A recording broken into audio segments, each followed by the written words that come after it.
Já, velkomin að Rauðaborðinu á 50. sumar. Það margt í boði hér í kvöld, eins og vanalega. Hérna aftast í þættinu þá kemur hann Tjörfi Sjött sem doktorsnemi. Hann hefur verið að hjálpa okkur til þess að glögga okkur á stöðunni í heiminum, kannski fyrst og fremst Úkraínu og áhrif þess á svona öryggismál og heimspólitíkina. Nú ætlum við að fá hann til þess að fara með okkur til Gaza og ætlum að skoða ýmsar hliðar á ástandinu þar, þjóðamorðinu í Gaza, möguleika á því að átökin breiðist út til Líbanon, þátt Húta í Jemen og margt fleira. Friðartilboð Biden og margt fleira. Við höfum svolítið verið með fókusin í sögunni, það skemmtilegt að tala söguna, sérstaklega þá sögu sem að kannski hefur ekki sést, því að hugmyndur okkar Íslandssöguna kannski fyrst og fremst svona höfðingjasagan. Við höfum verið með svona ráðagerður að taka smá sirpu núna í júní í sumar. Já, núna eftir þá kemur hún Guðrún Ingólfsdóttir sem bókmennafræðingur, hún var að gefa út bók í ritröðinni sýnisbók íslenskar alþýðumenningar. Hún kallar bókina sína Bragðaref og það sem hún tínir til ýmis konar textabrót sem að alþýðamanna var að skrifa upp og flytja í húslestrum og lesa sér til yndis sem ekki allt saman guðsorðatal eða íslendingasögur eða rímur eins og okkur kannski ekki til þess að hugsa. Heldur alls konar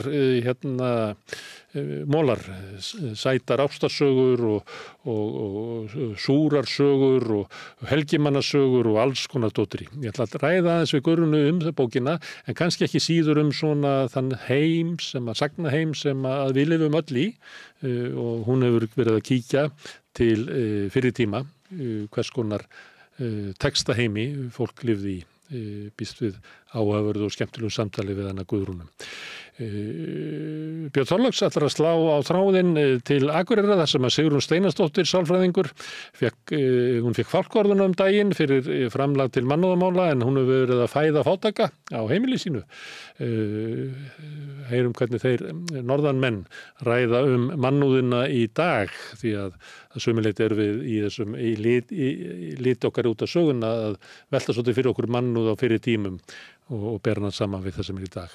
Það eru spennandi hlutir í pólitíkinni, ekki kannski svo mikið niður á þingi, þar sem að ríkisstjórnin að reyna að loka þinginu og klára sín mál, heldur eru mjög spennandi hlutir að gerast víða Evrópu og ekki síst í Bretlandi, þar sem að Bretland í stórkostlugum vanda og framundan eru kosningar, verða 4. júlí og ég ætla að fá hjón hingað að borðinu, Halla Gunnarsdóttir varaformaður VR og Sveinn Máni Jóhannsson, nýdoktor og sagfræðingur. Þau ætla að koma hingað og tala við mig pólitíkina í Bretlandi, hvað þessar kosningar eru, ef þær eru eitthvað annað heldur en að losna bara við íhaldsflokkinn. Þau bjuggu ára skeið í Bretlandi og hafa fylgst náið með breskum stjórnmálum og aðdraganda þessara kosninga sem eru framundan. Þetta það sem við bjóðum upp á við Rauðaborðið í kvöld. Áður en að við vindum okkur í viðtöl dagsins vil ég minna ykkur á að þið eru galdurinn sem að býr til samstöðina, breyta samtali okkar samfélagsmál yfir í fjölmiðlun. Þið getið hjálpað okkur með því að benda vinum og vandamönnum á efni sem ykkur líkar. Þannig stækkar dreifikerfið okkar. Þið getið bent á að það má finna efni okkar á Facebook og YouTube í öllum hlaðarsveitum, í útvarpinu 89,1 á stóru höfuðborgarsvæðinu en útvarpssendingarnar má líka sækja á spilarann, spilarinn.is á netinu og spilarinn líka app sem má hlaða niður í síma og hlusta á samstöðina og allar íslenskar útvarpsstöðvar hvað sem í heiminum. Við erum í sjónvarpinu hjá þeim sem svo heppin að skipta við fjarskiptafyrirtæki Símann. Þar við númer 5 á fjarstýringunni, kannski mun önnur fjarskiptafyrirtæki gera slíkt hið sama og bjóða sínu viðskiptavinum upp á efni frá samstöðinni með 24 tíma sólarhring, 7 daga vikunar, allan á sér hring, samfélagsumræða við þetta Rauðaborð og í öðrum þáttum samstöðunar. Samstöðin hefur byggst upp á þáttöku ykkar og fyrst og fremst þeirra sem hafa gert áskrifundur. Það kostar 2.500 krónur og það eiginlega allt sem þið sjáu hér og heyri í boði þeirra sem hafa gert áskrifundur. Þið getið farið inn á samstöðun.is. Þar hnappur sem ástendur áskrift, það getið skráð ykkur fyrir áskrift 2.500 krónur, þið megi borga meira þið viljið og þið sem að kjósið getið látið áskriftina renna sem félagsgjöldin í alþýðufélagi og það alþýðufélagi sem á og rekur samstöðuna. Þetta tilraunaverkefni, hvort að okkur muni takast að byggja upp öflugan umræðuvettvang og fréttamiðil með samtakamætti almennings. Sjáum til hvernig það fer. Ef að þú hefur kannski fyrir löngu tekið ákvörðun að slást í hópinn en ekki ennþá látið verða að því, þá hvet ég til þess að kýla á það, eins og sagt er. En hér eftir örskamma stund að þá byrja viðtöl kvöldsins.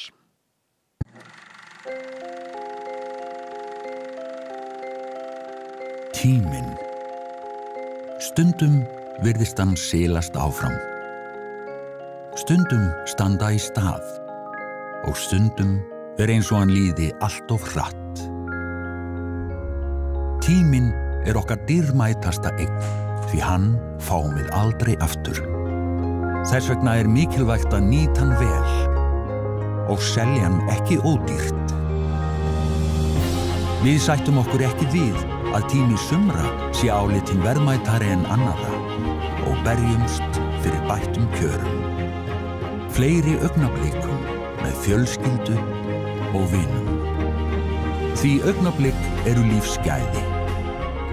Lífsgæði sem við höfum barist fyrir í yfir 130 ár.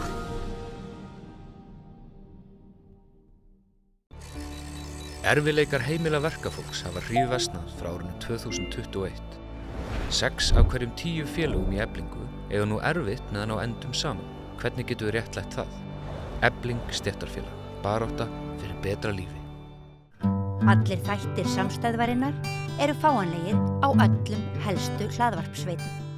Þá það pólitíkin út í heimi, það víða pólitískir skjálftar í álfunni, í Evrópu, sem við tilheyrum, og meðal annars í Bretlandi, þar sem eru kosningar 4. júlí og sem hafa boðað til með tiltölulega skömmum fyrirvara eins og kennt þar. Og þar eru miklar sviptingar í pólitíkinni, miklar sviptingar í fylgi flokkana og svolítið kannski erfitt að átta sig á þau hvað þessar kosningar eru og hvað að fara að gera þarna. Til þess að hjálpa okkur til að skilja það eru hingað komin Halla Gunnarsdóttir varaformaður VR og Sveinn Máni Jóhannesson, nýdoktor, sem vill svo til að þið eru hjón. Þannig að það auka þráður í þessu samtali að hjón ræða pólitík. Ræðið mikið pólitík á heimilinu? Já, ég held að sé alveg að segja það. Svona það númer 1 eftir börnunum í umræðefni? Já, svona börnin skipulegð, hver fór í búðina klukkan hvað var með kvöldmatinn. Það kom ekki svo bara... Pólitík? Já, svona hugmyndir. Hugmyndir, samfélagsmynd. Stefna.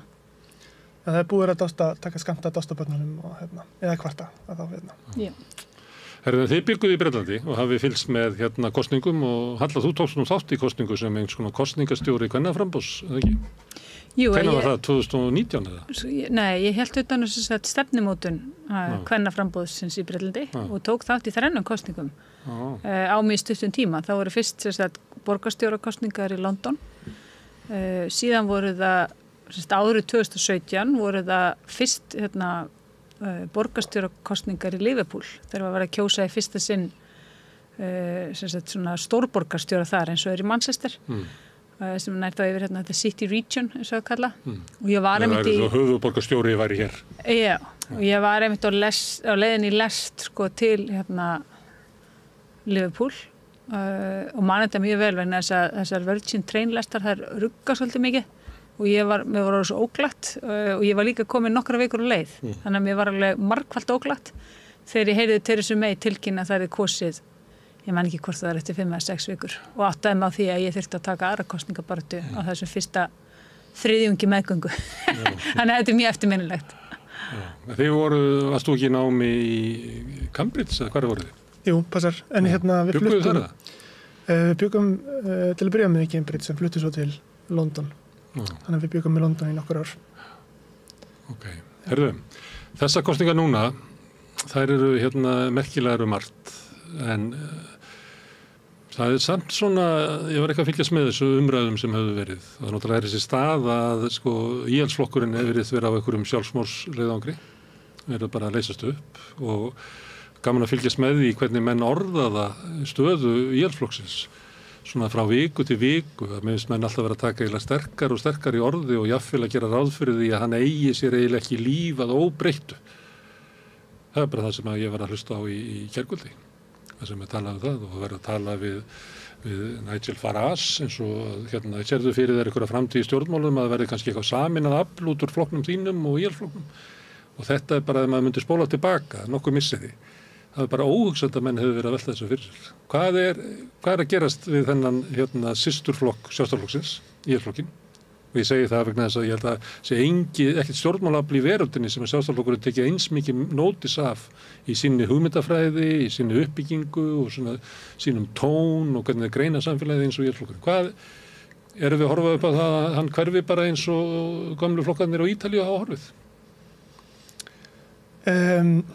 Ég held að mér allavega að segja að þessar kosningar snúast svolítið að refsa íhaldsflokknum. Það er erfitt að festa hönd á einhverju sérstökum stefnumálum eða sérstökum svona stórum málum sem þessar kosningar snúast heldur í rauninni virðast að fyrst og fremst snúast það að andúð kjósenda á íhaldsflokknum. Ekki meir bara. Já, bara losna við íhaldsflokkinn og strategía verkamannaflokksins hefur að vera að segja sem minnst til þess að leyfa eitthvað með, bara til að rugga ekki í bátnum, gefa íhaldsflokknum enga líflínu, einhvers konar tækifæri til að grípa á einhvers konar máli, útlendingamálum, skattamálum, einhverju slíku, bara til að leyfa bara til að láta þetta gerast. Og þetta er að stefna í einhvers konar, spárnar eru misvísandi en sumar þeirra spá því að verkamannaflokkurinn fái meiri hluta sem er kannski eitthvað svipaður á Boris Johnson árið 2019. En svo eru aðra spár sem til dæmis kom nýlega út bara í vikunni spá sem er að spá því að næstu öll ríkisstjórn Rishi Sunak missi sæti sín, það er að segja þingmanninn. Sunak sjálfur muni missi sæti sitt og íhaldsflokkurinn muni setja upp með 50 þingsæti. 50? Og hann til samanburðar það var núna með svona 360 og undir 2019 þá fekk Labour held ég 150 eða 200 eitthvað þannig. En hann fengi 50 og það var talið mikill ósigur fyrir verkamannaflokkinn. En kannanirnir sem er að koma núna á mér örugglega ekki enda alveg svo illa en er að spá því að hann sé nánast að þurrkast út. Og þá náttúrulega er spurning líka hversu vel reformflokki Nigel Farage gengur. Hann hafa komið kannanir sem er að mæla hann álíka stóran og íhaldsflokkin. Hann er kannski með 90% og íhaldsflokkurinn með 80% og verkamannaflokkurinn með 40%. Einhvern veginn svona stærðarhlutvöld hafa verið undanfarið. Þannig að þetta, við erum að sigla inn, þetta snýst fyrst og fremst það hversu stór kosninga ósigur íhaldsflokksins verður og hversu stóra meirihluta verkamannaflokkurinn fær út af hruni íhaldsflokksins. Já, ég meina, Keir Starmer er frekar óvins, hann er óvinsæll leiðtogi, hann er með, það eru fleiri sem að treysta honum ekki en treysta honum og hann er ég held eitthvað svona 35-38% Breta treysta honum og meðan 23% Breta treysta Rishi Sunak. Þannig að hann er frekar, þetta verður... Hann er ekki að sópa til sér fylgi, maður getur séð að hann er að fá svipa fylgi núna í könnunum eins og Corbyn fékk í fyrirkosningunum 40%. Já, nákvæmlega. Þannig að hann er ekki, þetta er ekki, það sem er að gerast er ekki það að verkamannaflokkur sé að sópa til sín áður óþekktu fylgi. Það sem er að gerast er að íhaldsflokkurinn er að... Þetta er hrun íhaldsflokksins, já. Halla, af hverju er íhaldsflokkurinn að hrynja? Sko, Bretland er að hrynja. Og ég, núna síðasta haust, þá kom einmitt fréttir af því að það þurfti að fresta skólahaldi í skólum í Bretlandi, náttúrulega ekki öllum, en nokkrum stöðum. Vegna þess að húsnæði skólanum var að hrynja og það var fyrir svona á bilinu 30-50 ára síðan var byggt skólahúsnæði víða og reyndar heilbrigðisstofnanir og fleira og steypu sem er í rauninni ekki steypa og hefur 30-50 ára líftíma. Svo lengi búið að segja nú er líftími steypunar að verða búinn en það hefur ekki fengist fjármagnið að geta til þess að lagana og ég held að verið kennt sem var hreinlega hrundi þak og það var bara mildi, það voru ekki einhver börn inni. Þannig að börn voru send heim og þá sagði menntamálaráðuneytið eða fjármálaráðuneytið segir menntamálaráðuneytið hafið einhver áhyggjur við sjáum að menntamálaráðuneytið segir við skólana hafið ekki neinir áhyggjur, við munum sjá að greiða fyrir endurbæturnar og skólarnir segja já, hjúk og þó þannig að væri en hvað með börnin núna? Hvað með skólastofunum sem við þurfum að leigja og að þá segja menntamálaráðuneytið að þið verða að taka þá eigin rekstri og fjármálaráðuneytið segir menntamálaráðuneytið að þið geta alveg laga þessa skóla að þið verða að taka það annars staðar frá. af rekstrafé. Og þetta fannst mér alveg brjálæðislega lýsandi fyrir svona Bretland niðurskurðarins sem búið að keyra svo tryllingslega harkalega frá því í hruninu og auðvitað miklu eldri og lengri hugmyndafræði en gekk þarna svakalega endun í lífdaga eftir fjármálahrunið. Það má hins vegar sjá kannski merkjum að hafa verið plantað þessu vandamáli áður með svona bæði útvistun út úr opinberri þjónustu með því að einkaaðilar voru að byggja þannig að leiguféð eða fasteignakostnaðurinn hann dreginn af rekstrafé. Þetta af Blair-árunum og nær alveg aftur til Margaret Thatcher. Þannig að undirbúningur undir hrun Bretlands búið að vera í gangi í 30-40 ár. Já, heldur betur. Sveit getur nú kannski betur sagt það, ég vil ennþá lengur sko, en það líka sko, þú þarft að ná inn í hausinn á fólki og inn í hausinn á öllum stjórnmálamönnum að allir peningar sem fari í eitthvað í þágu almennings séu eyðsla og að það verði að sporna gegn því með öllum ráðum og heilbrigðismál kostnaðarliður til að lækka. Menntamál kostnaðarliður til að lækka. Og alltaf þetta lækka, þannig að það svo gríðarlega sóun hann inni og opinbert starfsfólk svo illa með fé, það alltaf hægt að spara. Ekki telja með trúum það sem ekki hægt að spara meira. Akkurat. Og svo náttúrulega sparar líka með þessari spararinn og gæslappa sem að þú nefndir áðan að þú selur eignir og leigir þær tilbaka fyrir meiri pening en að því að það heitir leiga en ekki eign sem þú skuldar í að þá ertu svo rosalega mikið að spara.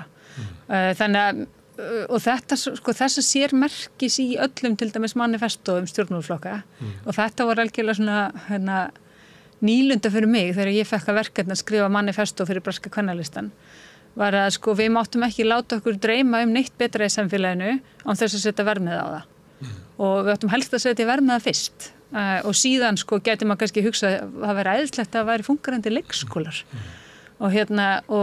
og þetta sérðu náttúrulega í manifestói verkamannaflokksins og öllum manifestóum en líka bara það líka bara búið að aga alla stjórnmálin, hugveiturnar inn í þennan þangagang. Fjölmiðlana, þetta bara gegnumgangandi gennum öll viðtöl og kappræður, hvernig ætlar að fjármagna þetta, við erum með allar okkar tillögu fjármagnaðar, en ertu ekki samt alltaf að fara að hækka skatta, þú segist ekki alltaf að hækka skatta en ætlar ekki að hækka þessa skatta og allir reyna að sverja af sér að hækka skatta sem að kannski það sem að brest samfélag þyrfti helst á að halda, þið hækkaði skattar sem hafðu verið lækkaðir á undanförnum árum. Heldur betur. Men eitt af því sem ég talið hafa kostað Theresa May ákveðna hluti var það sem var kallað dementia tax, það að segja skattur sem var talað sem ég mann alltaf ekki hvað var þetta mannskatturinn? Nei, og síðan var það Ed Miliband og það var sko mannsjónskatturinn þar sem hann ætlaði að setja eitthvað skatt á einhverja risa eignir sko og almenningur reis upp eins og það bara væri skattur á sko hann sjálfan sko, þú veist það er bara á okkur öll. Þannig að þetta alveg ekki ádönda herbryggið og þar fyrir ofan. Já, þetta var eitthvað svona algjörlega trillt. Þá reis fólk upp í blokkaríbúðum og fannst það fyrir árás á sig. Þetta var algjörlega trillt. Það var áhugavert viðtal við verkalýðsleiðtogann Mick Lynch á einni breskri svona YouTube-stöðinni núna daginn. Og hann ætlar að kjósa verkamannaflokkinn og það sé ekki hrifinn af Starmer. Já. Því að verkefnið að koma í haldinu frá. Já, einmitt. Það sem hann einmitt sagði sko að vinstri hreyfingin á Bretlandi hefði tapað því argumenti, þetta er umræðu skattlækningu.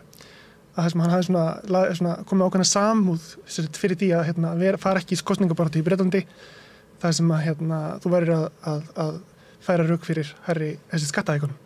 Það var einfaldlega leið til að vinna ekki kosningar og það væri bara arfleiða því að það væri í rauninu umræðu sem Margaret Thatcher hefði unnið og vinstri hreyfingi þyrfti að gera meira til að vinna. En nú fjarska getur maður sagt þess svo ef það er einhver tímann tækifæri fyrir verkamannaflokkin að ná góðum meirihluta á þingi með slíka stefnu, þá er það núna. Já, algjörlega. Að verkamannaflokkurinn mæti í kosninga núna þar sem að er búið að gefa honum góðan meirihluta áður en leggur af stað, að hann skuli í þær kosningabaráttu mæta eiginlega með stefnu Íhaldsflokksins light er náttúrulega bendi til þess að verkamannaflokkurinn er líka einhvers konar er í einhverju alvarlegri kreppu sko. Hann getur ekki mætt á svæðið með stefnubreitingu fyrir samfélagið. heldur mætir hann á svæði og segir að við erum þó skömminni skári í að reka þetta. Það var rosalega fín grein eftir Didja Tjarkaborti í Guardian, þar sem hann var að kafa ofan í manifesto verkamannaflokksins eða stefnusgrunna, kosningastefnusgrunna og loka orðin eru að Starmer sé í rauninni að stæra sig af því hafa breytt flokknum sínum til þess að flokkurinn geti ekki breytt landinu.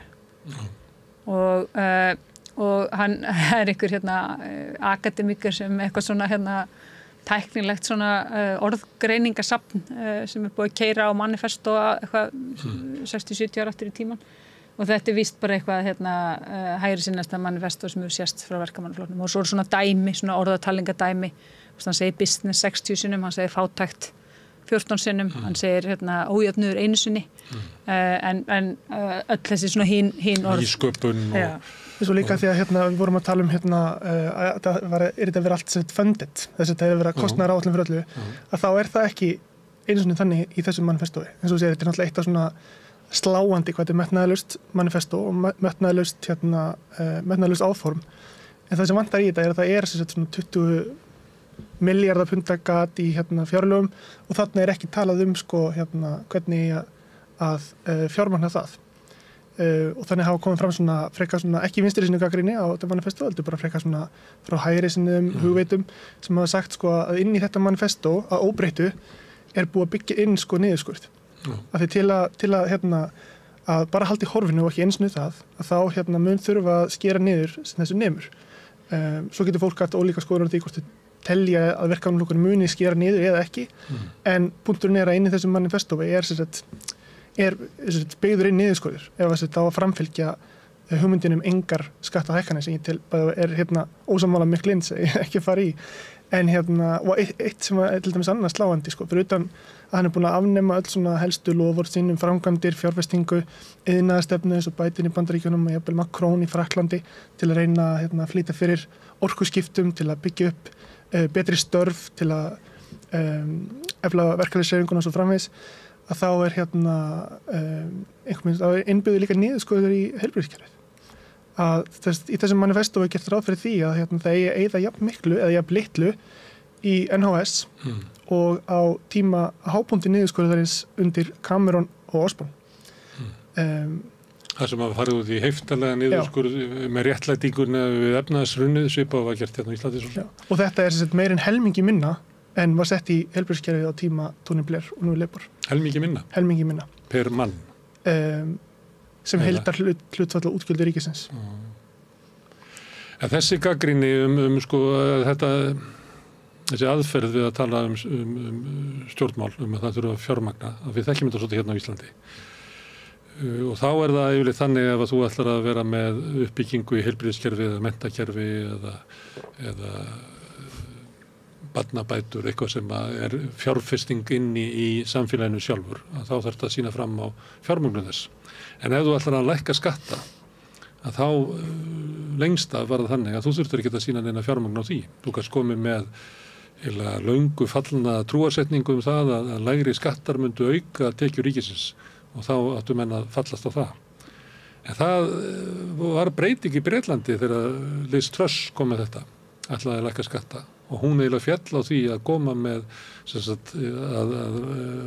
fjármagna það, segja hvað hann ætlaði að taka. Það vantaði fjármagnin, hann ætlaði að lækka skatta með að auka halla ríkisins sem að myndi sumir segja auka verðbólgu en frekar það sem þú ert að segja að viðvarandi halli ríkisins náttúrulega til þess að skerða getur samfélagsins til þess að halda grunnu innviðunum gangandi til lengri tíma. Þannig hún fjall á því. En það samt ekki gengin eitt rosalega hart gegn Rishi Sunak núna hvernig hann ætlar að fjármagna skattalækkunum. Hann að lofa skattalækkunum og það eina sem þau segja í kappræðum og svona þegar það koma einhver áskoranir fólk segir bara hvernig hann var að lifa og hvað ætlaði að gera með þessar þriðja barnabætunar skára af barnabætum með þriðja barni sem og aðgerð sem bara talin vega bara nokkuð þungt í barnafátækt í Bretlandi sem brjálæðisleg að þá segja þau bara við ætlum að setja meiri pening í vassan á okkur með því að lækka skattana en það þannig núna að hann kom til Bretlands fyrir nokkrum árum, sérstakur erindriki Sameinuðu þjóðanna fátækt og niðurstaða hans var að 5. hver fjölskylda væri í fátækt. Bara 5. hvert barn í Bretlandi væri svangt að sofa og það er stækkað þessi hópur sem kallað working poor, fólk sem í vinnu, fullri vinnu, en getur ekki með nokkrum móti séð fyrir sér. En Bretland svo lagskipt að til dæmis flestir Íslendingar sem búa í Bretlandi, þeir detta ekkert niður á þannig veruleika. Hann bara annars staðar. Þetta bara stéttskipt og líka rosalega lagskipt þjóðfélag. Þannig að þú getur bara að lifa þínu lífi í Bretlandi fram og tilbaka án þess að verða á nokkurn hátt var við þetta. Til að bæta eins og þetta, þá kom út ný rannsókn ný greining nýlega frá svona barnamannúðar samtökum í Bretlandi. Það sem talað að bresk börn séu farin að hafa frá 2013 hafa meðalhæð breskra barna farið lækkandi. Bresk börn að minnka. Og þau eru líka fitna, þau eru orðin sögulega og í bara önnur lönd og feit og sem oft merki fátækt fólk hefur aðgengi að ódýrum mat sem ekki næringaríkur og borða mat sem ekki með neina næringu í sér og gjörunni matvæli og komið áina sykursýki vegna þessa. Já, og nú var líka komið ljós að einkaskólabörn hafa 10 sinnum meira rými utandyra til að hreyfa sig í heldur en börn í venjulegum ríkisskólum. Þannig að þetta alveg og allt sem búið að gera síðustu ár það ýtir undir þetta. En þetta, maður geti ætlað að samfélag sem í þessari stöðu, kosningabaráttan snýrist þá eiginlega uppgjör gagnvart nýfrjálshyggjunni. Hún gerir það alls ekki. Hún gerir bara alls ekki. Nei. Og ég að hlusta á þetta. Og það sem ég bara heyri ekki umræðum þetta, en maður heyri samt mikið að ég hlusta á nokkra svona símatíma, þar sem maður heyri fólk hringja inn, og þá var það til dæmis þess sem Súnak í, að þá verið alltaf að segja hann bara í engum tengslum, þú ert ríkar en kóngurinn og hvernig átt þú að vita hvernig okkur líður, þannig að maður heyrir svona eins og togstreitur sem á milli stjórnmáluna og almennings, að átökin í samfélaginu svo ekki á milli verkamannaflokksins og íhaldsflokksins sem eru meira og minna með sömu stefnu, verkamannaflokkurinn bara hefur leið á þessu fólki þarna í íhaldsflokknum, að þá bjóðum við upp á nýtt setta fólki en til að sömu stefnu, að maður verður samt varfið eins og sé svona togstreita og svona vaxandi óþol gagnvart stjórnmálunum sem ekki að koma með svona einhverja lausnir. Og þá kannski komum við öðru sem náttúrulega sérstætt við þessar kosningar að flokkur sem kemur ekki beint svona out of the blue, sem reformflokkur Nigel Farage, að hann skuli mælast svona stór. Sem náttúrulega afleiðing af þessu sem ég var að lýsa, sem við sjáum út alla Evrópu, út í Bandaríkjunum og fleira, að það skapast rými fyrir flokka sem eiginlega hafna stjórnmálunum eins og við höfum þekktu. Já, breskt lýðræði náttúrulega ekki sérstaklega lýðræðislegt. Þegar kemur að því að endurspegla skoðanir og vilja meirihluta kjósenda. Ég meina, þú sér það í verkefnafloknum að til dæmis afstæðan gagnvart Gaza, Palestínu, efnahagsmálum, að forysta verkefnaflokksins hefur ekki í dálítið langa tíma nema mögulega ákveðnum tíma undir Corbyn, gagnvart á kjarnanum í flokknum allavega, endurspegla þann svona vilja. Og náttúrulega eina ástæðan fyrir því vantarlega kosningakerfi, það sem að þú ert með þessi svona einmenniskjördæmi og flokkarnir saksa inn á velja ákveðin kjördæmi þar sem þeir telja sig geta unnið frá öðrum flokkum og stíla þannig boðskapið sinn meðal annars inn á þau kjördæmi og líka inn á ofurvald pressunar, svokallega hægri pressunar, Murdoch pressunar í bresku samfélagi sem að hjálpar að búa til þennan rosalega mun milli þess sem í manifestum sem stjórnmálaflokka, helstu stjórnmálaflokkana og almennings. Þannig að það sem að flokkarnir geta lagt á sett á oddinn háð þessu umhverfi og til þessi svo verkefnaflokkurinn í dag að til þess að stækka þá verður hann að setja á oddinn sem minnsta breytingar af því hann að sækja inn á miðjuna og líka til þess að lifa af umfjöllunna sem fer fram í gegnum hægri pressuna sem að meira og minna snýrist eins og sem vorum að tala áðan, hvort að sé búið að fjármagna umbótaða tillögurnar og annað slíkt, að það leiði til þess að áherslurnar eru allar hægra megin. Já, þessu verkefnaflokkurinn hefur alltaf markvisst núna verið að sækja sér umboð ekki fólksins, heldur establishmentsins. Já. pressunar sem mjög hægri sinnuð og á ekki bara við Sky og svona því ég var að horfa á sjónvarp og svona heldur líka BBC, það kemur mann alltaf á óvart hvað BBC raunverulega. En líka sko bara milljarðamæringana og nú hefur Labour verið að vinna með helstu milljarðamæringum Bretlands við að koma þeim í fjölmiðla til að segja hvað Labour verði safe pair of hands Þetta gengur allt út ég ætlaði bara að bæta við að helstu milljarðamæringu Bretlands Richard John Caldwell einmitt mætti hjá Victoria Derbyshire á dögunum og sagði sko hann lítist þessi maður sem stutti Liz Truss og tók að sérstaklega fram hann steiti núna Labour og Keir Starmer fyrst skipt sem stýður ekki íhaldsflokkinn ævi sinni af því að Keir Starmer hefði tekið allt vinstri út úr verkamannaflokknum. Já, akkurat. Þetta gengur allt út á núna að segja að það alltaf lægi að kjósa verkamannaflokkinn og en svo sér maður líka smá, ég meina... Í lagi fyrir hvern? Já, akkurat. Bara fyrir establishmenti og pressuna. Það ekki lagi fyrir 20% barna sem búið fátækt? Nei, það alls ekki lagi. Það bara framleikir fátæktadóm þeirra? Heldur betur. Og en sko ég meina kosningabaráttu verkamannaflokksins gengur út á þetta. Segja, það alltaf lagi að kjósa okkur. Við erum ekki að fara að gera neina vitleysu. Og það Starmer alltaf náttúrulega að draga upp kontrast milli sín og Jeremy Corbyn. Sem að fekk talsvert aðra meðhöndlun hjá bresku pressunni einmitt vegna þess að hann var með hugmyndir og von hann setti fram sín sem að fóli sér einhverja von fyrir brest samfélag hann ætlaði að gera húsið hlýra sko hann ætlaði að vera hlýra heima hjá þér hann var með von fyrir samfélagið og en hann var náttúrulega algjörlega valtað yfir hann vegna þess og núna hann í frambúði fyrir utan verkamannaflokkinn því að hann var náttúrulega rekinn úr honum og hann í Islington og hann býður sig fram sem óháður ég fylgdist með ykkur svona sem var að stoppa fólk út á götu og maður veit náttúrulega aldrei hvernig þetta gert og þá fannst mér svolítið áberandi að svörin voru það hvernig alltaf kjósa ég vil fá íhaldi burt og hvað alltaf að kjósa ég kýst þá bara verkamannaflokkinn en ég meina það skiptir einhver máli hvað þú kýst í Islington að nákvæmt verður að verkamannaflokkurinn eða Corbyn sem hann kjöri þannig það mun ekki breyta neinu það að íhaldsflokkurinn fer.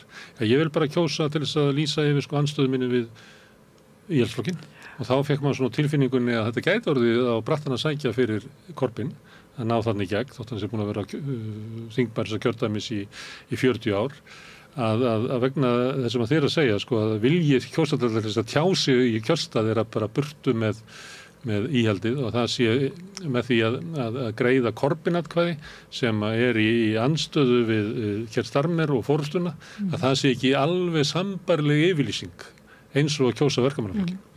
En það má heldur ekki gera lítið úr því sko að þótt þetta sé allt rosalega döll og lítið metnaðarfullt og náttúrulega ekki þráður að róttækni að það þráir fólk samt breytingu. Og ef það sér, að sjóndeildarregnum getur einhver breyting, jável þótt hún heiti Keir Starmer, að þá svona, þá kannski reyni ég allavega að veðja það frekar en eitthvað annað. Já, en hvað getur fólk í okkar heimsluta oft keypt þetta? Obama var bara change, en hvað breytir eitthvað við honum? Framsóknarflokkurinn í Reykjavík var kjósum breytingar. Ég er ekki að tala með þessu, ég er bara að reyna að skýra hugarástand fólks. Ég veldi þetta fyrir mig, hvað er oft hægt að selja fólki breytingar með loforðunum að ætla engu að breyta?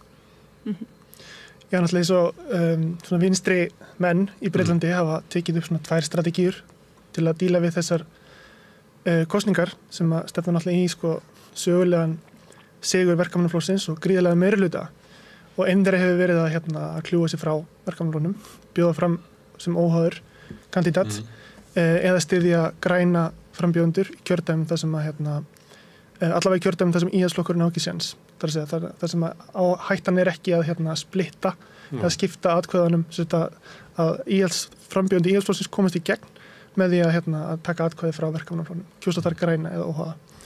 Það hefur verið einn strategi og Corbyn náttúrulega dæmið það og hann hefur víðtækan stuðning en hann samt bara einn af þeim örfáu sem eiga nokkuð séns á því að komast þar í gegn og það þrátt fyrir það hann langt frá því að vera öruggur inn þrátt fyrir að vera gífurlega vel þekkt nafn ekki bara í sínu kjördæmi heldur á landsvísu og hafa verið sérstaklega einn af þessu kjördæma þingmönnum. Hann alltaf sinnt sínu kjördæmi óbúslega vel. Hann alltaf mjög alþýðlegur, fólk þekkir hann talar við fólk, hann gengur í göturnar, hann býr þarna, við byggum hann rétt hjá og við sáum hann reglulega. En samt er bara það, bæði það að Labour náttúrulega í þessu kjördæmi með mann sem ætlar að berjast fyrir einkavæðingu heilbrigðiskerfisins. Berjast fyrir? Já, fyrir sko. Og en mætir náttúrulega með sína vél og sína her og mætir til fólks og segir sko, ef þú kýst Corbyn þá hleypur í Íhaldsflokknum inn, sem náttúrulega ekki rétt endust, það náttúrulega svona politík. En hinn strategían hefur svo verið að eins og Mikk Lindst, verkalýðsforinginn talaði sko, að það hefur engin áhrif að styðja þessa sjálfstæðu eða kandidata eða aðra flokka bara út af þessu einmenningskjördæma fyrirkomulagi og það sem við verðum að gera hefur engin áhrif hvernig þá? Það bara hefur ekki áhrif. Ekki skada. Þú kemst ekki inn sko. Það enginn þeirra kemst inn, ekki Corbyn. Já, mestalagi Corbyn en Galloway sem að náði nú að komast inn á þing í aukakostingum. Já, það sem talum hann fá eitthvað 1 eða 2 sæti viðbót. Alltaf það sko, Nigel Farage alls ekki vissum að hann komast inn.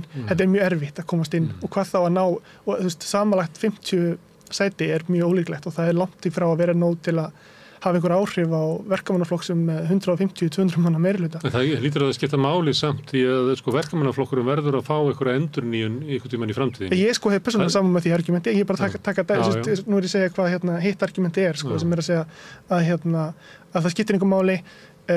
Ég ekki sammála því, ég held að skipti máli sko. Ég held að eins og hafa rödd eins og Corbyn á þingi, auðvitað skipti það máli. En eins og Mikk Lindst tók sko, það betra að vinna innan verkamannaflokksins þrátt fyrir allt frekar að hann ætla að tala sem forystummaður í verkalýðsfélagi fólk sem vinnur í samgönguiðnaðinum.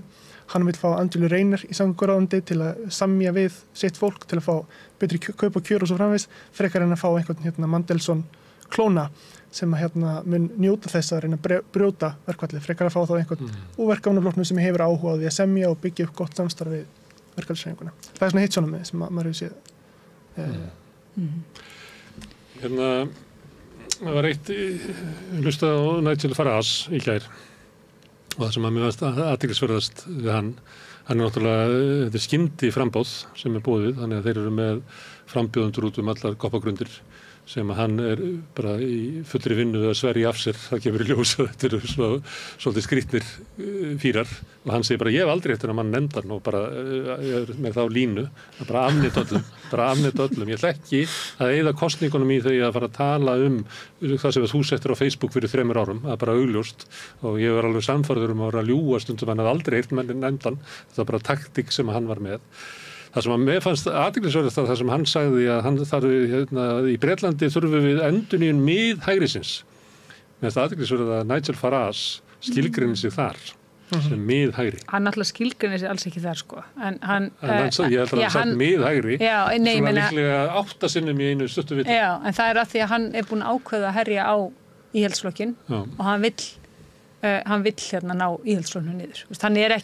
Hann er ekki í sig, þegar hann var með UKIP, þá var hann svolítið að sækja báðar lendur. Þú veist, hinn óanægðu sem hafa kosið verkamannaflokkinn og sérstaklega svo Norður-Englandi og sem svæði sem hafa algjörlega verið skilin eftir. Sem að Boris Johnson að sömuleyti náði til sín. Akkurat, og hins vegar hægriflokkinn, hægra megin. En núna hann, þú veist, úti til þess að reyna að ná Íhaldsflokknum. Og það örugglega þess vegna sem að hann segir þetta og notar þetta orðfæri. En hann náttúrulega einn áhrifameri stjórnmálamönnum Bretlands. Hann bara og fíllinn í þessu herbergi. Þetta var stórkostlegur afreksmaður að ná í skoðanakönnunum stuttu eftir að tilkynna framboð 90% fylgi, það sem raunverulega kerfið vinnur gegn öllum nýjum frambóðum, þú þekkir það. Og það engum boðið að borðinu, en hann allt í einu mætir og mænist með meira fylgi heldur en hann getur fengið 90% fylgi á hans að fótt einasta sæti, sko. En fíllinn í herberginu meðan hann sá að Farage náttúrulega líka vonast til þess að verða formaður Íhaldsflokksins þetta kosningu.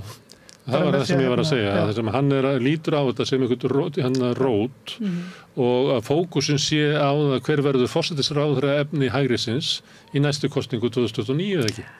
Og þá sér hann fyrir sig, það gæti orðið þannig að Íhaldsflokkur bara hverfi eins og kristilíðir demokratar á Ítalíu eða eitthvað. Það gæti orðið að yrði eitthvað svona samrunni með því og við höfum séð svona menn sem að koma svona úr þessari átt eins og hvernig Trump hefur breytt repúblikanaflokknum yfir í sinn flokk, hvernig Bolsonaro sem að kom bara var einhver svona hálfgerður trúður á þingi í einhverju smáflokk, tókst raunverulega verða forystu maður hægrisins í Brasilíu og líklega erum við að sjá það sama gerast í Argentínu núna.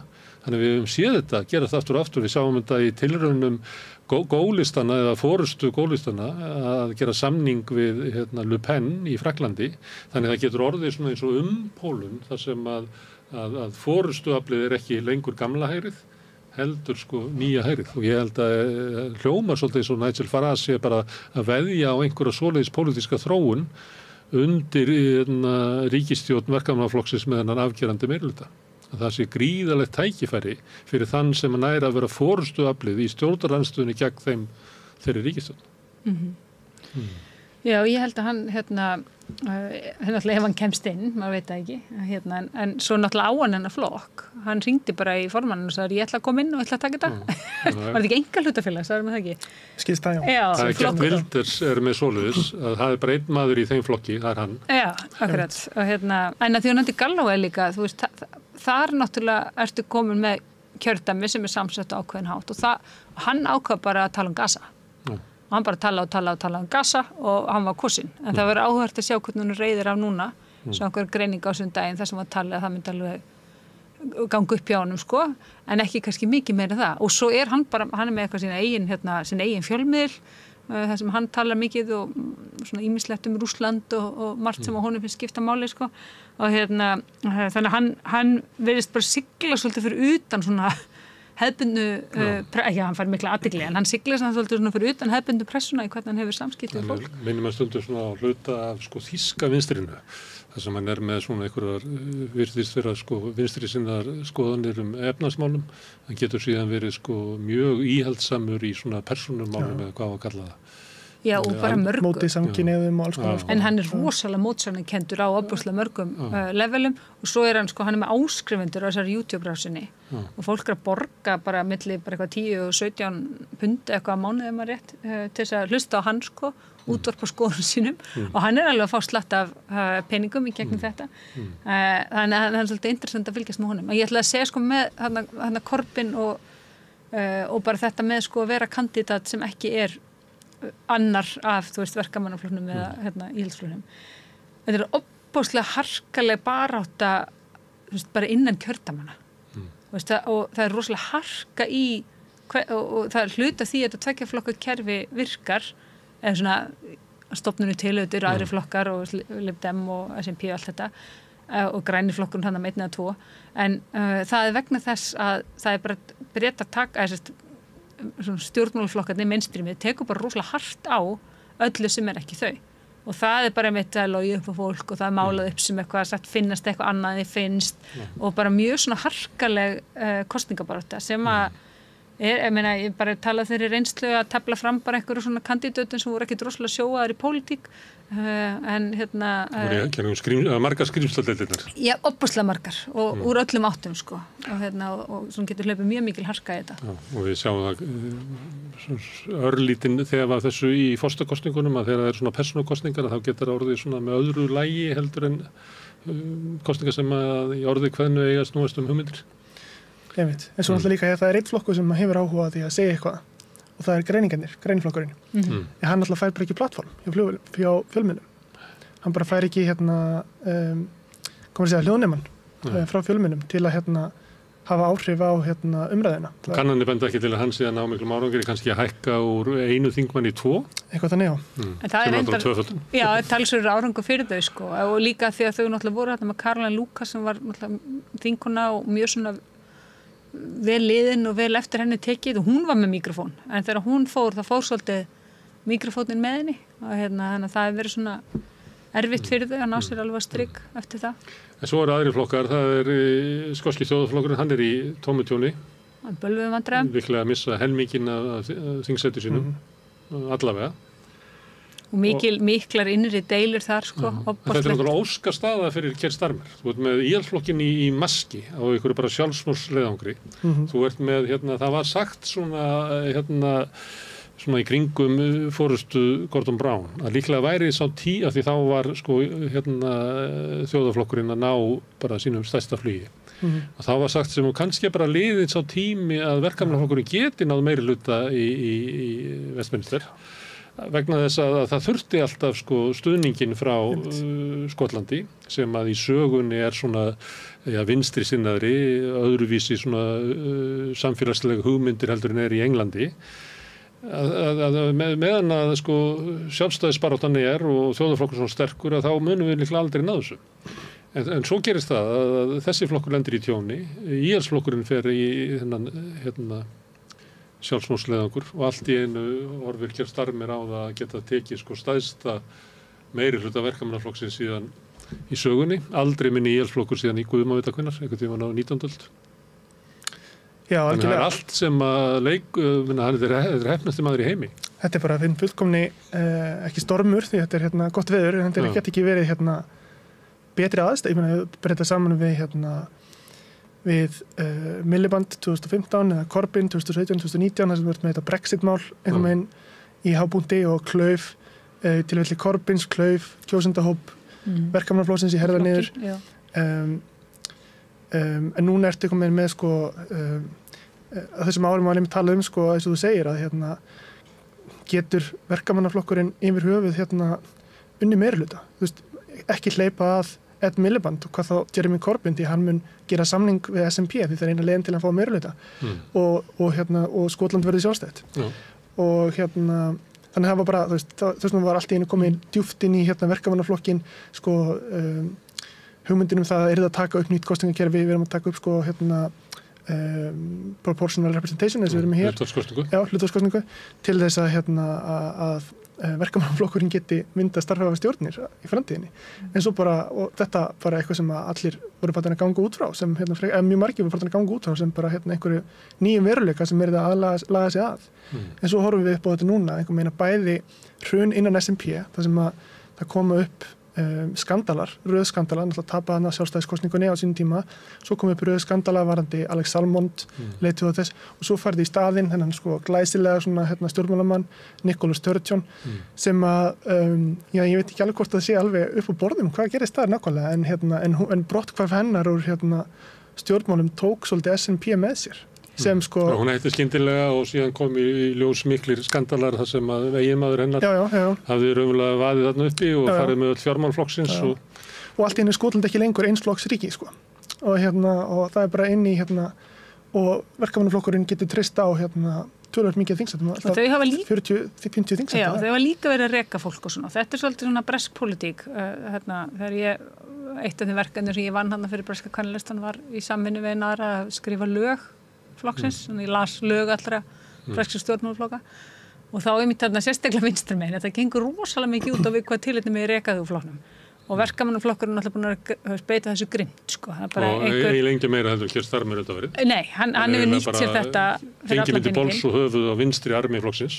Hótaki sósíalistar hafa bara verið hognin yfir. Já, það er bara, sko, ef þú lækar eitthvað tvít einhvers staðar og þá þýðir það algjör stuðningur við allt sem að manneskjan sagði og þá er það bara langir prósessar gegn þér, sko, rannsóknarréttur og sita námskeiðum hitt á þetta og eitthvað svona alveg óbúslega brútalt sko og SNP hefur eitthvað aðeins verið að dúlla sér í þessu líka og að losa sig við einhverja svona það er hins vegar og það er náttúrulega augljóst að þau munu láta verulega á sjá svo er reyndar að fara líka í gang kosningar núna í Skotlandi sýndist mér og það er greinilega rosalega hiti innan flokksins hvort að SNP sé nógu mikið að berjast fyrir þjóðaratkvæðagreiðslu annari. Það er eitt af því sem ég heyrði þegar ég var að hlusta á að það var augljóslega svona meiri áherslu á það hjá þeim heldur en að maður hefði heyrt að það ætti að sjálfstæðisbaráttan og það að fá sjálfstæði væri bara hluti af réttlætis og félagsbaráttu Skota. Það var meðast að vera svona herskári tónn heldur en að ég hefði heyrt svona kannski undanfarið misseri. Svo er greinlega þeir ætla líka að reyna að hjóla í Starmer frá vinstri í Skotlandi með því að gagnrýna hallamyndist á velferðarpólisíuna sem var sett á undir Cameron og Osborne ef maður rétt skerða barnabætur og skattafslætti til fólk sem er á fleiri en 2 börn. Þeir hafa verið að hjóla mjög mikið í það að samfélag sem hefur ekki efni á því að lyfta 200.000 börnum úr fátækt með einu pennastriki en hefur samt efni á því að leyfa bankabónusa sem eru tilkomnir út af peningafrendu Seðlabankans sem streymir einhvern veginn inn í fjármálakerfið og úr því verða bankabónusar fyrir hefur ekki efnaði takmarka það en heldur ekki til að lyfta börnum fátækt. Það er ekki verkamannaflokkur, það er ekki eitthvað sem við viljum í Skotlandi. Það hefur verið líka áhugaverð áhersla undanförnum svona vikum. Svo sjá ég nú að Jeremy Corbyn var eitthvað að svara fyrir sig daginn svona svara Keir Starmer og myndi á að Keir Starmer var náttúrulega skuggaráðherra í hans skuggaráðuneyti og skrifaði upp á öll manifesto Jeremy Corbyns og hann lofaði nú í kosningunum til formans að viðhalda stefnu Corbyn. Já, hann sagði þetta og það var hluta ástæðan fyrir því að hann var kosinn. Hann var talin svona brú einhvern veginn bil beggja. Competent Corbyn. Já, það var einhver sem sagði það var eitthvað sagt við heldum að við varum að kjósa sem formann unelectable Jeremy Corbyn en fengum í staðinn unelectable Tony Blair. Við heldum að við varum að kjósa Corbyn sem verið hægt sem getur verið forsætisráðherra en hann er nú reyndar að afsanna það núna þegar stefnir allt í að hann verði næsti forsætisráðherra Bretlands. Þetta loðir við hann að hann sé maður sem að svíkur samherja sína. Það er ekki bara vinstri armur verkaðamannaflokksins sem að skynjar þetta. Þetta er svona hluti af því hann nýtur ekki vinsalda er að hann þykir ekki vera heill. Nei, og svo er hann líka bara, hann er á, teinarnir hans liggja bara að völdum og það er aðalmálið. Þannig að hann, og ef að það sem þarf til þess er að vera, og hann á ekki drosalega glæsilega sögu ef maður horfir á fortíðan sem ríkissaksóknari, ekki ríkissaksóknari, já, að hann var ekki framalega inn einu mannréttindamálum, hann var ekki að taka á, mannréttindabrotum, hann var í ofboðslega fínu samstarfi við bandarísk stjórnvöldum að framselja þanga fólk sem var talið eitthvað óþóknarlegt Bandaríkjunum. Þannig að þetta er ekki dvolega svona hugguleg saga og núna er það þarna og hann ætlar að vera með harðari fjármálareglur heldur en er í gildi.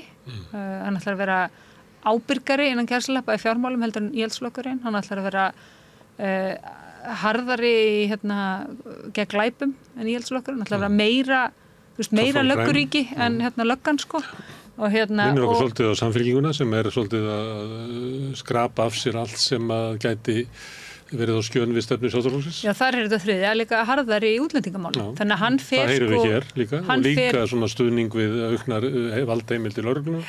Allt inni Samfylkingin byrja að tala fyrir því sem að tilheyrir svona Blair og Clinton tímanum og Keir Starmer. Já, og hann fer í rauninni í viðræður við kappræður við Rishi Sunak. Það sem hann er að segja að þú ert ekki nógu góður í að fækka fólki og plokka þeim réttindin. Ég ætla að vera betri en þú í að fækka fólki sem kemur og plokka réttindin og þeim sem reyna það. Þannig að þetta er opaslega svona dapurleg staða og dapurleg framtíðarsýn fyrir breskt samfélag.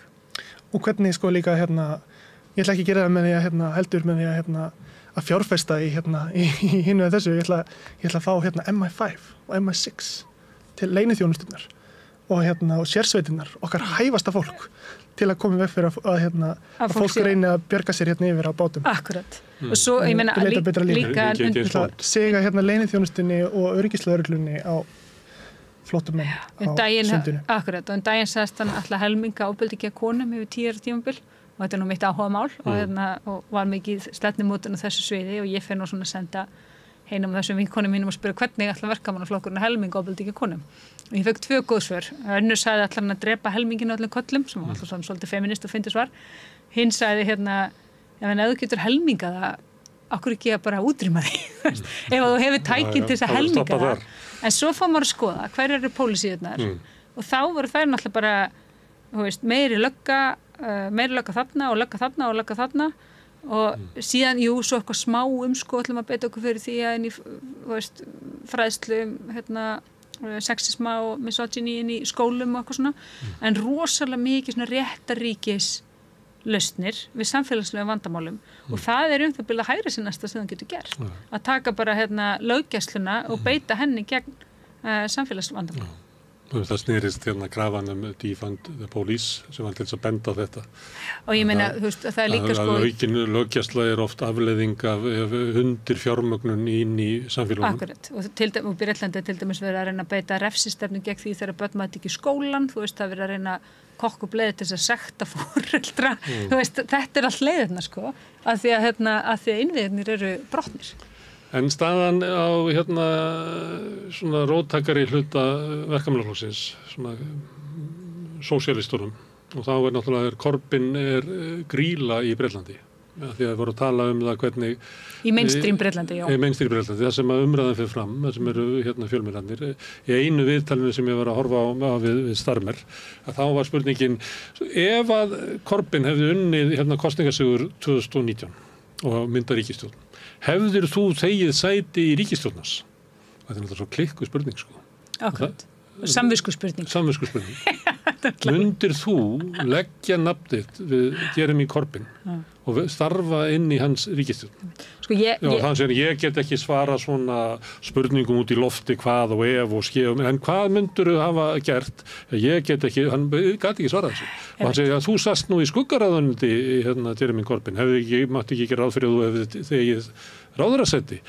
Ég get ekki svara, hann bara vildi ekki svara þessu, fyrir þess að hann mata sem svo, að hann hefði sagt já þessar spurningu, að þá var hann að skaða sinn pólitíska feril.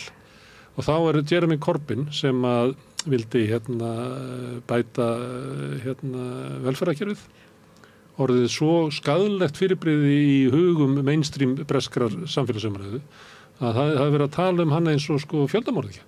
Já, það náttúrulega líka búið að mála hann upp sem einhvern gyðingahatara og ég veit ekki hvað sko, en hann á samt alveg ennþá sem sterka bas, maður sér það alveg sko, maður fylgist með honum bara í gegnum samfélagsmiðla, en ég held í sjálfu sér að sko róttæka vinstri en að gæslepa sé svolítið mikið laskað innan verkamannaflokksins. Ég held að það sem maður, þarf að fylgjast aðeins með núna, það hvernig það sem er kallað svona soft left, svona mjúka vinstrið innan verkamannaflokksins, hvernig þeim reiður að því þar held ég að sé verða til einhver hreyfing og svona, ég held að sé alveg ástætt til að fylgjast með Sem getur ekki kynnt útlendingastefnunni, harðri útlendingastefnu? Sko, ég veit það ekki ennþá. Hvað það sem að fyrir tökurnar á soft vinstrinu? Ég held að þau sé að horfa bæði á efnahagsmálin og ég þori ekki að halda þið fram með þessu hugsa um útlendingamálin. Ég held að það er bara búið að færa ásinn í útlendingamálunum. Hann er bara komin eitthvað annað, svolítið sem sé bara að gerast hérna. Bara búið að færa einhvern veginn ásinn á einhvern annan stað. Til Afríku bara. Já, bara til Rúanda, bara færa hann bara þangað. Og þú veist, það er ekki verið að ræða hvort það sé eðlilegt að senda fólk til Rúanda ekki, heldur hvort að það sé framkvæmanlegt. Það er krítikinn á íhaldsflokkinn frá verkamannaflokknum er bara þeir að setja fram pólicy sem er ekki framkvæmanleg. eða kannski ekki bara í lagi. En ég ætla að segja, sko, ég held að það sé fólk sem er að pæla mikið í þessum efnahagsmálum. Ég held að það er einhver smá kvennarhreyfing þarna inni sem er með augun á leikskólamálunum og þessum þáttum sem eru líka hluti af því hvað Bretland er brotið og síðan er það þessi græna bylting því að það var eiginlega síðasta loforðið sem að hann saksaði niður það voru græna aðgerðirnar sem áttu að vera sko atvinnusköpun, sjálfbærni í orkumálum og svona ákveðin og svo orkuskipti og svona ákveðin sín New Green Deal Þar var, já, kölluðu ekki það, kölluðu eitthvað annað, ég man ekki alveg hvað, þar lofuðu þau sko 28 milljörðum punda og voru með, og þetta var eitt af því sem sko hékk í gegnum sko allar fjármálareglurnar sem þau voru að setja á sig sjálf, þangað til bara frekar nýlega, þá var þetta saksa svolítið duglega niður og stendur held í núna í 8 milljörðum, en þetta er málaflokkur sem Milliband á að leiða og þeir eru með alls konar áform og lofurðum hvað þetta muni skapa mörg störf vísvegar Bretland. En svona virðist hins vegar svolítið loftkennt líka, þú veist, á að þetta er kallað Great British Energy og ætla sér að verða sjálfbær í orkumálum og þetta er pólisía sem mér skilst að virðist alveg ná eyrum kjósenda á dyra, þú veist, á tröppunum þar sem að kosningabörn í Bretlandi fer fram. Flokkarnir gangi í hús bara sem að og þar virðist fólk að taka ágætlega í þetta en mér heyrist líka að það var gott að hafa sko flokkslistan til þess að gangi í hús sem að Corbyn hefur til þess ekki lengur Af listan og fólki. Það er það sem að gera ennþá verra fyrir þá sem að koma utan að missir öll gögnin. Hann er ekki með hérna búa Anna og Sofí og þær hafa alltaf gósið verkamannaflokkin og dóttir þeirra var með, veiki fyrra sko. Og þannig að hann vantar allar þessar upplýsingar. En ég myndi, það verður samt svo Miatta Van Boulé sem var framkvæmdastjóri New Economics Foundation sem að svona svo ég maður að hugsa svo mikið ensku, ég alveg vandræði með þýða með stundum hann var að tala bresk stjórnmál svo ég gerir grein fyrir hagsmunum mínum, ég sitt í stjórn þeirrar hugveitu, en það er svona hugveita sem er svolítið duglega til vinstri hérna í Bretlandi, hún er núna á leiðin á þing fyrir verkamannaflokkin og er einhver staðar aðeins yngri en ég, þannig að ég ímynda mér í kringum hana muni verða til einhver hreyfing að fólki sem að sko og ætlar þá að hugsa aðeins út fyrir næsta ár sko og aðeins Þetta er breytt staða ef við förum aftur á Corbyn árin þegar við vorum með svona bylgjur af ungu fólki og momentum hreyfingun og fleira það sem að leit út fyrir að sko endurnýjun vinstrisins var mögulega eiga sér stað í Bretlandi. Við getum ekki hort þannig á það í dag. Nei, ég held að það sé ekki staðan sem við erum í dag. Þetta er baklass, mjög mikið baklass fyrir alla vinstripólitík. En ég held að það sé kannski bara ágætt að hafa í huga hvernig stjórnmálin hafa samt breyst á undanförnum 5 árum. Fyrir 5 árum þá kom Boris Johnson til valda með ótrúlegan meirihluta og það leit út fyrir að hann í forsætisráðherra næstu 10-15 árin. Sko. Og hann gæti raunverulega gert allt, en það kom í ljós að Íhaldsflokkurinn gat ekki gert neitt. Nákvæmlega. Og hann var togaður sundur og saman í ólíkar áttir innan síns eigin flokks.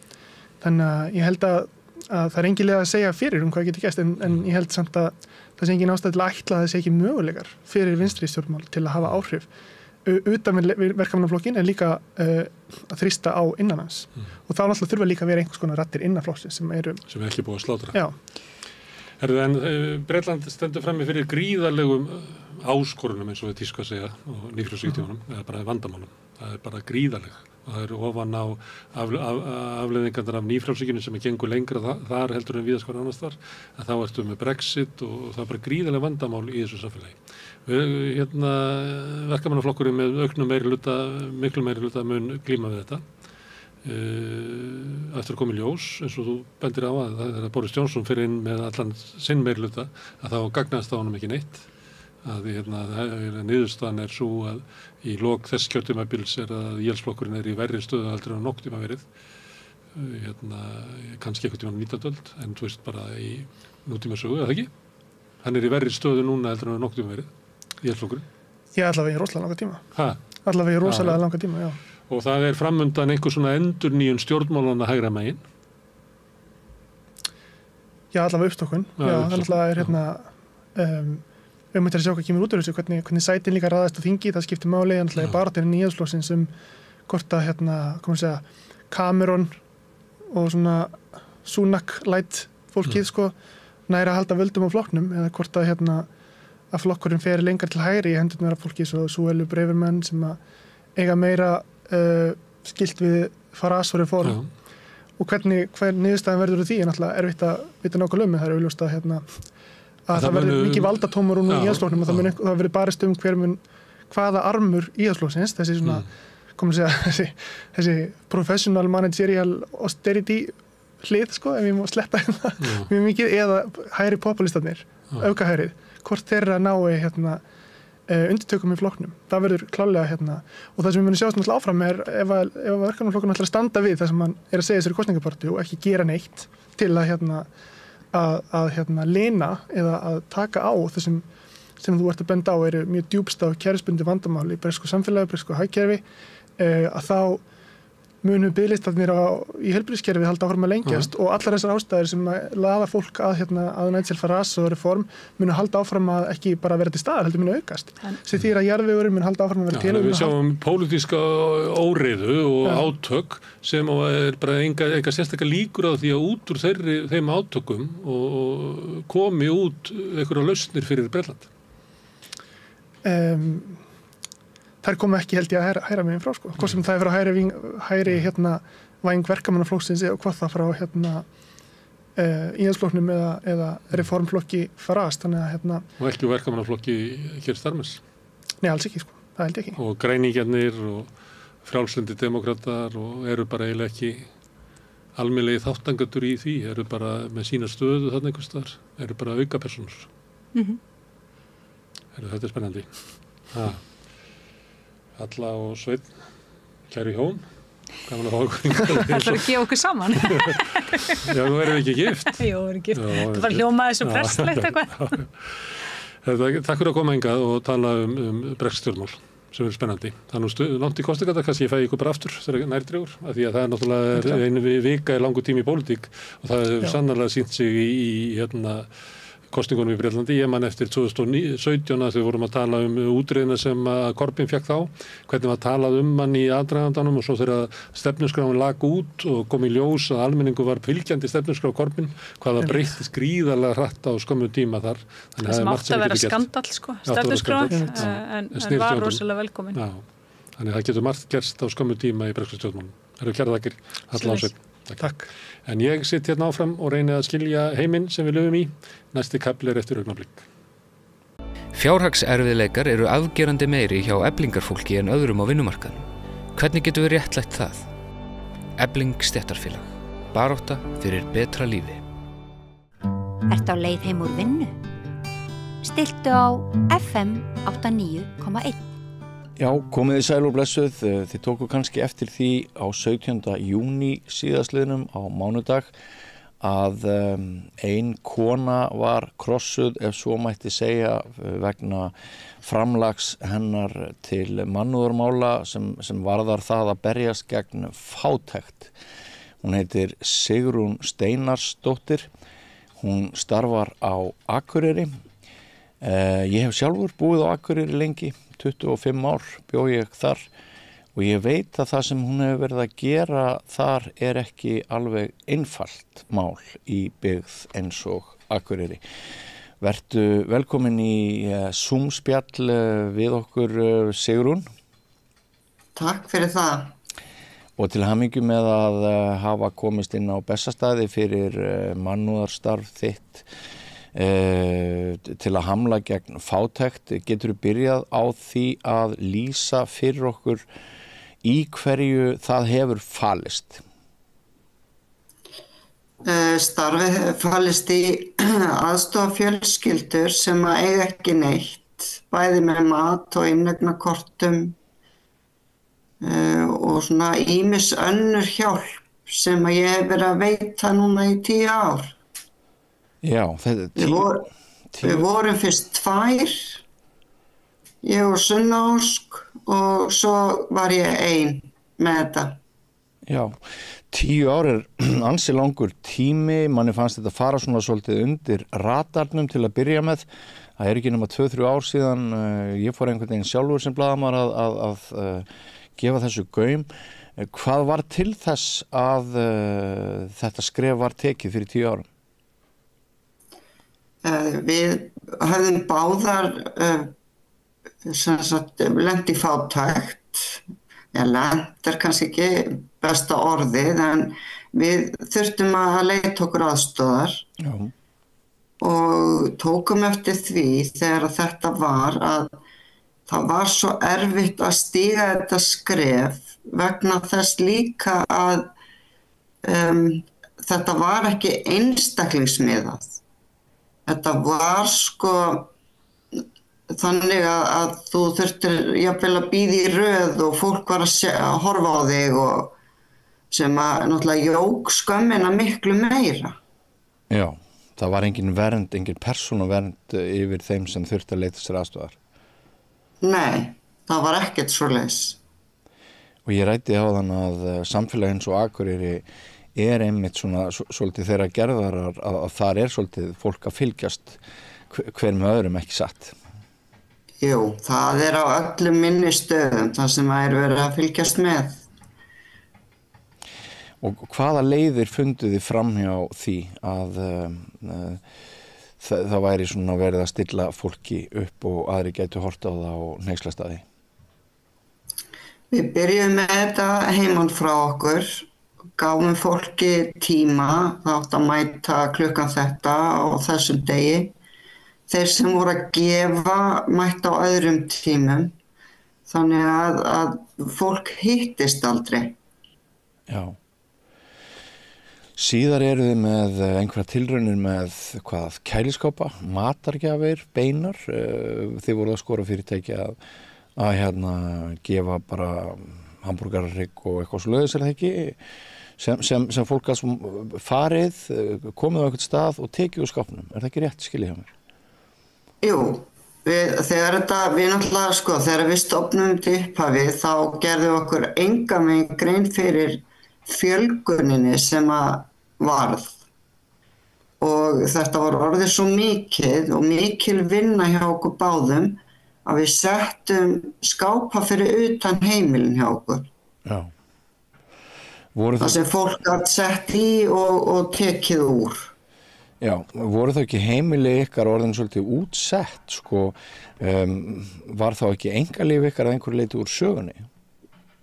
Jú, það nefnilega er það sem gerðist og eftir því og eftir COVID og þá var ég orðin ein með þetta, að þá var þetta orðið stanslaust árið til allan sólarhringinn.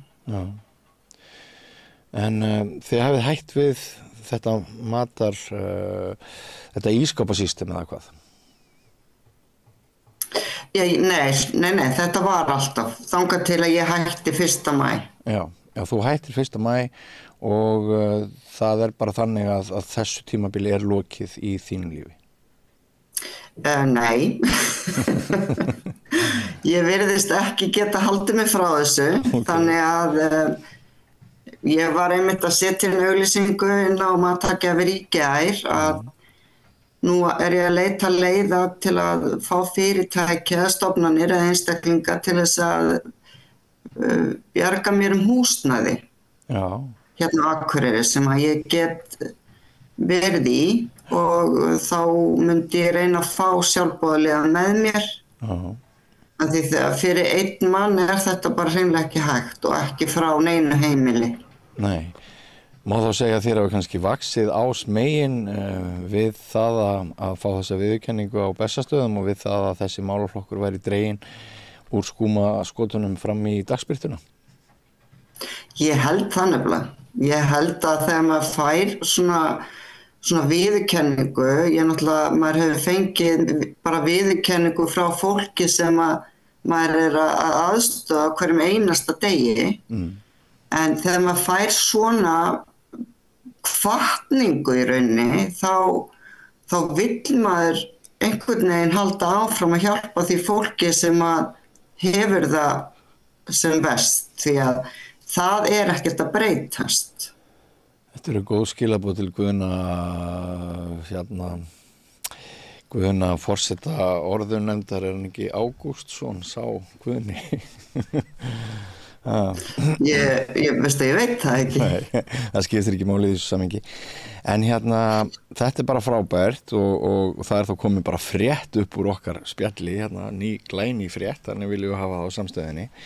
En mér langar aðeins að fara yfir það hvaða hópar þetta eru sem hafa leitað til ykkar, hverjir eru fátækir fyrir norðan. Það er stundum talað hið bjarta norður á tyllidögum og stundum látið eins og allir hafi þar nóg. En það er ekki þannig, samanber það sem þú segir. Við getum aðeins labbað yfir það fyrir okkur hvaða hópar það eru sem eru viðkomastir fyrir fátækt og hverjir hafa svona verið stærstir í ykkar skjólstæðingahópi. Það eru öryrkjar, eldri borgarar, einstæð mæður, feður, ungt fólk með börn á framfæri. Það hefur verið svona stærsti hópurinn hjá okkur. Já. Sýnist þér að stéttaskipting, efnahagsleg stéttaskipting meðal barna sé jafnvel meiri núna en hefur verið svolítið skeið? Hún er miklu meiri. Það er á Íslandi 2022 voru 10,17% barna sem lifðu við sárafátækt. Já. Þannig að við getum, ef við tökum bara þannig að það sé 2 börn í hverjum bekk sem að eiga ekki fyrir nesti og fá ekki kvöldmat. Já, það er hreinlega þannig. En við við lokum bara augunum fyrir þessu. Við viljum ekki sjá þetta. Nei. Krökkum strítt, það orðið mikil stéttaskipting, miðstéttin að færast neðar og þar sem allt hefur hækkað mikið og þá náttúrulega verður þeim strítt á þessu. Já, og feimnin getur leitt til einhvers konar útskúfunar og það getur leitt til þess að þetta fólk fittar ekki alveg inn í samfélagið síðar, það kemur reiði og biskja ekki satt og heilsufarsvandamál. Jú, að því líka nú eru íþróttir dýrar, keppnisferðalög eru dýr og þarna líka verið að útskúfa börnum að æfa fótbolta eða handbolta því að foreldrar hafa ekki efni á að senda börnin sín í keppnisferðalög eða kaupa búninga og þú greiðir ekki bara gjaldið fyrir íþróttir. Nei. Ég hef mitt skrifað einu sinni fréttaskýringu í fréttablaðið allan viðbótarkostnaðinn sem bætist við það stundu sagt að þegar þessi frístundastyrkur sé lagður á borðið þá dugi hann til að krakkarnir fái tækifæri til þess að æfa þá íþrótt sem að þeim líkar best að æfa, en það alveg ótalmargir aðrir kostnaðarliðir sem bætast við þannig að það kostar gríðarlega peninga að ofta vera í frístundum fyrir börn og bakland fjölskyldna til fjáröflunar mjög misjafnt. Það þannig. Þannig að við erum við erum að útskúfa börn að fara í íþróttir og það ekkert allir einmitt sem geta borgað eða hafa einhvern til þess að fjármagna. Nei.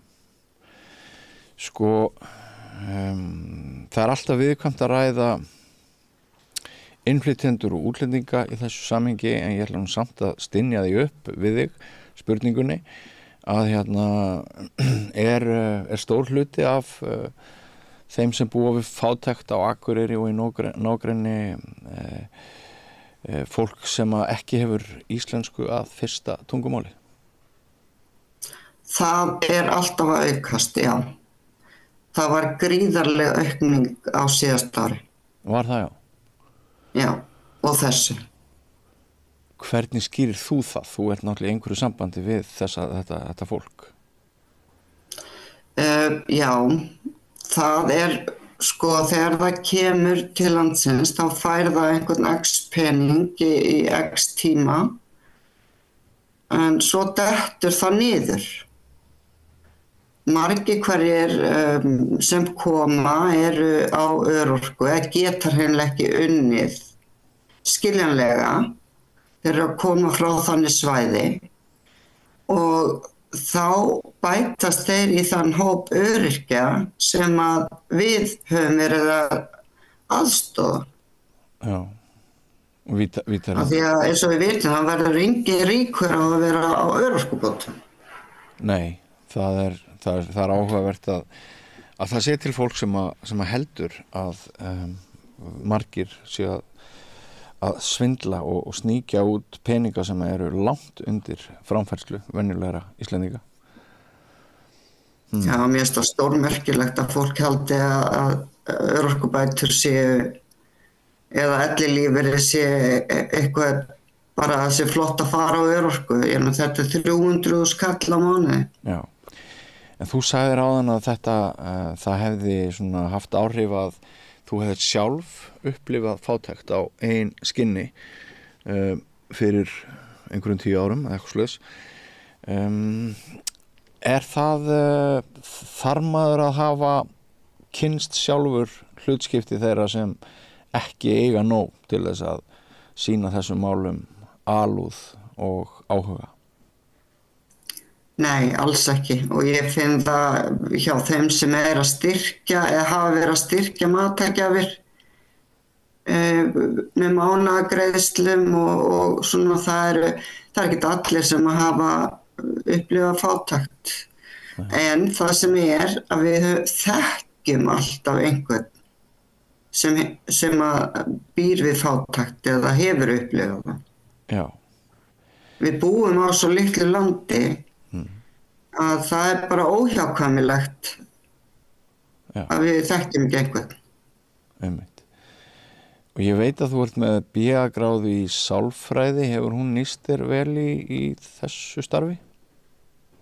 Hún hefur nýst mér mjög vel því að mikið af þessu, þegar fólk að leita til mín, þá það alveg niðurbrotið. Já. Og svona, þá óbúslega gott að vera með þessa menntun og geta svona aðeins huggað fólk. Það ekki nóg að láta hafa mat eða innegnakort. Það þarf einhvern til að hlusta og skilja og Já. Það mikilvægt líka. Já. Og við vonum líka einhvern sé að hlusta á okkur núna eða horfa á þetta spjall sem að kannski til í að leggja fram hvort sem það verður nú húsnæði sem þú ert að leita að eða eitthvað minna. En ég nefndi hér í upphafi inngangsins að mér finnst svolítið gott hjá forsetanum og þeim sem ákveða fálkaorður svolítið gott hjá þeim að setja fátækt á dagskrá með þeim hætti sem þau gerðu með. Ég veit þér þessa viðurkenningu. Ertu sammála þeim sem að halda því fram að það sé í rauninni, þetta sé miklu meira vandamál og fátækt sé miklu almennari, það sé miklu meiri skömm og miklu meiri leynd í kringum þetta en svo að við séum að ræða þetta í samræmi við umfangið. Er mikilvægt að við drögum fátækt út í dagsljósið? Það mjög, mjög mikilvægt því að þetta vandamál og þetta eitthvað sem við þurfum að ræða og þetta eitthvað sem þarf að breytast. Það þarf að gera eitthvað í þessu vandamáli.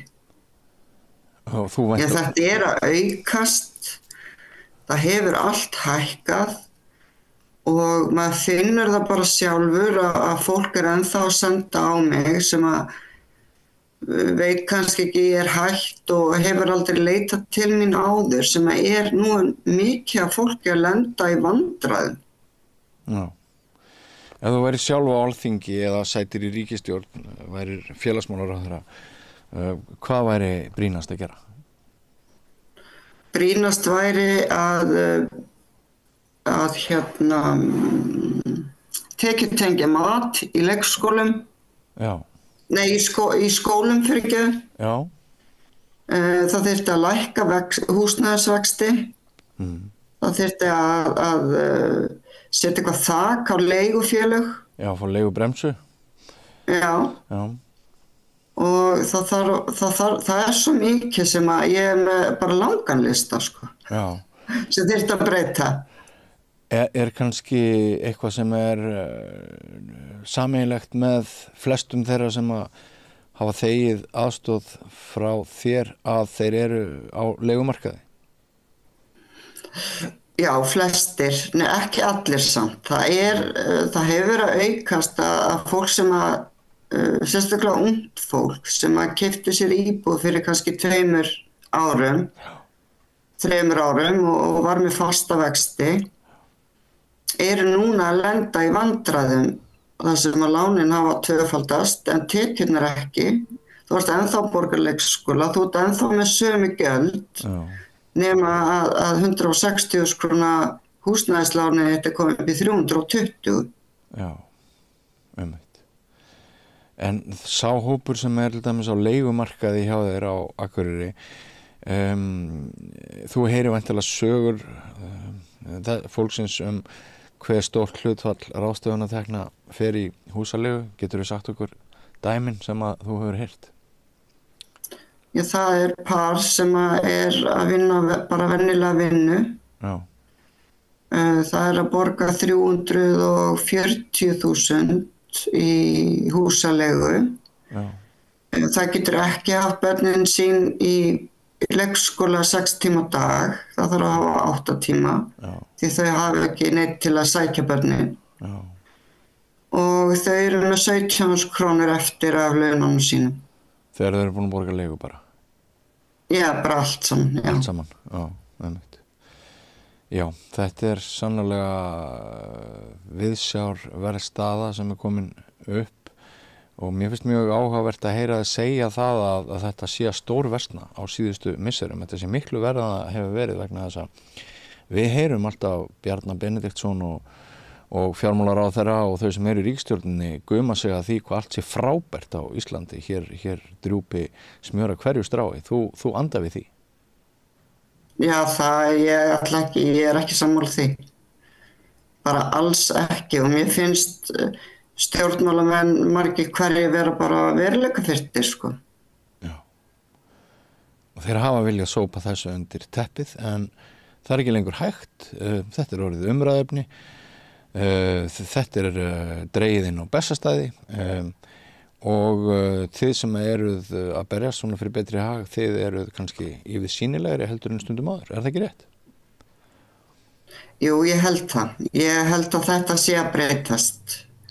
Já. Við erum að verða sýnilegri, við erum farin kannski, það er meira hlustað á okkur núna. Þessi var kannski eins og þú segir, þetta var bara sópa undir teppið og svona, nei, ekkert verið að tala um þetta. En ég held að það sé bara ekki hægt lengur. Nei. Það eitt út af fyrir sig gæti verið mjög valdeflandi fyrir þennan hóp, álykta ég. Já, ég held það. Ég held að það sé og þess vegna líka vil ég halda áfram að berjast í þessu málefni. Já, það er frábært. En Sigrún Steinarsdóttir, kæra þakki fyrir þetta spjall sem við höfum átt hér í gegnum Zoom og gangi bara rosa vel með allt þitt í framtíðinni. Takk að kella fyrir og takk fyrir spjallið. Nú, þá víkjum við okkur yfir í aðra sálma og næsti kafli verður í boði Gunnars Smára. Hvernig getur við réttlætt að 60% Eflingarfólks eigi erfitt með að ná endum saman? Efling stéttarfélag. Barátta fyrir betra lífi. Ertu á leið heim úr vinnu? Stilltu á FM 89,1. Já, við höfum verið svolítið að horfa aftur, fjalla söguna og sagnfræði og hitt og þetta hérna við Rauðaborðið þegar maður segir að júní sé sögumánuður við Rauðaborðið. Það byrjaði á því að Sigurður Gylfi Magnússon kom hingað, hann hefur haldið úti bókaflokki sem kallast Sýnisbók íslenskrar alþýðumenningar langa tíma og við vorum að ræða þann bókaflokk og þá svona sýn sem að má sjá inn í söguna og kannski svona ósagða sögu og týnt fólk í sögunni og kannski svona kannski hugmyndin það að það væri komið tími til þess að endurskoða bæði söguna sem er svona stórsöguna sem við höfum okkar á milli og kannski líka hvernig við notum hana og hvernig við sjáum hana. Þetta var skemmtilegt samtal og í framhaldinu eiginlega meðan að á samtalinu stóð þá ákváðum við að búa til fleiri viðtöl og fleira fólk til þess að koma hingað. Og nú er hingað komin Guðrún Ingólfsdóttir sem er bókmennafræðingur. Og það vil svo til að nýjasta bókin í þessu bókaflokki er bók eftir þig. Já. Sem að þú týnur, sem heitir Bragðarefur. Það virðist vera mynd af mat. Nei, þetta eru brjóssykursmólar. Þetta eru brjóssykursmólar. Með mólum og gömlum textum, sætum, súrum og biskum. Hvað er þetta að gera þarna? Er þetta að týna til svona texta sem að fólk var að lesa eða skrifa? Já, þetta er aðalega, þetta eru aðalega textar sem að fólk var að lesa. Og ekki fínir textar? Ekki postulur? Nei. Og ekki íslenskisögur? Nei, ekki íslensk. Og þetta er ekkert sem tengist í raun íslenskum bókmenntum. Þetta eru í raun, flestir textarnir í þessu eiga sér erlendan uppruna. Og það sem mig langaði til að gera var að safna saman í það sem svo kallaða sirpu, því ég fjallaði sjálf í doktorsritgerðinni minni svo kallaðar sirpur. Það eru handrit með fjölskrúðu efni, bæði sem átti sér íslenskan uppruna og líka útlendu efni. Og mig langaði til að sýna bara með þessari bók hvað í raun lesefni fólks á fyrri tíð var fjölbreytt. Það var ekki bara kveðskapur eða sögur, Íslendingasögur eða riddarasögur og fornaldarsögur. Ekki bara fjártalið. Nei, en það var... Það verður svona í endurminningum að það hljómarast út þannig að fólki hafði ekkert að lesa nema fjártalið og lasa bara aftur og aftur, en það var sérst ekki þannig. Nei, það var ekki þannig og það er til alveg ókjör af handritum í handritasafni handritasafni Íslands í Þjóðbókhlöðinu og líka á Árnastofnun sem eru með fjölskrúðugu efni hérðan og hvaðan. Ýmist er þessu safnað á mjög markvissan hátt. Það er kannski einn safnari, einn skrifari sem skrifar og byggir upp sitt efni á mjög ákveðin hátt eða fólk safnar bara til að safna sér bókasafni í bók, alls konar svona litlir mólar og svo var kannski lesið úr þessum handritum á kvöldin, ekki bara sögur heldur. Fólk bæði las þetta örugglega upp en líka sata kannski með sitt eigið handrit í kjöldinu og las. Þannig þegar þú komst yfir texta þá skrifar hann upp til þess að eiga? Já, nákvæmlega. Það var þannig og þá var hægt að hverfa aftur til þessa texta og hafa gleði af honum hvenar sem var. Og náttúrulega bókasöfn, það voru fyrst og fremst lærðir menn sem áttu stór bókasöfn. Alþýða manna átti kannski bara fáeina bækur. En nota bene að það verður þegar að prentsmiðja kemur til landsins bara rétt fyrir miðja 16. öld kring upp úr 1530 að og ég tala ekki þegar að Guðbrandur biskup tekur eftir að hinn nýji siður er lögfestur lúterstrúin og þá verður prentsmiðjan bara tæki í hans höndum Guðbrands Þorlákssonar biskups á Hólum til þess að kenna hinn nýja sið og þá var dælt út trúaritum og fólk átti töluvert af svona bara alþýða manna líka átti trúarit en þú lifir ekki á brauði einu saman, það þarf líka einhverja svölun með því og smá marmelaði. Já, með smá marmelaði og það voru alls konar bæði sögur og kvæði og skemmtitekstar og líka svona fróðleikstekstar. Á hvaða tími erum við að tala um? Hvað þessi tekstar sem út tíni til hér? Spannar þetta? Þeir eru teknir úr handritum sem eru flest frá 18. og 19. öld eitthvað frá 17. öld en tekstarnir sjálfir eiga sér margir hverji mun lengri sögu bara aftur í klassíska fornöld þannig að þetta eru tekstar sem hafa kannski ferðast langan veg og koma síðan til okkar í ýmsum myndum eru kannski þýddir úr dönsku eða þýsku. Hvað veldur því að texti ferðast svona?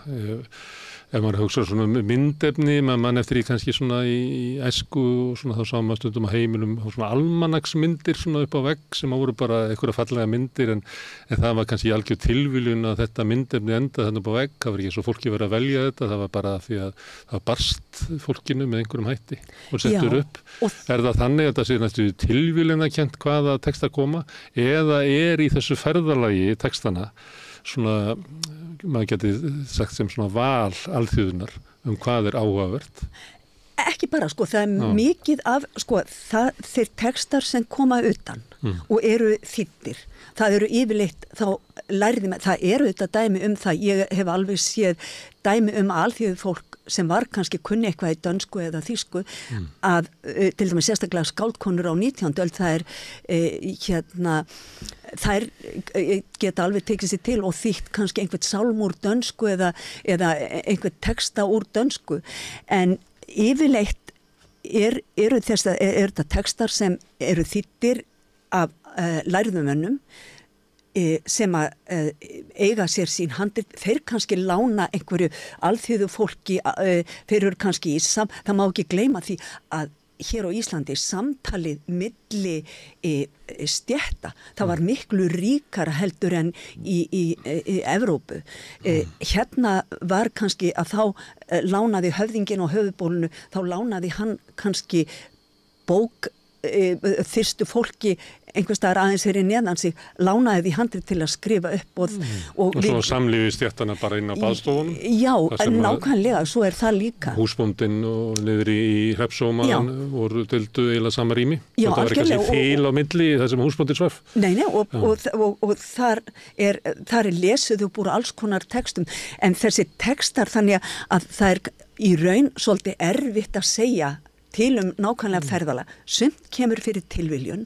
Sko, það má ekki gleyma því líka að lærðir menn, kannski einhverjir strákar sem fóru til Kaupmannahafnar í nám við háskólan, þeir kannski rákust á einhverja bók með kannski einhverju því sem við köllum hjátrúarefni, en ég kallast alveg á við bara hjátrú nútímans, að þeir kannski voru að koma með lærðarbækur heim, en þeir komu líka með alls konar efni, til dæmis í Kaupmannahöfn og víða í Evrópu, þá var miklu meira prenta. Hér var bara, kirkjan hafði einokun á prenti þar til að Hreppseyjarprent var stofnað, með minnir 1783 frekar en 4, og í þessum löndum var prentað alls konar efni, draumráningar og ég veit ekki hvað og hvað, það er alls konar það sem, eins og ég segi, það sem við vildum kalla hjátrúarefni, og þetta barst hingað.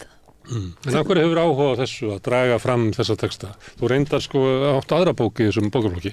Já. Á hverju líka ekki voru göfugu kerlingar. Og það er bókmennið íslenska kvenna frá miðöldum. Já, en ég ætla bara, ef ég má halda áfram. Ég ætla að koma aftur að þessari, sko. Já. Ég er bara að velta fyrir mig, af hverju ertu að skoða þetta?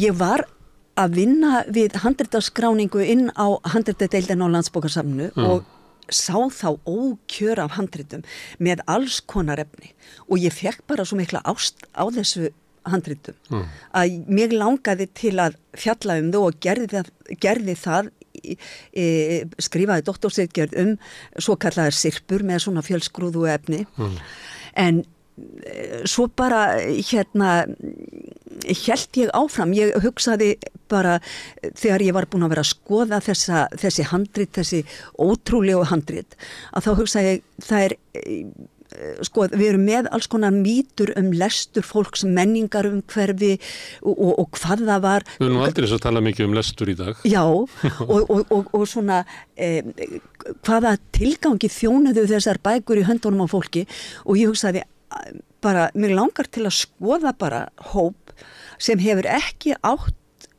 sterka rödd í samfélaginu, mjög daufa raunar sem eru konur, og skoða bara hvernig var menningar hverju kvenna, hvaða bækur áttu þær, hvaða tilgangi þjónuðu þessar bækur í höndunum á þeim, og ég ákvað bara að sökkva mér ofan í handritahauginn og finna, ég fletti í gegnum alveg mörg hundruð. Það er að breyta þér í kettlingu á 18. öld með því að lesa þetta? Já, og bara reyndi að finna spor eftir konur, og ég bara finna hvaða handrit áttu þær, hvað voru þær að gera við þessi handrit, því það var stundum haldið fram að þær höfðu fyrst og fremst átt bækur sem einhvers konar fjármuni, það er að segja að þær hafi erft bækur, og bækur hafi þar með oft verið bara eins og fjármunir því að það sem sko efri stéttin átti náttúrulega miklu fleiri bækur heldur en lægri stéttin,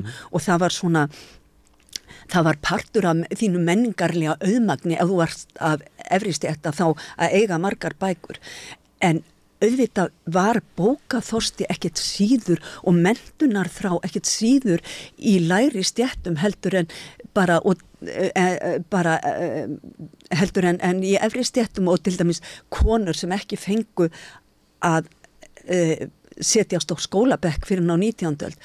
Þær þráðu alveg jafn mikið að lesa og fræðast heiminn bara eins og kallmennir. Áttu við að menntunarþörf og þörfi fyrir að fræðast sé bara algild, að það sé ekki þannig að þau sem eru þarna uppi í samfélaginu, að þau hafi meiri menntunarþörf og þess vegna séu þannig uppi en við sem erum hérna í duftinu, að við erum hérna í duftinu því að við erum engan áhuga á því að fræðast og mentast. Nei, ég held að það að þau séu uppi eru fyrst og fremst fjármunir en heið menningarlega auðmagn, það þarf engar kistur, það er bara út allt og þú getur safnað, það er enginn sem segir að þú getur ekki safnað, orðið, milljónamæringur, af menningarlegu auðmagni og bara af lestri bóka.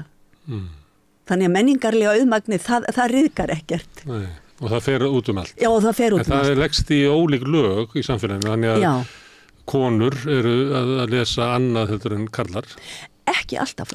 Nei, og það var nefnilega það sem kom ég líka óvart er að sjá bara, maður sér svolítið bara söguna í gegnum, ef maður skoða bækur kvenna, þá sér maður svolítið hvað er efst á baugi. Hvenær er verið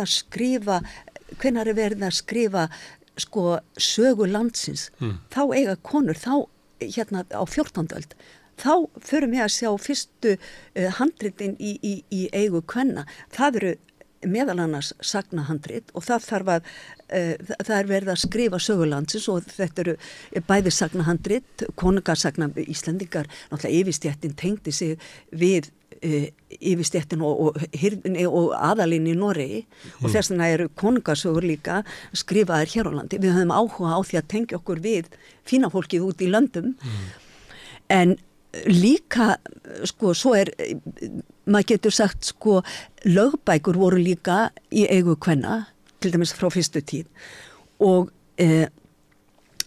bæði er það að konur notuðu lögbækurnar, alveg eins og kallarnir, til þess að kenna börnum að lesa, vegna þess að það voru bara til 2 stafstéttir í landinu.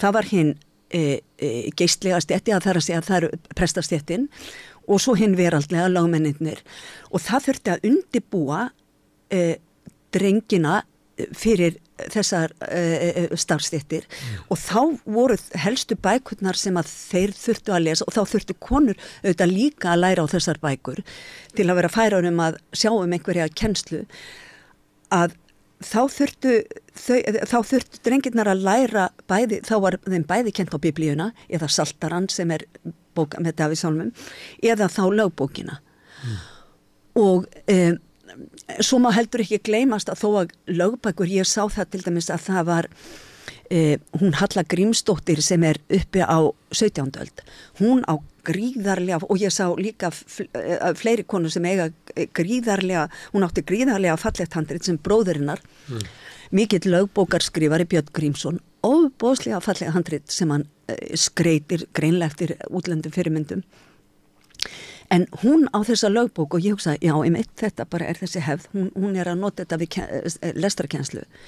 En þá er vísa inn í, framalegi bókinni, þar sem að hann yrkir til hennar og segir, þar sem að hann vill fá gjald fyrir, þetta er svona gert svolítið samt í gamansömmun tóm, þar sem hann vill fá gjald fyrir að skrifa þessa flottu lögbók fyrir hana, en það kemur líka fram í vísunni að hún muni kynna sér lögin. Og ég hugsaði, já, akkurat, okkur er svo tamt að hugsa lögin í nútímasamfélagi sem eitthvað ramma bara til þess að hefta eða svona hafa hemil og taumhald á samfélaginu og helsta verkefni lögfræðingar er að koma glæpamönnum undan lögunum.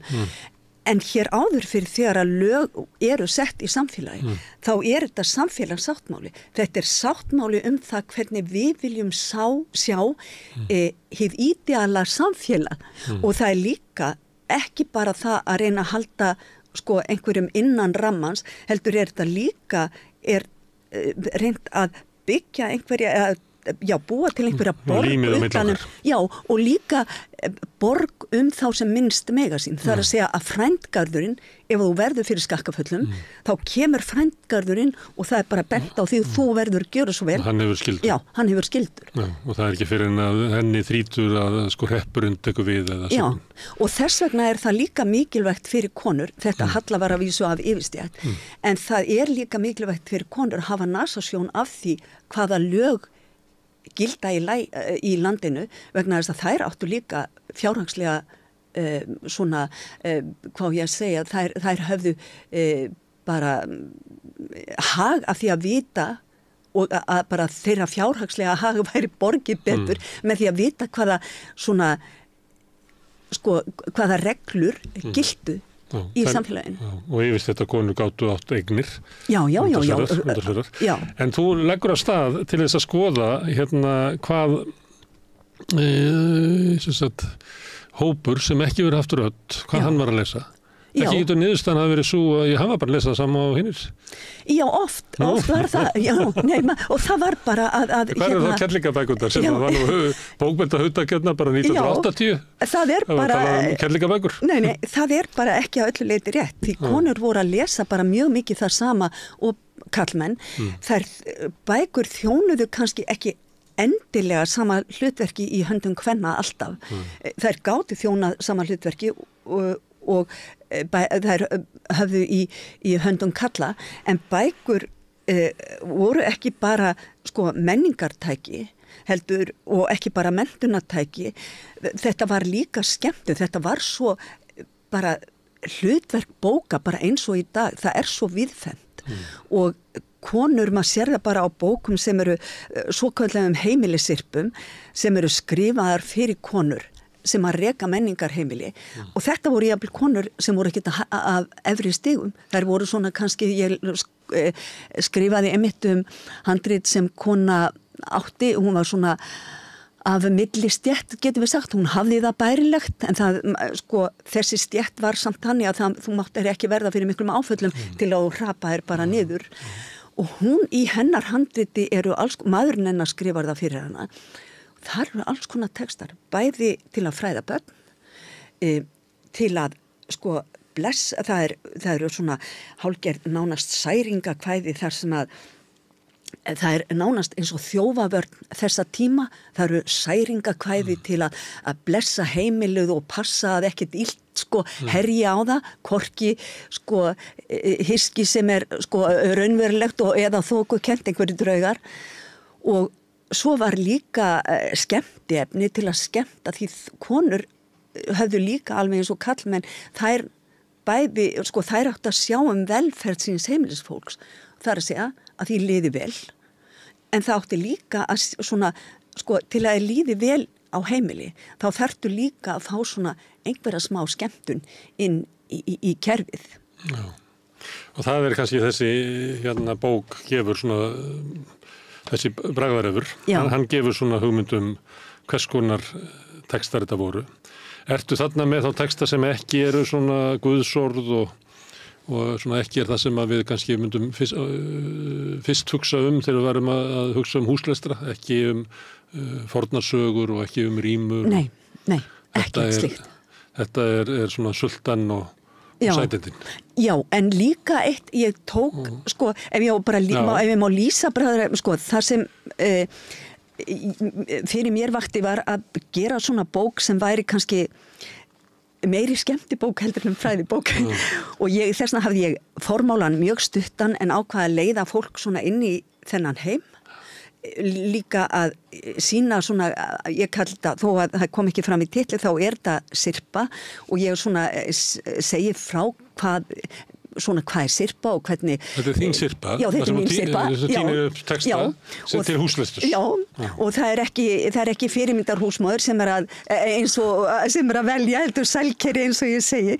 Þó að fyrirmyndarhúsmóður hefðu kannski á fyrir tíð hefðu eins og fyrirmyndarhúsmóðurinn sem að ég skrifaði í kellingabókinu minni. Það er svolítið pínlítið öðruvísi textar en samt kallast sumt á. Og ég líti alltaf á bók sem hús. Mér finnst það svo fallegt að hugsa bók sem hús. Og þegar maður opnar bók, þá er einhvern veginn hinn efnislegi heimur blasir við manni. Þess vegna ákvað ég að byrja á lækningamálunum.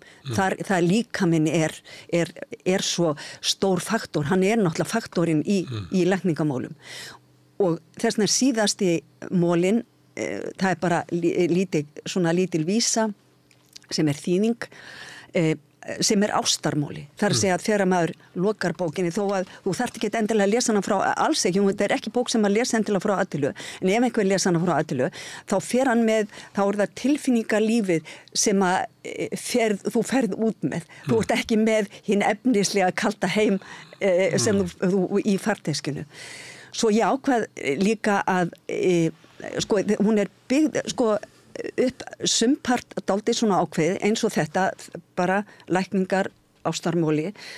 Svo ákvað ég af því að ég hafði móla karla og konur, kynjatvíhyggjan náttúrulega dómineraði á þessum tíma og ég ákvað að setja þá hafði sko bara ákveðin móla eða ég var ekkert að velja neitt sérstaklega bara tók bara svona af handahófi móla númer 2 og næst síðasta mólan en svo setti ég kallana það er þriðji mólin já þriðju mólarnir en konurnar eru þriðju síðustu og ég hugsaði sko og nú ætla ég að taka svolítið tvist á þessa kynjatvíhyggju. Ég ætla bara að fjalla konur og kalla sem við getum eiginlega ekkert samsamað okkur við.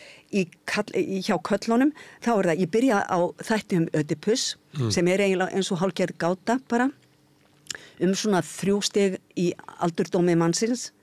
Svo kemur þáttur af Mómusi sem var í grískri goðafræði andis kaltæni guðsatíru og þetta er svona karakter sem brýtur allt niður, hann skýtur á allt og svona veröldin er öll á skakk og skjön í hans meðförum.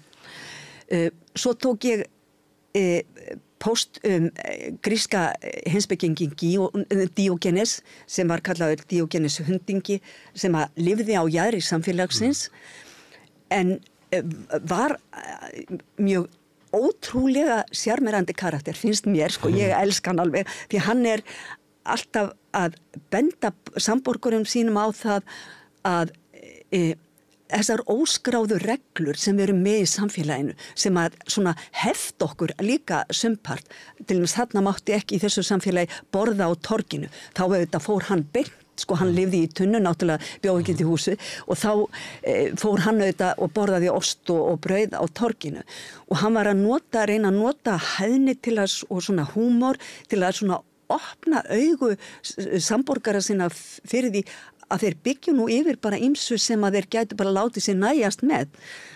Og svo á endanum þá fjallaði ég andkrist sem að, og þá er þetta bara lítið póstur sem er bara eiginlega samskonar og hefur ferðast, sko, hann, sem er lýsing á andkristi í svona bara sko, bara í kristni frá upphafi og svo breytist þessi póstur, hann hefur ferðast sko, Evrópu og í dag sko er til dæmis Soros sko gott dæmi svona andkrist sem að svona kenningarsmiðir sko samsæriskenninga hafa einmitt gert úr honum að andkrist og það er ýmsir sem hafa verið kallaðir til inn í þetta embætti og mér fannst þetta svolítið skemmtilegt að taka svona og eins með konurnar þá hugsaði ég ætla að láta fólk fara með svona tilfinningu sko ég tók síbylurnar sem eru grísk og rómversk goðmögn og þau eru magnaðar konur sem að skrifa bækur og sjá inn í framtíðin og hafa áhrif. Svo tek ég Amazónurnar sem voru herskárflokkur kvenna sem að stunduðu fyrst og fremst hernað. Og svo tók ég gat ekki neita mér að taka, það er í handriti er pínulítill póstur sem heitir Indversk kona brennist og hann er innanum sko frásagnir af karlhetjum. Það er bara langar frásagnir af karlhetjum í þessu handriti og svo þessi dásanlegi þáttur. Og ég hugsaði, hvað er þessi þáttur, hvaða hlutverki gegnar hann? Jú, auðvitað, sá sem skrifaði handriti, hann hefur ekki séð neina aðra hetjulega dáð fyrir konu, aðra en að fórna sig fyrir eiginmannin af því að þær berjast það að þær eru giftar, báðar, þær eru 2 eiginkonur Indverks Hermanns og hann deyr og þær rífast það hvor eigi að fá að brenna með honum. Og svo sem fær það hún bara, þetta eins og bara hátíð í bæ þegar hún fær.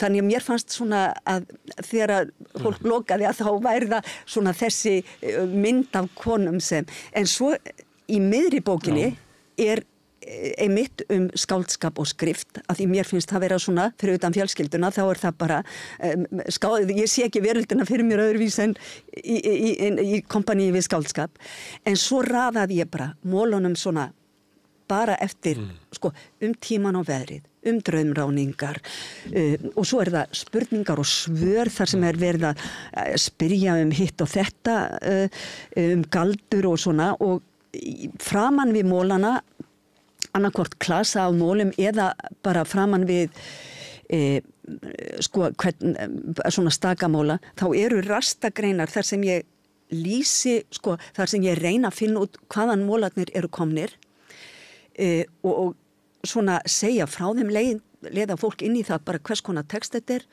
og svona hver að skrifa, hvort það prestur eða vinnumaður. Einleið að þú lýsir fyrir mér hvernig valið var inn í sirpuna þína.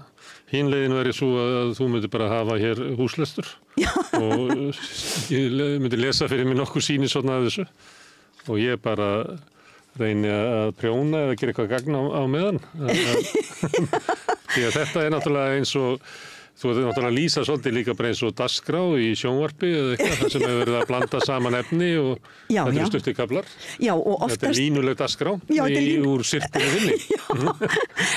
Já, og oft sko, ég ætla ekki að taka neitt úr, til dæmis, hér eru skemmtilegir mólar til dæmis útlitsmörkun, þar sem að, sko, fólk taldi að það væri hægt að finna, sko, sama sem merki milli sko útlits og ákveðina sálrænna eiginleika. Þetta við jafnvel að sjá svona kynþáttamörkun og útlitsmörkun enn í dag. En þú talaði líka trúar, ég ákvað að taka svona dæmi úr himnabréfum. Það svo merkilegt að þetta eru textar sem að þeir gátu verið að þetta gátu verið englanöfn, þetta gátu verið nöfn Jesú, en þetta bréf sem að Leo Páfi átti að hafa fengið og hann átti að hafa látið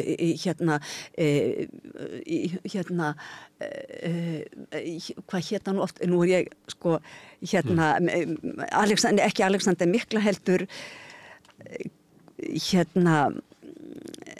ég get svar, það stundum gleymir maður því sem maður ætti helst að muna því sem maður ætti helst að muna það Karla Magnús ógleymanlegu karakter samt sko, sem hann átti að láta Karla Magnús fá og þetta hafði Engill drottins fært Leo Páfa og hann átti að fá honum til að, sko, þetta átti að verja hann í Rúnsivallsbardaga. En svo ferðast þessi texti og það klippast út englanöfnin, það ég nöfn Jesú, nöfn Guðs og svona og fólk skrifa þetta niður og bara þetta innan klæða og það hann Aðalsteinn Jónsson heitin fyrirvænandi orðabókaritstjóri Háskólans, hann skrifar einmitt líka himnabréf ömmu sínar sem að hann sko sér hjá henni, þetta í byrjun 20. aldar. Við erum enn að sjá, mér finnst þetta bara svo rosalega skemmtilegt að ég sko maður verður, ef maður með svona bók, þá verður að koma eitthvað trúarlegt efni, af því þetta var svo ofboðslega ríkur partur af Já, það ekki að skilja þessa fólks án trúarinnar? Nei, bara alls ekki. Og ekki að skilja kannski mátt þess, til dæmis ef við tökum bara svona hugmyndir síðbótarinnar að hver maður hafi aðgengi að Guði, en það þurfi ekki að fara í gegnum embættismanna hírakíuna. Nei. En náttúrulega einn stórkostlegasta sko valdumturnun sem hugsast getur, sem að kannski trúlausir nútímamenn eiga erfiðleikum með átt að segja á. Já, en þetta var... Trúin var sterk og líka trú á mátt orðsins, eins og að maður geti varið sig með því að hafa hér eitthvað texta innan klæða, að það veri eins og brynja. Já. Og þetta einmitt alveg hárrétt hjá þér að það sko að sko hvað Lúterstrúin var ofboðslega í raun, var byltingarkennt að þarna fékkstu eins og þú segir, sko, þú fékkst bara beint samband við Guð og líka innan einmitt á upphafstögum lúterskunar þá fara konur að skipta, þær gátu verið að predika En svo breyttist það náttúrulega. Já, og kannski var orðið svolítið útþynnt þetta kemur til okkar. Já. Í alvöru. Ég held að áhrifin hafi þess verið meiri í Skotlandi til dæmis og svona víða heldur en á Norðurlöndunum og annað og ég held að það hafi verið valdið uppkvötun fólks á Norðurlöndunum þegar kemur til Vesturheims og hittir þar aðra lútera. Já. Að þá uppgöta menn oft hvað raunverulega þetta þýddi að Jesú er minn en ekki embættismannsins og embættispressis en til dæmis prestarnir áttu sig fullkomlega á þessu og maður sér það bara til dæmis hjá Hallgrími Pétursinni sem bara, það er svo djúp þessi vinskapur við Jesú Krist, það er ekki endilega að menn fari beint í guðdóminn heldur er Jesú bróðir besti og bara liggur með honum á sóttarsæng þeir tveir þjáðir menn nákvæmlega það er bara þannig stemmingin já. En ég ætla að fá þig til að halda hérna húslestur. Já, heyrðu, en ég ætla bara, ég er ekkert að lesa til dæmis eins og það eru hrikalega skemmtilegir hérna lönd og þjóðir og ég gat ekki, ég átti svo erfitt með að velja úr því að ég bara spyrti, af því að textarnir eru svo stuttir, að þá tók ég sænska, danska, rússa, Pólverja og talandi fordóma í nútíma samfélagi. Þetta verður Facebook í dag. Já, þetta er úr hollensku riti og það eru, fordómarnir eru, þeir eru stórkostlega skemmtilegir. Og svo er meira sér kapli hugsaðir að tala skrimslin. Þetta er svo sérkennilegt margt, en ég ætla bara margt fróðlegt en það er alveg ljóst að fyrir tíðar fólk var miklu sannfærðara en við til dæmis það að skemmtun og fróðleikur þetta var alltaf saman í ferðalagi. Þetta ferðaðist alltaf saman. Og fróðleikur og sannleikur er svona uppkvötun eins og fegurðinn og þú verður náttúrulega að þá verður að vera einhver innblástur í henni. Að það er seinni tíma hugmyndum að fróðleikur sé þurr og leiðilegur. Já. En það er ekki. Forbóðna sé kannski dillandi og skemmtilegt. Já. En það er öfugt að það er sannleikurinn og fróðleikurinn sem getur verið dillandi og skemmtilegur. Já. Og það er, sumt stundum valdi ég er að reyna að höfða til kannski breiðs hóps af fólki og líka stundum valdi ég svona kannski eitthvað sem kannski yngra fólki myndi kannski þykja meira gaman en það hafa allir gaman af smá dónaskap hér og þar. En svo er það líka bara svona eitthvað sem fyndið. Ég ætla að lesa hérna úr lækningamóla. Að gjöra sig veltalandi eður við málhelti. Afklæð þig ofan að mitt. Takk síðan lifandi silung og lát hann framan á bera bringuna millum brjóstana. Legg síðan handleggina báða bera fram að honum og halt honum þar svo lengi þangað til hann dauður. Svo verður maður veltalandi þó áður hafi málhaldur verið. Og það er, það er enginn að fara að, ég hef enga tróði að fólk hafi farið eftir og ég held, sumt hefur, það er líka svolítið gaman að sjá inn í hvað fólki kannski þótti fyndið. Það er kannski líka, það er forvitnilegt að sjá hvernig húmorkar sumpart samur en líka hefur breyst. En þú heldur að fólk hafi ekki gert þetta? Þetta hefur verið lesið til skemmtunum? Nei, ég veit ekki. Þetta hefur þú pröfað þetta? Þú varst ekki við málið að skrifa. Ég hef ekki prófað þetta og ég efast, maður veit svo, samt ekki, þetta úr lækningabók, en ég veit ekki. Ég efast samt það. En hvað veit maður? Nei. En það það Kemur fleiri sín svo? Já, það ég ætla bara hér að ganni af því að þetta úr þessu einu svona himnabréfi og þetta himnabréf þó að þetta sé yfirleitt svona mjög kristilegt, það svona Jesú veri minn verndari, Jesú hann verndari, hann réttlátur, drottin geimari og hann speki sól réttlætisins og alls konar svona upptalningar. Þá þetta jaðra við, þetta svona partur, ég ætla bara að lesa stutt, þetta svona kallast á við særingar sem líka náttúrulega, við erum sko galdur gat bæði verið svartur og hvítur líka kirkjan svona það særingar eru þetta svona möntrur þetta eru svona þrástagast á til þess að hafa áhrif á hinn ytra heim nákvæmlega sem galdur og fólk og það rosalega merkilegt að lesa til dæmis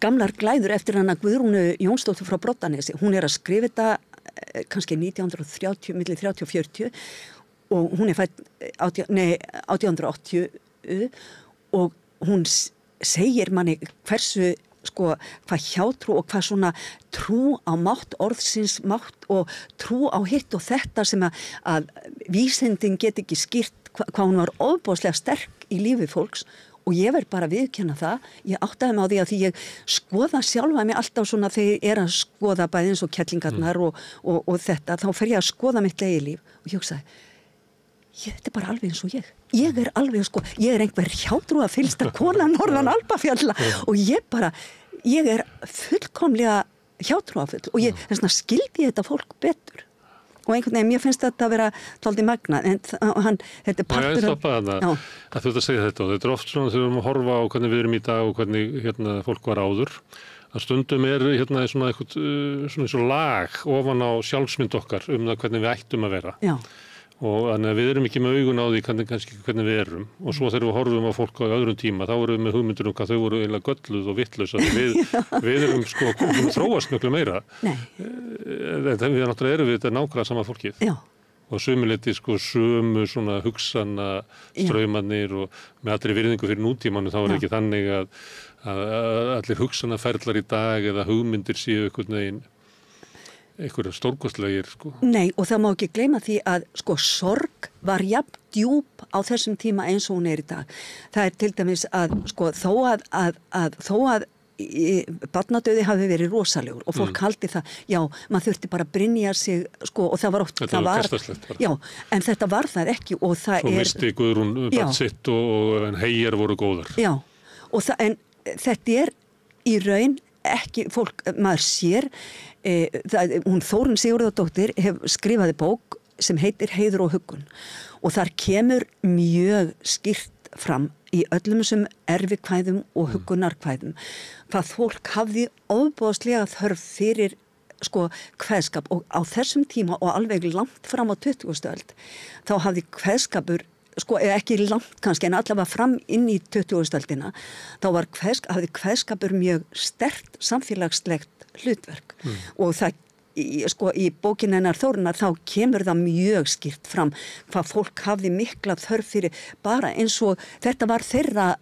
sko svona terapía, þetta var þeirra samtal við guðdóminn og kveðskapur náttúrulega eins og svona aríja innan úr tilvistinni einstaklingsbundu tilvist sem ég get lesið og máta mig við sem að kannski við höfum ekki, það ekki bara skáldskapur sér í þessu núna, það alls konar sjálfshjálparbækur og eitthvað fleira, en fólk sótti í sorginni í kveðskap sem að nýsti sorginni og baráttunum við hana til þess að koma sig í gegnum. Og þetta eru í raun eins og Þórunn að lýsa, sko, þetta eru sjálfshjálparbækur í raun þess tíma.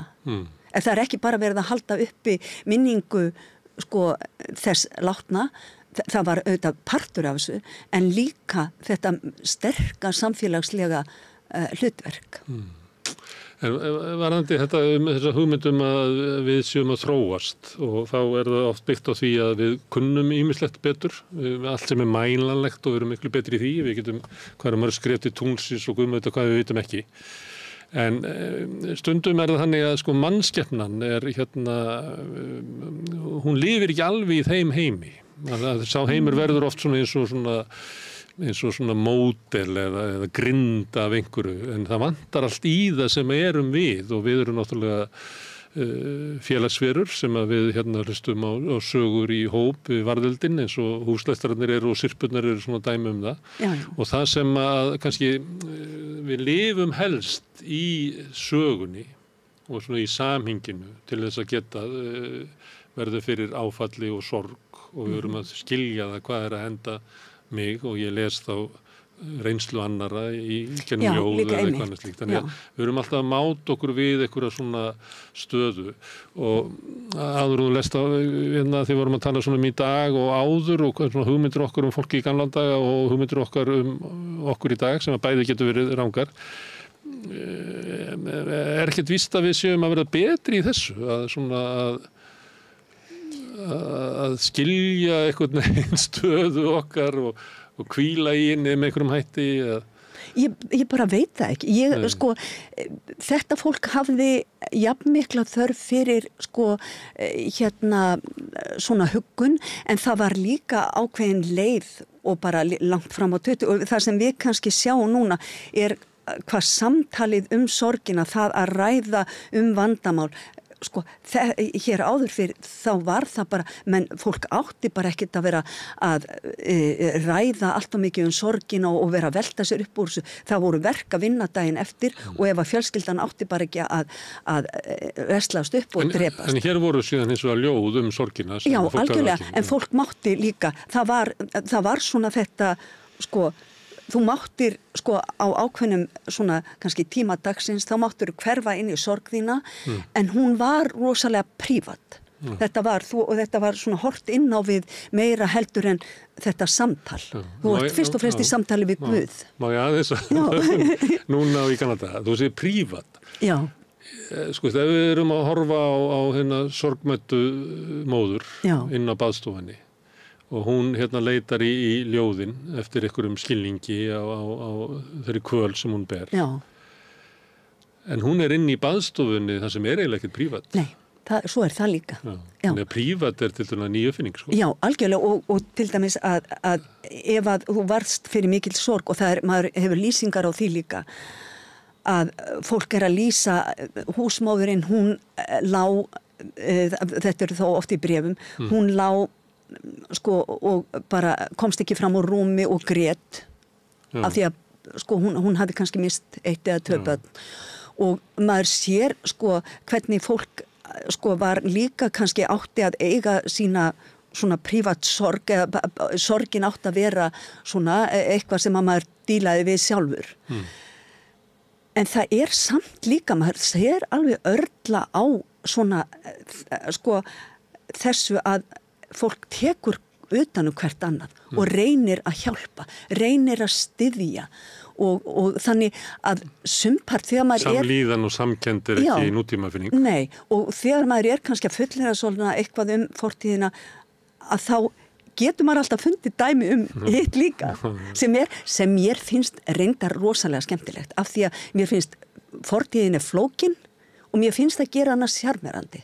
Af því að mér finnst, það ekki hægt að setja bara eitthvert skapalón yfir hann og segja að svona var fólk vegna þess að eins og þú talar að við séum að mæla, fólk var líka að mæla, það var lengdin til tunglsins, það var lengdin til sólarinnar og það var lengdin og það voru alls konar mælingar í gangi. Sigurður Gylfi tók nú dæmi af bræðrunum sem hann er doktor í sem töldu skrefin yfir heiðina, það var alltaf verið að mæla eitthvað.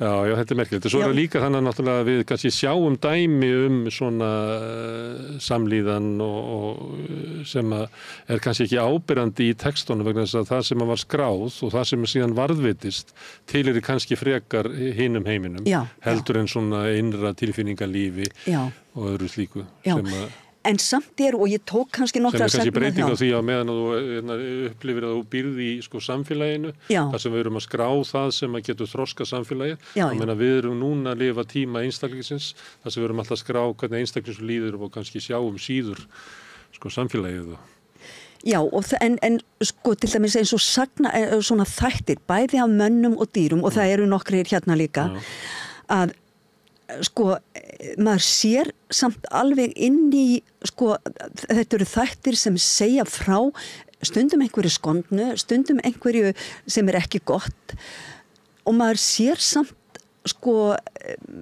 svona persónuna á bakvið að maður kemst svona það líka samt ákveðin gluggi inn í reynslu annara og ýmsar frásagnir maður lærir alltaf eitthvað veröldina alveg sama þó að manni finnist eitthvað vera kannski ekki svona á yfirborðinu eitthvað sko markvert, en þá samt einhver svona móli sem já, svona hugsaðir þú veröldina, svona, og það svona, já, það finnst mér svolítið skemmtilegt. Það Guðrún, þú að halda áfram lesa, ég gleymdi mér, ég átti að vera að prjóna, en ég fór að spyrja eitthvað. Það að gera, maður ég ætla bara að fara að prjóna, þannig þú að lesa. Já, þetta svona eins og svolítið særing, sko. Ég særi frá mér alla ára og andskota með Jesú Kristi heiðarlegum nöfnum og höfuðhárum. Ég særi frá mér alla mína óvinu og fjandmenn með Guðs míns heilugu og huggunaríku nöfnum. Í nafni heilarar þrenningar særi ég þig frá mér, þú leiði djöfull, ofan í það versta eldstíki og þína vini, fylgjara og sendiboða. Jesús, bænheyrð þú mig, heilög þrenning, bænheyrð þú mig, hér í Jesú nafni. Amen. Og það bara, hvar sem þessi Jesú nöfn eru yfir lesin, þá sál og líkami eru þvinguð í nokkru, þá skal manni batna og aldrei skal sá maður bráðkvættur verða og ekki sjó drukknani í vatni, beri hann þessi Jesú nöfn. Og það að segja að þú, sko leiðu úr komin með textan bara svona alveg upp að holdinu, að þá vendarmátturinn komin. Og þú hefur reynt það? Nei, ég hef ekki nefnilega, ég hef stundum verið að veltaði fyrir mér að prófa að skrifa og geyma. Já. Það væri alveg... En akkur er það hægt við það? Kemur þú ykkur öll sem segir nei? Nei, alls ekki.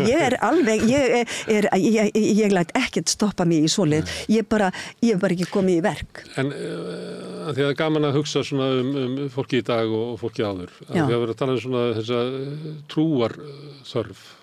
Eða það að fólk lifi inn í einhver svona heimi. Já.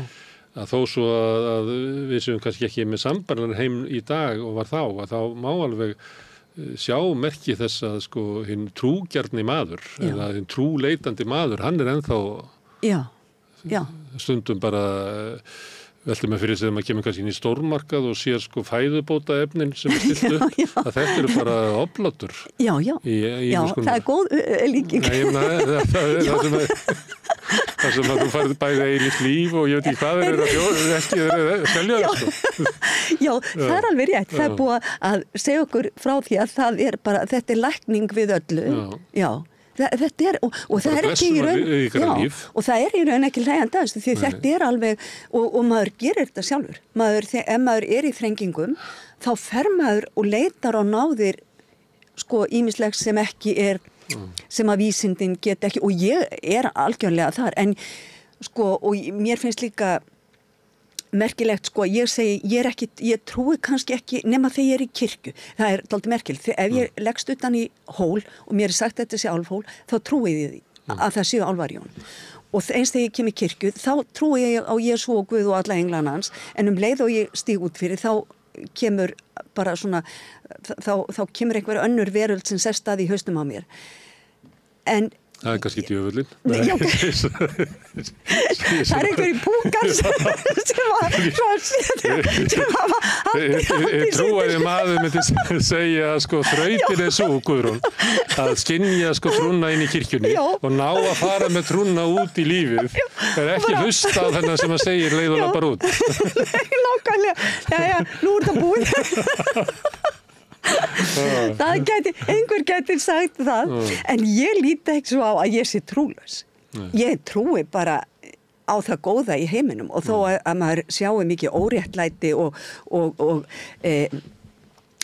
sko geti orðið mjög reiður yfir óréttlæti heimsins og ofbeldi og ýmissi óáran að þá sko bara til að halda sér á floti þá einmitt sko bara alveg eins og þú ferð í fæðubótaefni til að byggja þig upp að þá fer ég í eitthvað annað til að byggja mig upp og ég trúi á mátt orðsins, ég trúi á mátt bænarinnar þó að ég sé ekki sko guðstrúar að þá ég mjög trúið manneskja og mér finnst frálegt þegar að fólk segir að ég sé ekki trúið. Og þetta með náttúrulega fjalla meira þetta, það kom hingað fólk frá Palestínu. Já. Og það svo magnað að hlusta á það að það segir að nú sigurinn bara rétt handað við hornið. Já. Og hvernig getur komist að þeirri niðurstöðu? Já. Það eiginlega allt á versta veg. Já. Það einmitt út af því sem að sigurinn hlýtur að koma. Já, þegar allt þetta er svona eins og þú ert að lýsa þegar í vandræðum, að það er svona, þetta er trúarleg afstæða sem kemur. Já, algjörlega. Og sko ég held að stundum sko geti svona sko mikil bjartsýnistrú getur auðvitað verið manni fjötur fót, en ég held að bara til að komast af í lífinu eins og maður sér líka bara með fyrirtíðar fólk, það þurfti að hafa einhverja haldreipi. Það er til dæmis til að geta hort á hörmungar. Já, og til dæmis að sko þjófavarnir frá Securitas eða hvaða fyrirtæki sem þetta er ekki ný uppfinding. Það er í handritinu hennar Guðrúnar Jónsdóttur á Sandhólum í Eyjafirði sem ég fjallum í Kerlingabókinni. Þar eru kvæði fremst í bókinni, af því ég lít alltaf á bókina sem hús. Þá er byrjað á því að maður þurrkar af sér skítinn á dyramottunni og labbar inn og húsið er blessað og það er svona, það verða að ýta öllu út sem er vont. Og svo tekur við alls konar, sko, svo fer maður úr einu herbergi í annað og maður sér alls konar hluti og það er það sem ég verð að reyna í mínu bókum, sko, að opna sko aðeins gætt inn í hinn og þessi herbergi, þarna er þetta, og þú þarft ekki endilega að koma þessari veröld heim og saman. Það er engin ætlast til þess. Ég get ekki einu sinni þó ég hafi verið að svamla í handritum og gamalli menningu, bókmenningu og svona menningarstarfsemi í öll þessi ár. Þá kem ég ekkert heim og saman. En það er bara svona, mér finnst bara svo heillandi að horfa inn í heim sem að, sko, maður sér hvernig fólk er pínlítið öðruvísi, vegna þess líka að það hafði ekki sömu tæki og tól og við.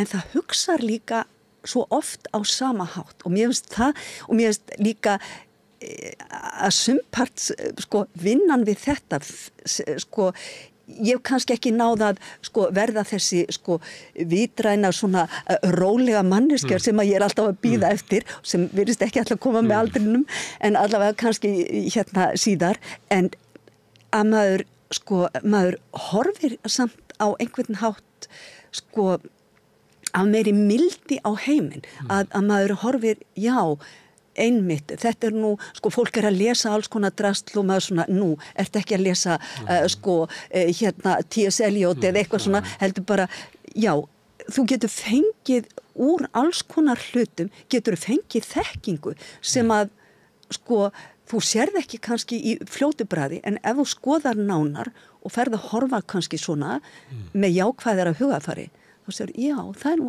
ýmislegt, til dæmis eins og lærðir menn fussuð og sveigðu yfir hérna riddarasögum og hérna fornaldarsögum. En svo er bara, sko, sér maður það alveg, og það er hérna, mér finnst það ansið gott, hérna Aðalheiður Guðmundsdóttir fjallaði handrit sem Jón úr Grunnavík skrifaði handa frænku sinni sem að hann var að kenna að lesa og skrifa og maður sér í handritinu hennar að hún hefur fengið að taka í pennan og svona, og eins og Aðalheiður bendir á og hefur verið bent á að sko það að lesa kannski svona bókmenntir sem ekki þóttu kannski fínar, það var hægt að læra í ýmsa góða siði, bara hvernig maður á að koma vel fram við mannesku. Maður gerir ekki svona. Þetta var ekki gott. Þetta var, konur maður getur séð til dæmis ýmislegt í sambandi við kúgun kvenna og það er ýmislegt í, sko, öll, ég held að það er ekkert sem að kannski, jú, kannski einhverjar svona, kannski eitthvað sem að, sko, ég get ekki lesið allt. Ég verð bara að segja það er, ég er óviðkvæm, en svona, já, ég held að, sko... Allt sem maður snertir að það er vitnisburður mennsku hans. Það er á einhvern hátt og það er vitnisburður eitthvað. Og til dæmis bara eins og, mér veist, sko, til dæmis bókinnar Kristínar Svövu stund klámsins, sko, mér finnst þetta alveg gríðarlega merkilegt að lesa þetta vegna þess að þarna er kimi sem að, sko, fólk gerir bara svona, en samt er það hvernig fólk umgengst svona hluti og hvernig er svona, hvernig yfirvöld bregðast við, hvernig þetta er sko, hvernig þetta selt, hvernig þetta presenterað. Þetta ótrúlega merkilegt að skoða ýmsa kima af samfélaginu og svona textar eins og í bræðrefnum, þeir gefa manni líka svona innsýn í svona kima sem voru til, sko, í gamla daga, en þeir, sko, allt það sem gamalt, það getur líka brugðið svona ákveðni ljósi á bara nútíman. Eitt í þessu sem að því að þetta hugsað til lesturs, eða ekki? Já. Þetta húslesturinn náttúrulega skýrist það dæmi það sem að sko fjölmiðlar eru það sem heldur saman samfélagi. Og við lifum núna tíma það sem að þessi veröldur orðin svo uppbrotin að ég get lifað í einhverju samfélagi sem að ég sæki á netinu og bara í heiminum sem bara alls óskild hinni veröld. Já, algjörlega. Og þá ég að velta fyrir mig sko þessi að einhver leiti þetta líka svona mátturinn að halda saman við verðum að eiga einhvern veginn sameiginlegan grundvöll til þess að geta lifað í samfélagi. Já. Því að það verður að vera samfélag. Já. Þetta eiginlega aðal vandamál nútímans að sko samfélagið er svo splundrað að við hópdýrin sem líður kannski best í 35 manna hópi í kringum varðöld. Að við finnum að stóra samfélag okkar hætt að einhvern veginn að endurspegla þetta. Já, og mér fannst líka gott eins og kom fram hjá þér í viðtalinu við Sigurð Gylfa. Hvað einhvern veginn sagan og líka bókmyndirnar okkar eru farnar svona að fjarlægjast okkur. Og það svolítið hættulegt, sko. Það sko vegna þess að þær eru svona partur, þær eru grundvöllurinn. Okkur kann að sko yfirsjásta að í upphafi vega en þetta eru þetta svo grundvöllur sem við erum að byggja okkar samfélag á og og svo heimur sem við lifum innan. Já, nákvæmlega. Og það sko, þegar þú talar húslestra, þá held ég að, nú ætlum ég að segja, bara, þetta húslestra bók. Þetta nefnilega alveg ídeal bók, þar sem hægt að koma að lesa rastagrein og lesa síðan eitthvað upp í sumarbústaðnum. Það hefur gengið með þægar í prjónara sem verður ekki alltaf að gjamma frá þá hefur náð meiri lestri. En það var eitt sem ég var líka að hugsa í sambandi þetta, að Werner Herzog gerir mjög skemmtilegar heimildamindir og stundum það eins og hann leiti bara að einhverju augnabliki sem að uppfylli myndina. Ég veit ekki hvort að við séum myndina sem Suðurskautslandið þar sem að mörgja sem lappar frá hópnum. Þetta bara svo stórkostleg sena að hún réttlætir eiginlega alla myndina sem að í sjálfum sér engin tímaðisla en það eiginlega svona einhver afgerandi hápunktur. Það fræg mynd sem að heitir heitir White Dove eða eitthvað sem flug í svona litlu flughermum eiginlega til þess að taka myndir, svona flókið mynd, en það lokasennan sem að ég hvet fólk til þess að horfa á myndina bara til að sjá að það er svo stórkostleg. Svo gerði hann einu svona mynd hellamálverkin í Suður-Fraklandi. Og aðalega persóna myndarinn sem hann tala mest við er bóndasonur þannig í nágreininu sem að byrjar eitthvað að vinna í kringum þetta og það enda með því að hann verður gæslumaður þessara hella og þessara hellamálverk, þessara stórkostlegu menningaverðmynda í 40 ár og lifir eiginlega inn í þessum heimi. Og svo er ein senan þar sem hann situr svona í grasi og maður veit að hellanir eru undir og hann segir eitthvað í þessa veruna, hann segir, ég hef lært að þótt að við köllum okkur homo sapiens en vitiborna mann en það er náttúrulega einhver sem við gáum okkur sjálf. Það er engin annar sem það sagði það. Og ég hef lært að við erum hinn trúgjarni maður eða svo maður sem að þarnast trúar og samhengis og við lifum inn í sögunni og það er okkar veröld. Og það er líka rétt. Og þetta lærði maðurinn með því að horfa á þetta mannverkinu 40 ár. Og sem að sömuleyti það ekki? Jú, algjörlega og maður svona, ég verð að segja einmitt, svona þessi glíma mín við fortíðina. Mér þar sem að, ég auðvitað hef ánægja af því ef að einhver hefur ánægja af því að lesa bækurnar. En mér finnst líka skipta máli að þetta hefur líka svona, dýfkað, minn eigin sjálfskilning og svona minkað aðeins þennan hroka í mannis yfir og mér finnst það rosalega gott þegar ég skrifaði líka kom út 2021 þá kom út bók 19. aldar skáldkonur 4 og ég hafði nefnilega, það voru svo fáar, það voru ekki 5 skáldkonur sem hafði fengið prentu ljósasöfn eftir sig á 19. öld og einstaka bara svona hér og þar í tímaritum. Lungin varðvettur í handritum og þetta ofboðslega mikið bara lausavísur, kvæði á stangli, rímur og svona, en ég fann þessi 4 ljóðasöfn sem að gefa bara allt aðra mynd af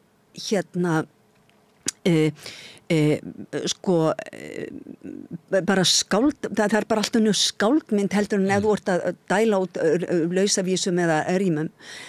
Og ég man eftir því þegar ég tók upp handrit þeirrar sem að ég ég eiginlega bara fyrir alltaf að gráta þegar ég hugsa þessa konu. Já, ég bara hún ég svona tók hann, hvað nú þetta? Bara, já, og svona var svona full af hort, bara, þetta nú einhver steipa, ok, ég bara slæði þetta allt inn. Og ákveð síðan að taka að hún partur af kafla trú, af því bara það ekkert hægt að komast, það ein sem yrkir bara algjörlega trúarlegan kveðskap og hún yrkir þessi kona líka á trúarlegan nótum. Hún send 9 ára og hún frá Barnmörgu heimili, ofboðslega fátæku, þetta bjó einhvers staðar, ekki í Njarðvíkin en einhvers staðar á þessu svæði, rétt hjá Hvaleyrinni líka í Hafnarfirði. Hún send frá foreldrum sínum 9 ára, hún verður holdsveik 11 ára, send heim af því hún hægt að geta brauðfætt sig, hún ekki lengur hægt að láta hana vinna 16 eða 17 ára og hún það ekkert, foreldrar hennar, það ekki vinnuafl sem þú ert að fá heim, heldur bara annar munnur til að fæða og hún talar í kvæði svona sem hún kallar ævikvæði Kristínar að hún talar í gátum og það greinilegt að henni hefur ekki liðið vel heima hjá sér og svo berst mislingafaraldur þegar hún rúmlega 24-5-6 ára og hún verður blind. Hún gat lesið, hún lærði að lesa, hún kunni ekki að skrifa en hún lærði að lesa og lestur var henni mikil nöytt og hún ofboðslega trúið og þetta kona sem síðan hún síðan aftur send til vandalausra þegar fjölskyldan bara móðurinnar deyr og fjölskyldan systkinin fara í burtu þau orðin fullorðin og fjölskyldan ekki lengur saman, þá hún send á bæ þar sem hún hefur það svona alveg greinilega sæmileg og síðan hún einn af fyrstu sjúklingunum sem lögðin á Holtsveikaraspítalan. Þetta kona sem algjörlega á neðsta þrepi samfélagsins. Hún getur ekkert. Hún getur ekki brauðfætt sig. Hún algjörlega fyrir í samfélaginu. Þetta mest að þú getur ekki orðið meira úrrak. Hún hefur ekkert sem að aðstoðar hana. Hún bara byrði. Kemur hún inn á Holtsveikaraspítalan, þá fær hún nýtt hlutverk. Hún sjúklingur eins og aðrir. Og þú veist, og það ekki verið að það ekkert stigveldi í sjúklingunum. Og allt í einu kemur í ljós að hún hefur þetta menningarlega auðmagn sem hún getur ort. Og það einhver sem skrifar, að því hún blind, þá skrifar hann þetta upp. Og þetta þetta svona mikromynd af Holtsveikaraspítalanum.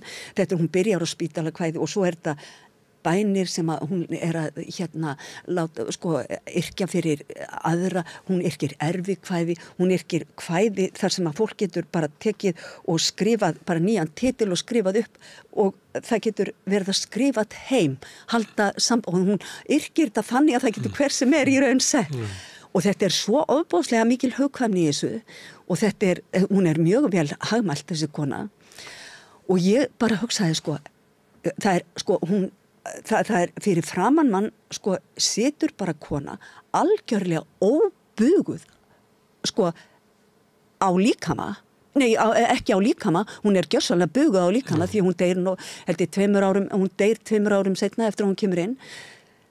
En sko kjarkurinn, það vantar ekkert upp á það að það sé einhver vesalingur sem sko sé að tala við mann og hún algjörlega meðvituð sko þetta mikilvæga hlutverk sem hún hefur innan spítalans að aðstoða og hún tekur það ofboðslega alvarlega og ég bara hugsaði góður, þetta sko, ég hugsaði bara, það ætti hver fræðimaður að hitta svona konu fyrir, því ég grét þegar ég var að skrifa þetta. Ég bara, þetta stórkostlegasta kona sem ég bara á ævi minnar dögum fyrir hitt, þó ég hafi aldrei hitt hana.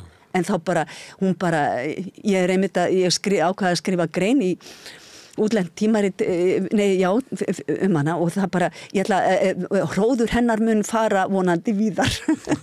Því þetta sko, þannig að sko það að hafa sko menning, þannig að sér maður hvað menningarlegt auðmagn, það að geta að þú, sko þeir eru allar bjargibannaðar, en þú hefur eitthvað svona og þú heldur í það, hangir í því og gerir eitthvað úr því.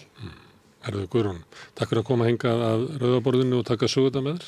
Takk að þér fyrir sömuleiðis. En ég sitt hérna áfram og reyni að skilja heiminn sem við lifum í, samfélagið og kannski okkur sjálf líka. Næsti kafli eftir augnablik. 60% Eflingarfólks á erfitt með að ná endum saman. Hvernig hægt að réttlæta það? Efling stéttarfélag. Barátta fyrir betra lífi. Samstöðin í eigu hlustenda, áhorfenda og lesenda. Þá komið að heimsmálunum sem eru háski víða í heiminum. Tjörfi Schött hingað kominn.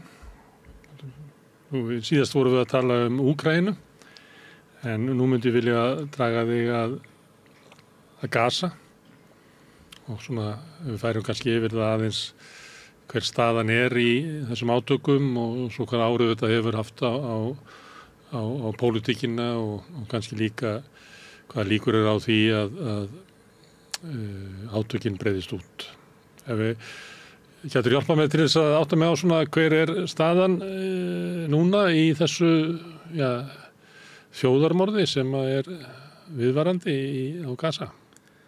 Já, við getum bara að byrja á því að vera með svona yfirlit yfir stöðuna á Gaza og ef við sjáum til þess bara fyrstu myndina hérna, þetta eru hérna frá Al Jazeera, þetta eru síðustu sko tölur sko stöðu látinna og þetta eru náttúrulega tölurna frá heilbrigðisyfirvöldum á Gaza og hérna kannski verðt að taka það fram að hérna að sko Sameinuðu þjóðirnar og alþjóðleg samtök og Sameinuðu þjóðirnar og hérna mannréttindasamtök eins og Human Rights Watch og Amnesty International þau hafa öll staðfest að þessar tölur eru áreiðanlegar sko. Af því við náttúrulega höfum verið varfið í umræðinni að sumir draga þessar tölur í efa, segja þetta séu sko tölur frá Hamas. Já, það er alltaf sagt í ríkisútvarpinu að þetta séu tölur frá heilbrigðisyfirvöldum Hamas. Já, og hérna, en það, eins og segi, alþjóðleg samtök og mannréttindasamtök staðfest þessar tölur eru áreiðanlegar og þegar við skoðum líka sko fyrri átök hérna á Gaza, eins og þegar að Ísrael reist inn í Gaza hérna 2008, 2009, 2014 í þeim aðgerðum, þá náttúrulega gáðu heilbrigðisyfirvöld á Gaza einnig út sko tölur og það reyndist alltaf réttar sko, skilurðu, þannig að það er ástæða fyrir því að mannúðarsamtök treysta þessum tölum. Já. Og þess vegna finnst mér mjög vafasamt að draga þær í efa en maður verður var við að umræðinu sko. Þess vegna vil ég bara ítreka sko, að þessar tölur eru áreiðanlegar sko. Og svo er jafnvel talað að mannfallið sé ennþá meira að því það er fullt af fólki undir rústunum sem hefur ekki tekist að staðfesta Já, bara líkin hafa ekki fundist og hefur ekki verið staðfest þannig að það er talið að mannfallið sé jafnvel ennþá hærra og af þessum sko 37.000 sem hafa núna verið drepnir á Gaza af þeim sko næstu helmingun eru börn 15.000 og hátt í 10.000 konur sko. Og þá eru það cirka sko 11.000 karlmenn sem hafa verið drepnir. Sér að flesta af þessu eru börn sko. Og þá má spyrja sig hversu margir af þessum 11.000 karlmennum eru Hamas-liðar eða hérna í Al-Qassam Brigade sko. Það sé ekki mjög mikill minnihluti sko. Ég þekki það ekki en það náttúrulega ekki þannig að allir karlar á Gaza-svæðinu séu hryðjuverkamenn. Nei. Jafnvel þótt að maður myndi nota sko skilgreiningar Ísrael. Þess vegna ekki ástæðulausu að þetta er kallað þjóðarmorð af því það alveg einstakt í þessum átökum að það virðist vera sko að, hvað ég var að segja, 99% af öllu mannfallinu séu óbreyttir borgarar maður ekki sé svona hátt hlutfall í neinum öðrum stríðsátökum held ég. Og svona hátt hlutfall, sko, börn næstu í helmingur. Þannig her beitt á almenning. Já, þetta bara... Með þeim tilgangi að drepa og særa. Já, ég held að sé bara ekki hægt að neita því að það kerfisbundið verið að gera óbreytta borgara á skotmörkum og sprengja þá og við sjáum það líka á næstu mynd sem að kort frá... Þetta Gaza, það eru flestir byrjað átt að sjá því hvernig það í laginu, en hvað þýða rauðu blettindir? Já, þetta kort frá United Nations Satellite Center, UNOSAT og United Nations Institute for Training and Research, UNITAR, og þetta kortleggur eyðilegginguna Gaza með gervihnattam loftmyndum. Og rauðu punktarnir þýða hvað? Rauðu punktarnir sýna hús, mannvirki sem hafa verið eyðilögð. Og þetta kort svo stórt að við þurfum að næstu mynd, þá fáum við svona zoomed inn, og á næstu mynd, og þá sést að bara þetta ótrúlega eyðilegging. Það bara búið að leggja næstu í öll hús á Gaza við jörðu, og þar með talið náttúrulega alla háskóla og öll sjúkrahús, og ég hef ekki séð tölu fyrir það er sagt allir háskólar, öll sjúkrahús og mjög mörg bænahús líka, moskur og aðrar, þannig byggingar. Þetta var næstu allt verið jafn á jörðu, og það var alltaf yfirmaður flughersins Curtis LeMay á sínum tíma sem að talaði það í Kóreustríðinu að sprengja aftur til steinaldar. Er það ekki það sem hefur verið gert? Að það er bara búið að sprengja Gaza aftur til steinaldar, En minna þarna syðst? Já, það er minna syðst það sem er Rafah. Við sáum það á næstu mynd,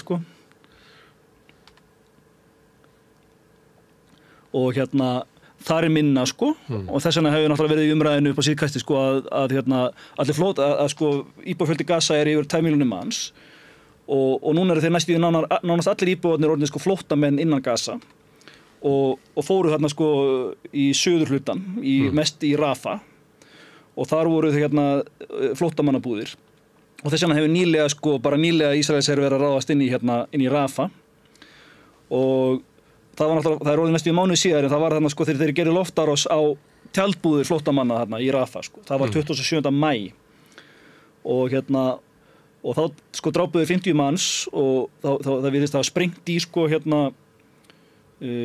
þessast loftárás, og það sprakk einhvers konar að því að það brunnu til dauða 50 manns, og myndir til sáast voru bara alveg hörmulegar. Það voru bara limleist lík og bara líkamspartar út allt, og svo var líka myndskeið sem fór á samskiptamiðla sem sýndi föður sem heldur á barni, og það vantaði höfuð á barni.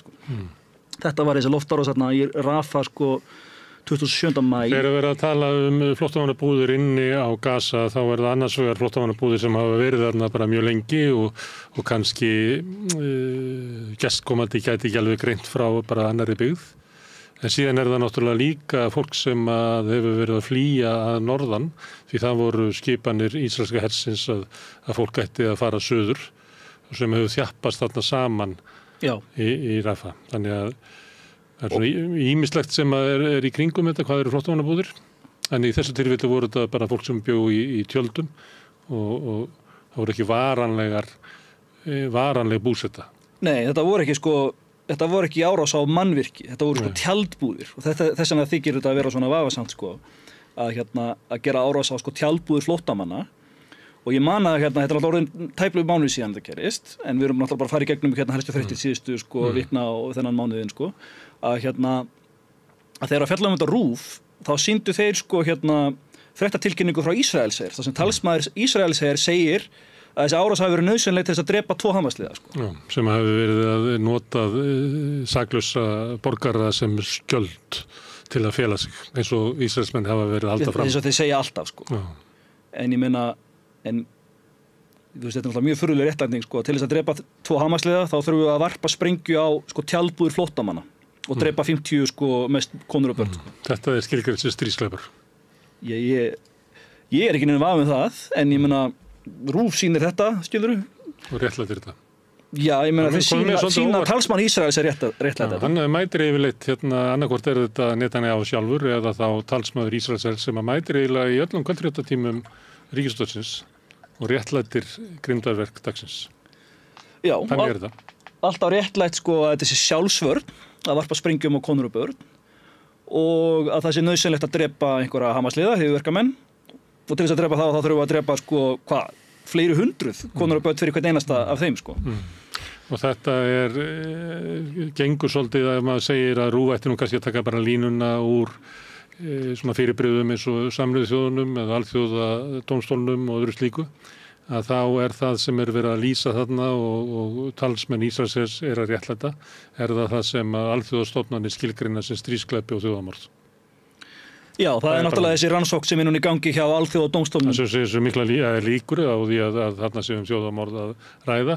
Það sé líka áhersluna sem að þeir leggja á allt málið og ég meina það eru samtök út allan heim sem að hafa skilgreint þetta, en ég bara benda á að sko sjónarhorn RÚV að draga alltaf fram Ísrael þeir leggja áherslu á sko, sjónarhorn Ísraelsmanna. Það gengur þvert á allt sem að líta á sem svona eðlileg viðhorf alþjóðasamfélagsins.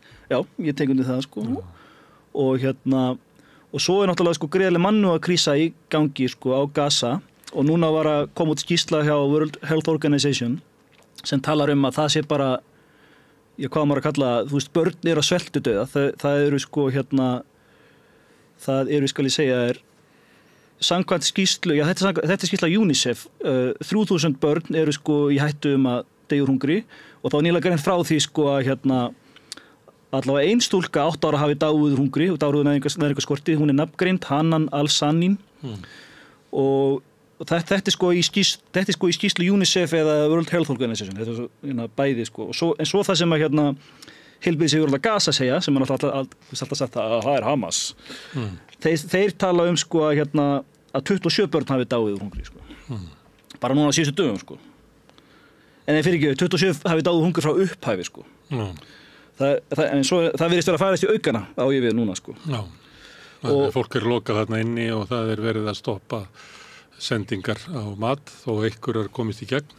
Já, af því að það er náttúrulega sko það er náttúrulega umsátur, blockade Gazasvæðið og Ísraelsmenn stjórna öllu sem að fer inn og út og það er verið að reyna að koma sko matvælum og mannúðar aðstoð inn á svæðið og það er talað að sko að 100% íbúa séu sko háðir matvælaðastoð sko. Og það er talað að það þurfi sko 500 vörubíla á dag til þess að sko sé nægur matur en það er talað að séu bara 80 að komast á hverjum degi sko. Og svo höfum við náttúrulega séð myndir af því þegar að svona öfga hægri landnemar ofstækismenn eru þarna við landamærin og eru að stöðva sko birgðalestarnar af og það hefur byrjt minnskið að því að þeir sko opna vörubíluna og vera að skemma vistirnar og brenna þau og skemma þær sko. Ég vonum að það geti leitt til þess að palestínumenn svelti til dauða. Og þá náttúrulega sérðu sko hver er ásetningurinn hjá þessum aðilum sem að gera þetta að skemma sko matvælabirgði sem hefur verið að koma inn á Gaza. Ásetningun lítur örugglega að vera sá að þeir vilji bara svelta fólkið í hel sko. Og þá er ekki ástæðulaus að þetta er kallað þjóðarmorð. Þá getum við kannski neitt að skilja það af hverju skilur það er sko. Eina af stærri fréttum svona síðustu vikna var frelsun gísla. Já. Sem var 8. júní. Alveg rétt. Það var þessi sko aðgerð í Nuseirat, þar sem að Ísraelsmenn frelsuðu 4 gísla. Hvernig var þetta? Þeir tóku einhverja 250 gísla var það ekki upphæfið sko í 7. október sko. Og svo var þarna sko, ég var ekki í nóvember sem að það voru sko einhver svona skipti og þá voru nokkru látnir lausir. Fyrir nokkra daga vopnahlé.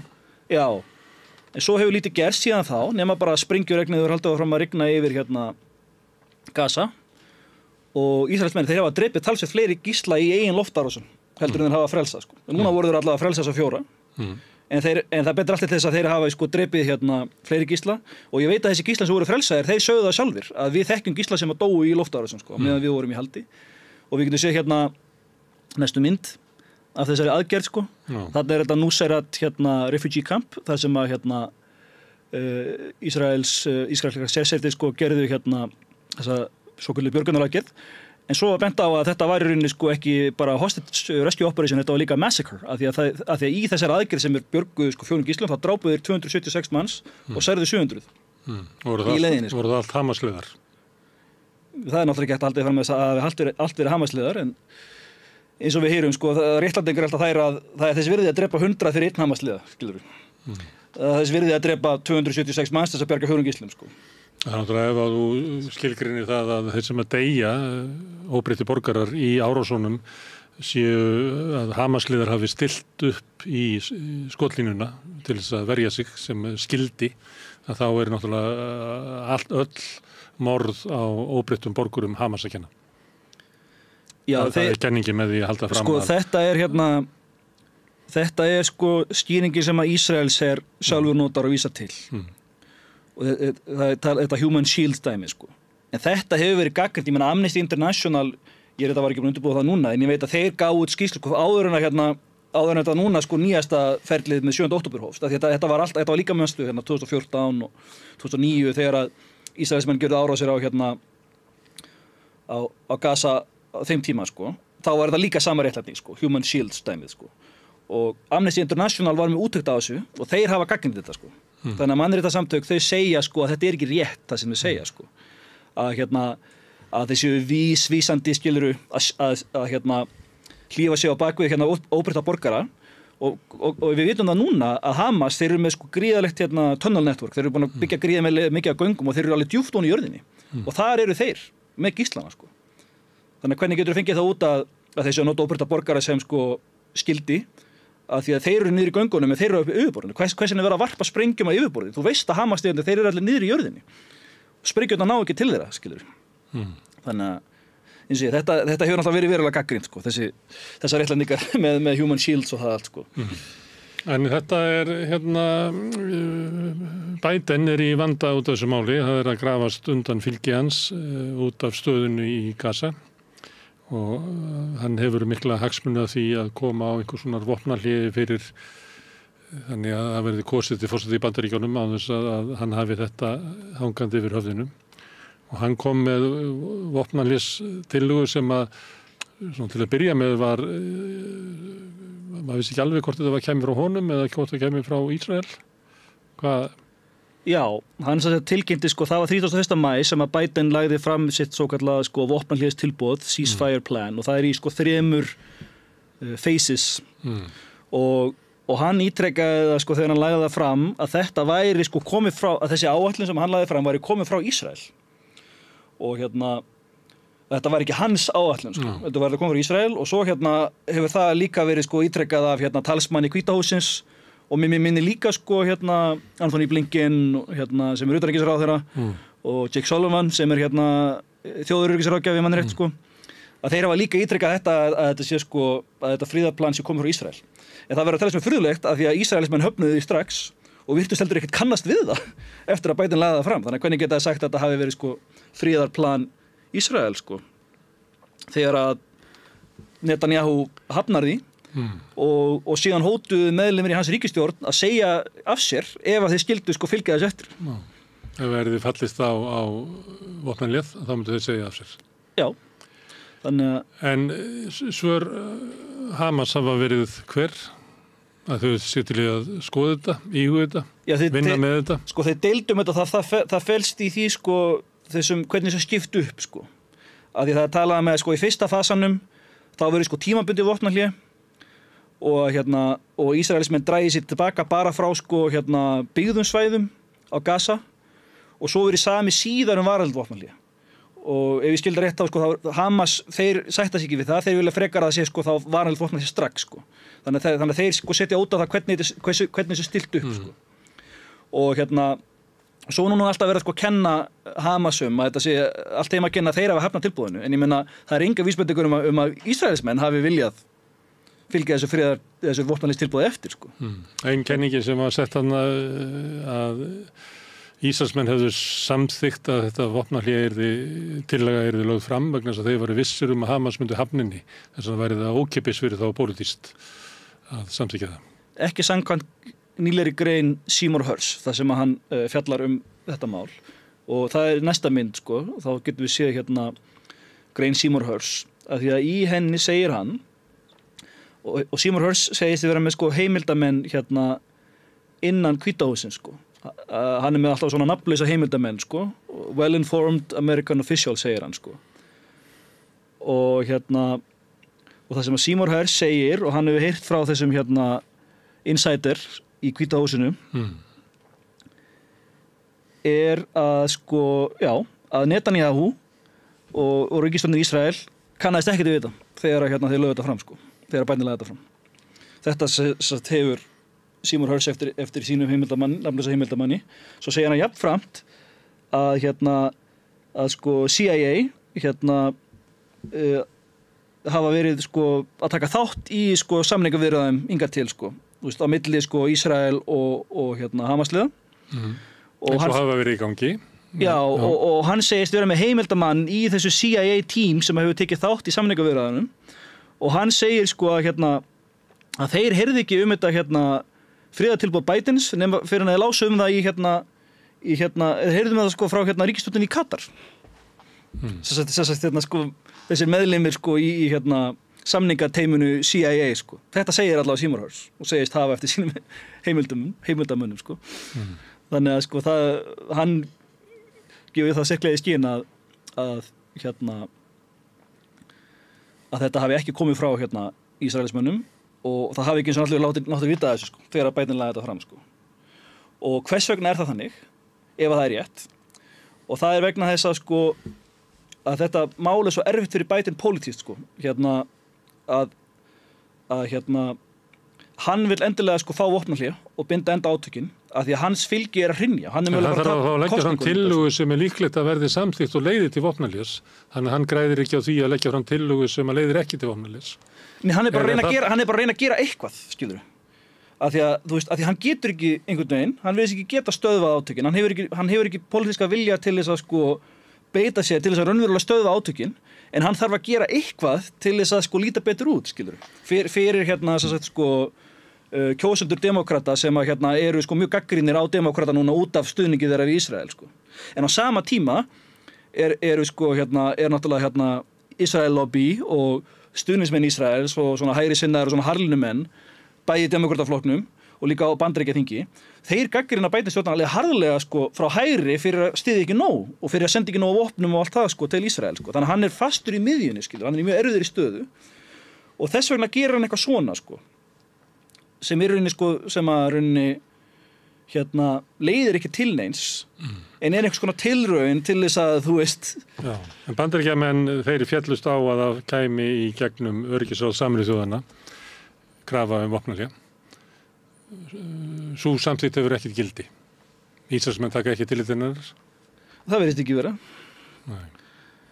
En sko eins og segi, þetta er mjög furðulegt mál, þetta friðartilboð sko, af því að eins og segi sko, hvernig útskýrur það að Ísraelmenn bara höfnuðu í nánast samstundis og meðlimir ríkisstjórninni hótuðu að segja af sér ef þetta er samþykkt, og svo eru vísbendingar að þeir hafa ekkert sko við látni vita fyrirfram eða kannast vita sko. Þannig hvernig útskýrir maður það, skilur? Og ef maður trúa náttúrulega grein Seymour Hersh sem hann hefur eftir sínum heimildamönnum. Þetta hefur valdið skjálfta í stjórn Netanyahu með þessum yfirlýsingum harðlínumanna, en Benny Gantz, hann sagði sig líka úr stjórninni. Já. Eða stuðningi við hana. Það var sko 9. júní, daginn eftir þessa gísla björgunaraðgerð sko. Og það snerist það að hann var í ósámála sko stefnu Netanyahu, að því að sko hann virðist vera fram á sko að hann vilja bjarga fleiri gíslum sko. Að þú veist að Netanyahu er ekki að gera nóg til þess að bjarga gíslunum sko. Það er bæði þar sem hann er ósámálanum sko, og svo líka sko langtíma lausn átakana hvað tekur við þegar stríðinu er lokið sko. Ef ég skil það rétt, Benny Gantz, hans flokkur er svo, á pólitíska litrófunni er það svona miðjuflokkur sko. Þannig að hann þykir vera aðeins hófsamari en Netanyahu, hann er sant, þú veist, þeir eru allir harðlinumenn sko. En hann, þú veist, það er mjög lítill munur á þeim, en hann virðist vera aðeins hófsamari heldur en Netanyahu sko. Og hann var sérst meðlimur í þessu stríðsráðuneyti sko, hann er sko fyrrmariti varnarmálaráðherra, hann er ekki var ekki varnarmálaráðherra, hann sagði af sér úr þessu stríðsmálaráðuneyti út af því að þeir eru ekki sammála sko nálgunum með að berga gíslunum, og þess vegna sko hann ætlaði að segja af sér, en hann sko senkaði með dag á meðan þess að aðgerð þess að berga gíslunum sko var í gangi, þannig að það tengist því mögulega eitthvað sko. að þú veist, hann hafi mögulega farið fram á það eða eitthvað slíkt, þetta bara speculation hjá mér núna, skilur en að því að þetta var sko ástæðan sem hann gaf fyrir að hafa sagt sig úr ríkisstjórninni og ég meina, og við vitum að það eru mikil mótmæli þessu sko ættingjar gíslana eru að mótmæla sko Ísrael að því að Ísrael ekki að gera nóg, þeir vilja að þú veist að það sé bara samið, skilur, bara samið vopnahlé og bara samið að samið til þess að láta gíslana lausa í staðinn fyrir að halda, skilur, stríðin áfram, skilur. Þetta er það sem eru ákveðnar raddir í Ísrael sem að tala fyrir þessu, skilur, og sérstaklega sko ættingjar gíslana, að því þú veist, þeir eru búin að bíða marga mánuði og stríðið heldur áfram og ég meina eins og ég talaði það eru sumir gíslana hafa verið drepnir í loftárásum, skilur. Þannig að einhverjir vilja sko bara semja til þess að láta lausa sem fyrst, sko. Og eins og ég, það hefur verið eitthvað sko, þeir hafa verið eitthvað ósammála sko þetta, Gantz og Netanyahu. Þetta er náttúrulega gerólík afstaða, hvort að semja við Hamas og gíslana og hætta stríðinu eða árásunum eða þjóðamorðinu eða hvort þið haldið áfram. Það er gerólík afstaða og það er það sem ættingar gíslana kalla eftir, en ég er ekki viss að það hefur afstaða Gantz, sko, en eins og ég þeirra nálgun sko, að því hann gagnrýni að Netanyahu hefur ekki frelsað nógu marga gísla. Hann virðist bara, þú veist að þetta er algeng gagnrýni sem við heyrum á Netanyahu, meira innan Ísraels, að hann hefur hagað því að halda stríðin áfram bara endalaust. Já, þegar annars myndi að missa völdin. Já, að því leið og stríðinu lýkur, þá þarf hann að svara til saka sko fyrir það sem gerði 7. október og það voru náttúrulega búin að vera heilmikið mótmæli gegnunum áður og fram að því og spillingamál sem er tengast honum að hann muni bara sko þurfa að segja af sér eða þú veist, hann muni ekki vera forsætisráðherra lengur og hann muni jafnvel enda sko í einhverjum réttarhöldum sko út af spillingamálum og eitthvað sko. Þannig að hann sjálfur hefur sko persónulega hagað því sko til stjórnmálaferil að halda stríðin áfram sko. Og þarna sjáum við svona vísbendingar að það sé hafa áhrif, skilur, á stjórnmálasamstarfið með þessari afsögn Benny Gantz sko. Og Gantz hefur líka stilt sig upp sem svona valkostu Netanyahu gagnvart Bandaríkjamönnum, einhvern tímann fór hann nú einn í svona stjórnmálaferð til Bandaríkjanna að ræða málefni Ísraels, það er svona kannski fyrir 4-5 mánuðum. Þannig að hann er náttúrulega stillið sér upp sem valkosti við Netanyahu, hvað getur tekið við í Ísrael. Já, og það hafa verið svona einhver raddir sko í Bandaríkjunum meðal demókrata þeirra sem styðja Ísrael, en finnst Netanyahu vera of, hvað skal segja, þú veist, vildu frekar vel að fá Gantz, skilur, í staðinn, og þetta er eitt svona, það er ákveðnir aðili í Bandaríkjunum sem sko eru styðja Ísrael, en þeir vilja meina að þetta er bara Netanyahu, hann er slæma eplið, sko, ef við losnum bara við hann, þá verður allt gott, sko, sem er auðvitað, sko. En það er ólíklegt. Já, að því að ég fjallaði við stefna þeirra er næstu því svo sama, það er mjög lítill munur á þeim, sko. Þannig að, En það var annað sem að tengi þessu, það er stríðsráðuneytið, að Netanyahu leysti það upp. Já, það var að gera svona 17. júní, sko, fyrir nokkur dögum síðan. Já. Og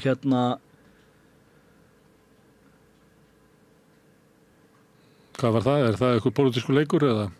Já, sko, það er talað að það var vegna þess að sko 2 meðlimir hefur sagt sig úr því, sko. Að þess að Benny Gantz fyrst og svo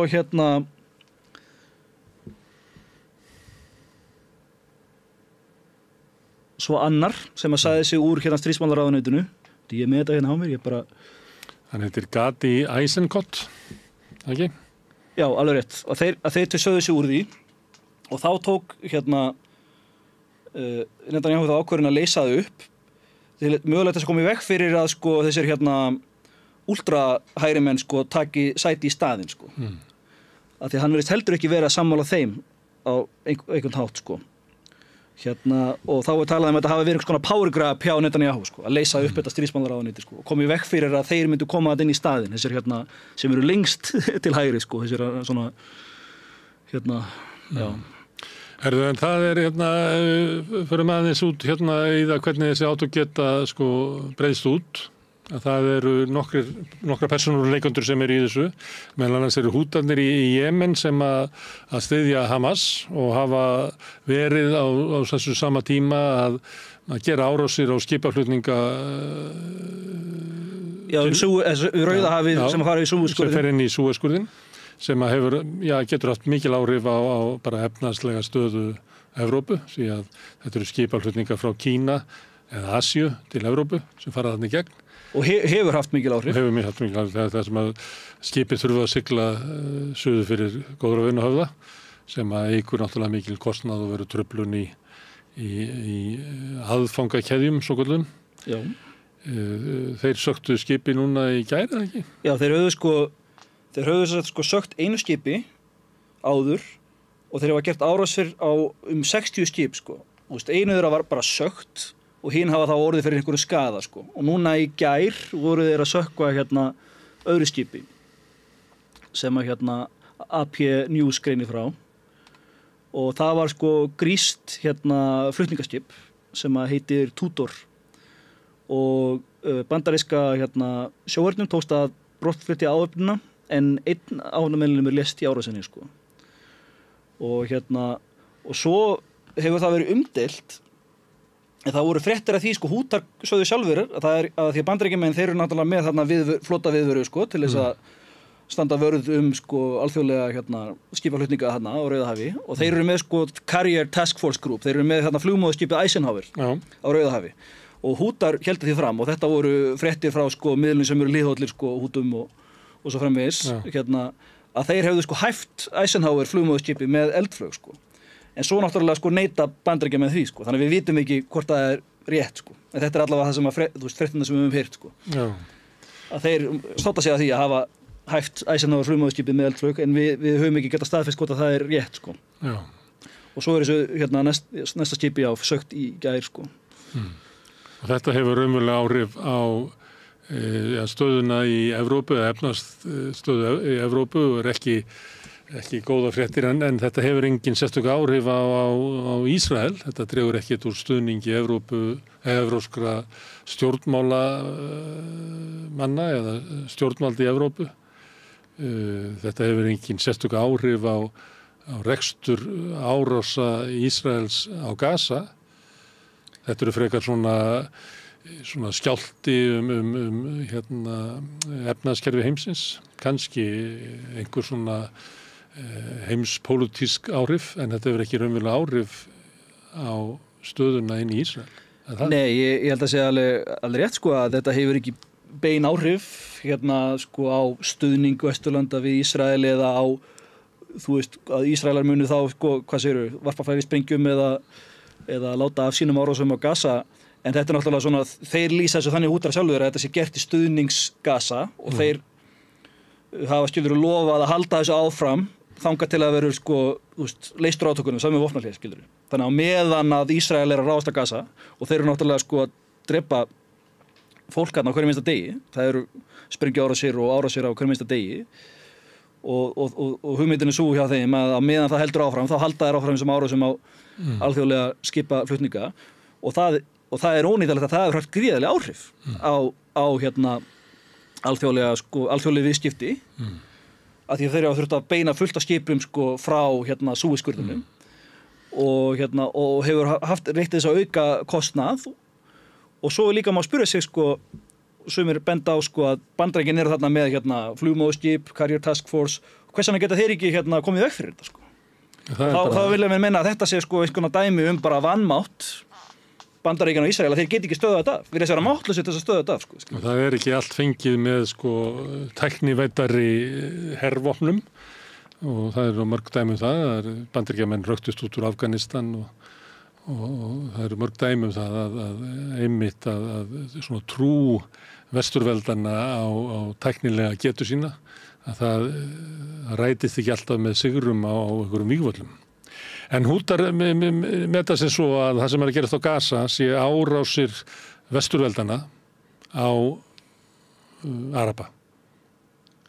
Og þess vegna telja þeir að sé þetta færa út vígvöllin úti út á sjó og ráðast á reyna að grafa undan svona efnaðslegri getu vesturveldana, eða hvað? Já, þetta er það auðvitað að náttúrulega að vesturveldi styðja við Ísrael. Ísrael gæti ekki staðið eitt í þessum átökum.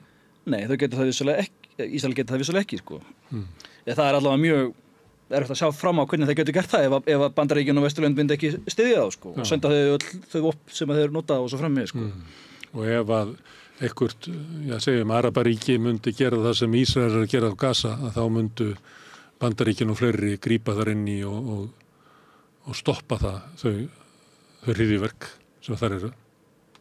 Það er líklega einhver slík hugmynd sem að hútarnir telja að þeir séu raunverulega dregnir inn í þessi átök, af því að átökin beinast að þeim.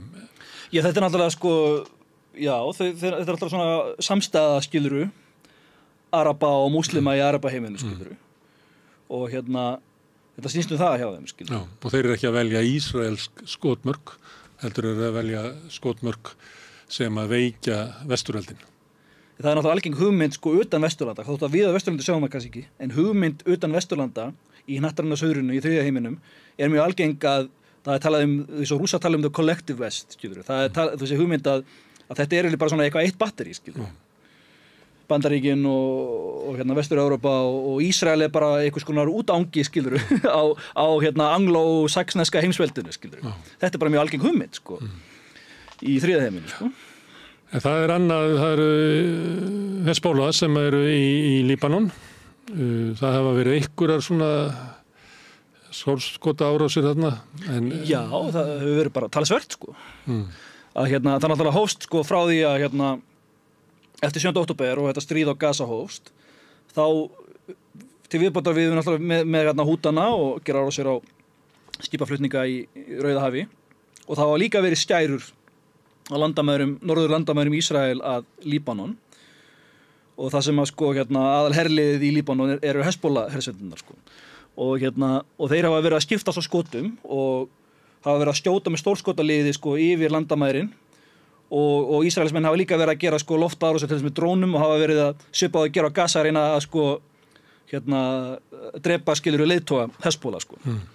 Og í þessum sko, og þessi átök verðast að vera færast í aukan á síðustu mánuðum, og í þessum skærum sem átt sér stað sko á norðurlandamærum Ísrael að Libanon, hafa sko 400 manns dáið í Libanon, það af 70 óprýddir borgarar, en 342 sko hermenn Hezbollah.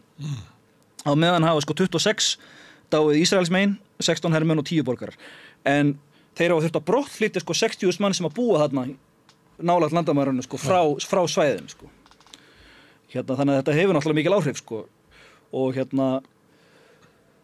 Og núna er sko tal að Ísrael vilji bara hreinlega ráðast inn í Líbanon til þess að fara í stríð við Hezbollah.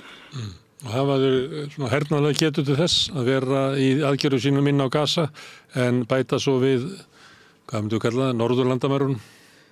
Það má setja spurningamerki við það að því að fyrsta lagi að sko berjast á tveimur víglínum sko, og þess vegna hafa sumir sko hersöðingjar eða hátsettir Ísraelsmenn í ríkisstjórninni talað sko að ef það verður vopnahlé á Gaza þá er það tækifæri til þess að fara í stríð við Lebanon, svona hugsa þeir sko.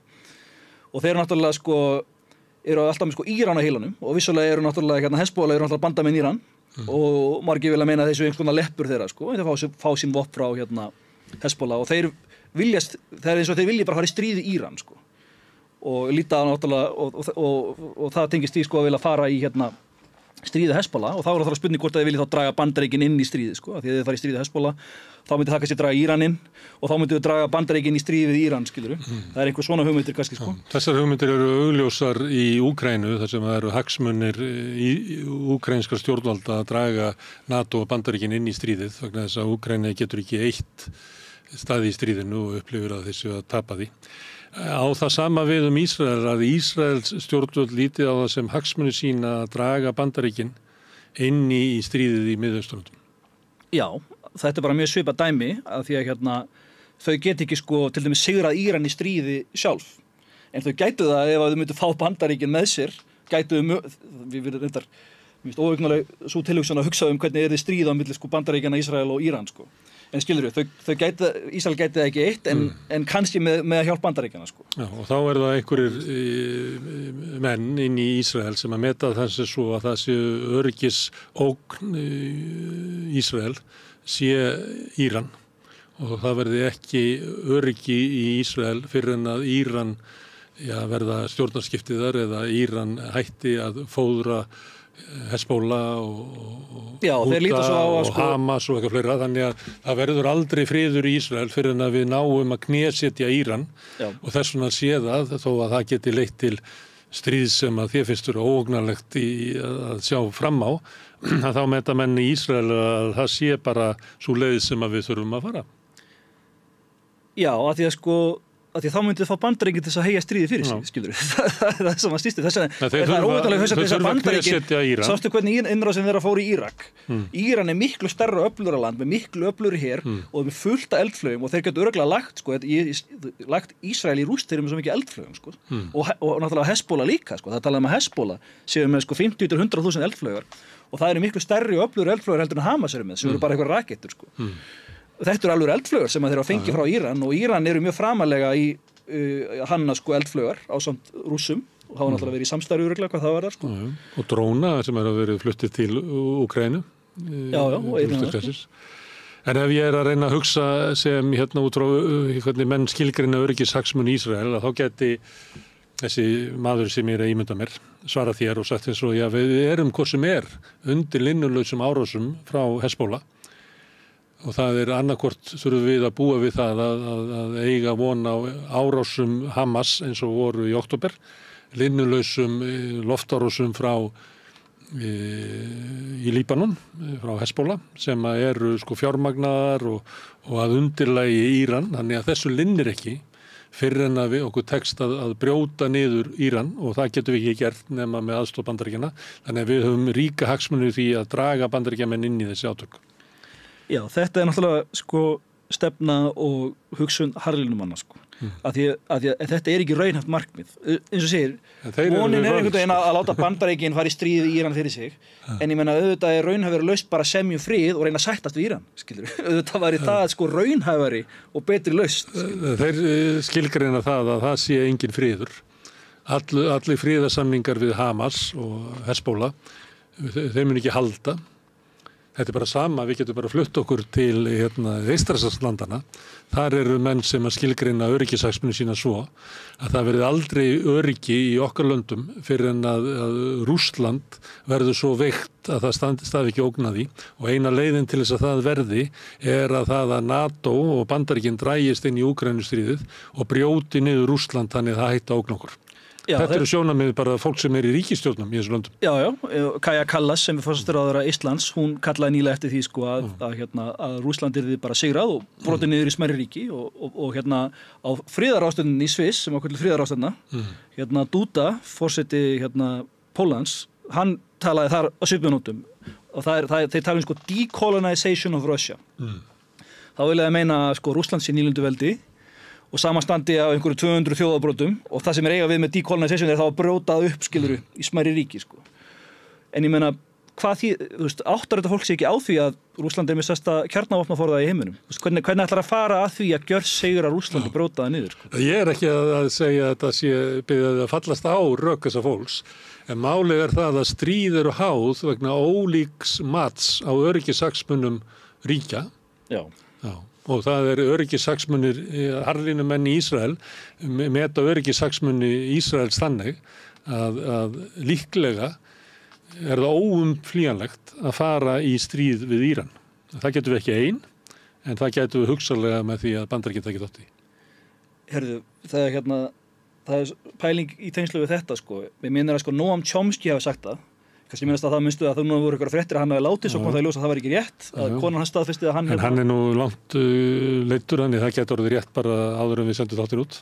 Vissulega, hann náttúrulega á sjúkrahúsi og við það fengi heila blóðfall og og háaldraður. Já, og hann orðinn hvað 94 ára. Allavega, hann hefur náttúrulega skrifað mikið Ísrael-Palestínumálið og náttúrulega á bara mörgum áratugum aftur í tímann og mér minnir að hann hafi sagt þetta að þú veist að þegar Ísrael fór í þessa vegferð bara uppalað, þegar Ísrael ekki var stofnað að þá voru tveir möguleikar að vera í stöðum stríðum við heiminn eða reyna að sættast við Arabaríkin og hann vildi koma með þessi rök að þessi síðari stefna sem þeir kusu það dauðadæmd stefna Það er svo síðari stefnan þú taldir að síðar að gera samningar Þú meina Ok, ég meina að vera í stöðu stríði. Ég man ekki hvor röð ég taldi þetta. Það sem ég á við að annarkort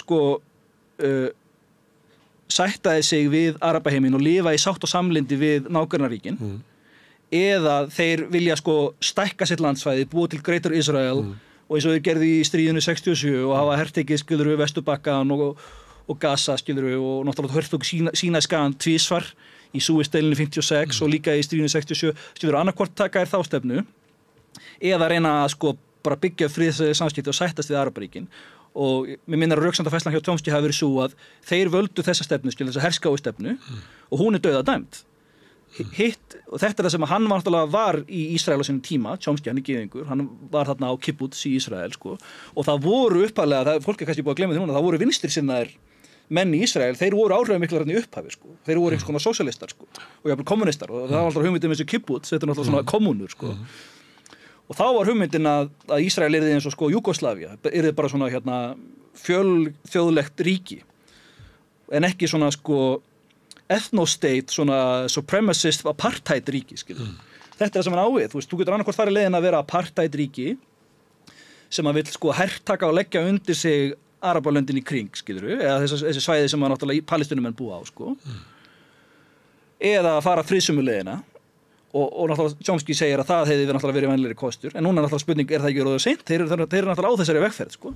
Og þetta er rauninni bara sjálfseyðingar vegferð, skilur. En það má segja að fyrir október að þá hafi margt bent til að Ísraels væri að takast það að vera í friðsælum samskiptum við stjórnvöld í nágrannalöndunum, ekki öllum, en mörgum, yfirgnæfandi meirihluta. Það voru margir mörg lönd sem að gerðu samninga við Ísrael og hófu samskipti og hérna það var hugmyndin.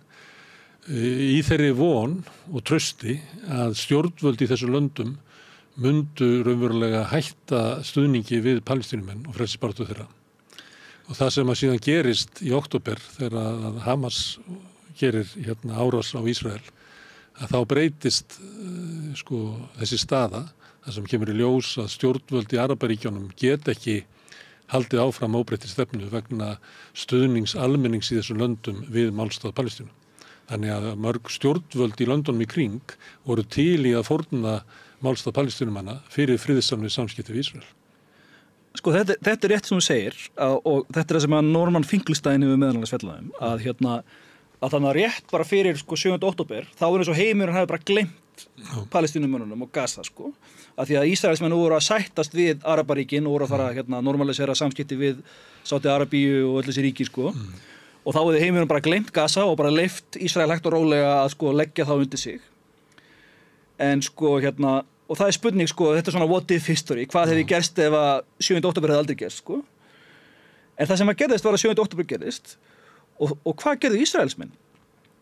Þeir fóru í bara þessa svakalegu skiluru springju herferð og bara fremja þjóðamorð og þá fengur, þú veist, Íran og alla hérna svona mikið á móti sér sko. Ég meina ef þeir eru ekki brugðið svona harkalega við, þá hefði það ekki gerst, skiluru. Þú segir það sjálf, þeir voru að sættast.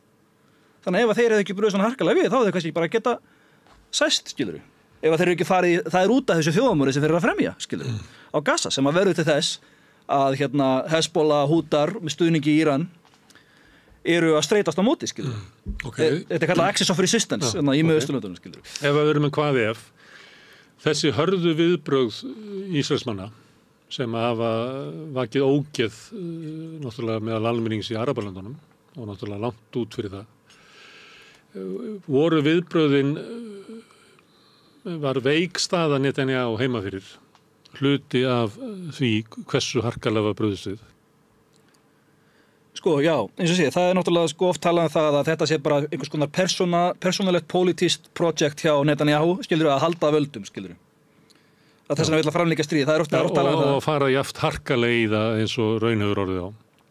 En það er líka bent á það að Ísraelsmenn hafi bara hreinlega sko séð tækifæri til þess að leysa vandamálið eitt skipti fyrir öll, skilur. Hvað er vandamál?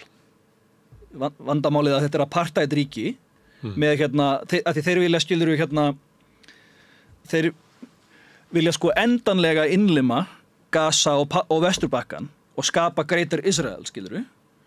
Og þetta er náttúrulega vandamál fyrir þá. Hvað ætlar að gera við 2 milljónir palestínumanna? Já, og þess vegna var uppalega hugmyndin að reyna að hrekja það alla yfir landamærin, skilur. Og það með þjóðhreinsa Vesturbakkan, skilur. Þetta er það sem við vonuðust, það bendir margt til þess. Ég náttúrulega get ekki sagt það sko fyrir víst, en þú mátt segja mér hvað þið finnst þetta, að það bendir margt til þess að það hefur verið uppalega hugmyndin hjá þeim, en svo tókst það ekki, af því að Egyptar vildu alls ekki sko opna landamærin og hleypa þeim yfir. Og svo hefur þetta sko ekki tekist hjá þeim að eða Hamas eins og þeir hafa reynt að gera, skilur. Þeir var nú einhver talsmaður Ísraels bara í gær held ég að segja það að það veri bara fráleitt hugmynd að það veri hægt því að Hamas væri hugmyndafræði og það er ekki hægt að eyða hugmyndafræði. Ég bæði það sko, svo hefur þau bara líka ekki tekist að drepa á alla og þeir eru bara ennþá onni í þessum göngum skilur, hefur ekki tekist að uppræta það sko. Þannig að þetta klúðraðist í rauninni hjá þeim sko. Það sem er ætlað að gera og þannig að skilur að þeir ætla að nýta tækifærið til þess að þetta er eins og Norman Finkelstein orðara, hann er náttúrulega sko foreldrar hans voru eftirlifendur helfararinnar, voru í Auschwitz, faðir hans var í Auschwitz og móðir hans var í Majdanek.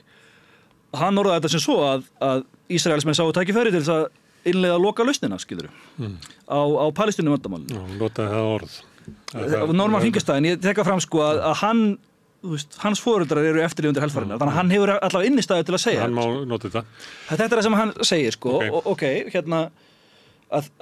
skilur, það var eitt þáttur í þessu. Svo líka bara, sko, að því að það var þessi árás Hamas sem var kölluð Operation Al-Aqsa Flood, Al-Aqsa flóðið, þeir riðust yfir landamærin og tóku gislana og allt það, sko.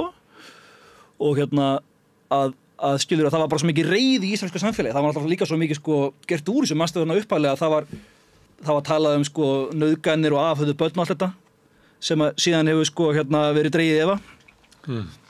Þú veist það hafi ekki komið verið sannanir fyrir afhöfðu börnunum og það var líka sagt að börnin hefur verið sko brend í ofnum og alls konar skiluru og ekki bara konum hafi verið nauðgað heldur brústin skúrinn að þeim og eitthvað svona skiluru svo hafi ekki komið neina sannanir fyrir þessu þannig að það var svo mikið sko atrocity propaganda það var svo mikið reiði að þá er þetta bara hefndarhyggja skiluru við megum ekki vanmeta það að þetta er bara einhvers konar hefndarhyggja hjá þeim skiluru það vilja bara hefna sín og bara sprengja Gaza aftur. En á bakvið er eitthvað svona markmið eins og þess vegna er eðlilegt að við sem er að ráða í það hver er umverulega markmið Ísraels og það er það sem við erum að gera, því við getum ekki farið inn í hausinn Netanyahu.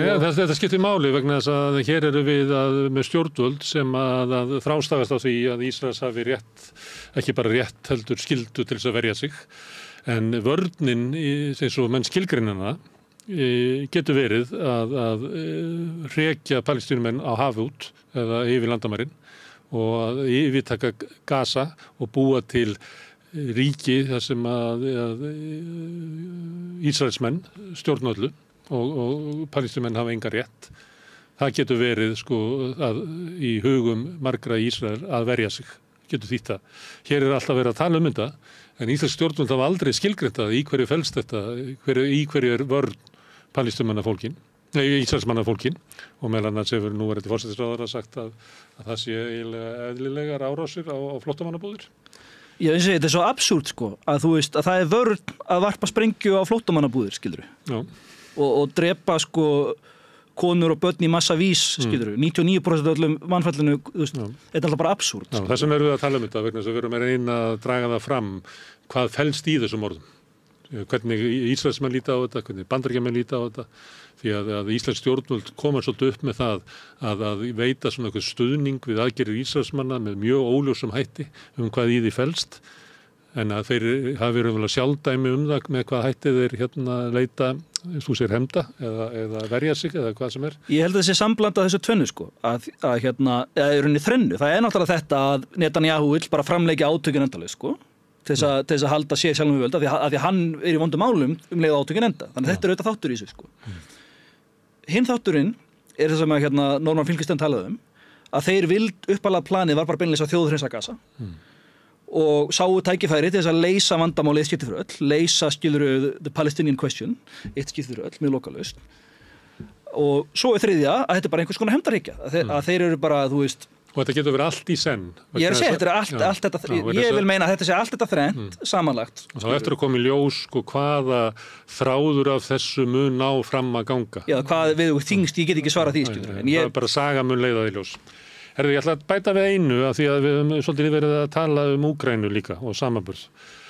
Eitt af því sem hefur komið í ljós í Úkraínustríðinu sem að menn áttu sig ekki á fyrir 2 árum var að það stríð er eiginlega að tæma allar vopnabirgðir í Evrópu og raunverulega Bandaríkjaríkja. Og þá er engin takmark fyrir því í Ísrael, þessum aðgerðum Ísraels, eða eru kannski aðgerðirnar það veigaminni heldur en átökin í Úkraínu. að það ekkert vafamálum að það setur nóg af vopnum fyrir Ísraelsmenn, bæði til þess að halda áfram þjóðarmorði sínu á Gaza og jafnvel að fara inn í árás inn í Líbanon.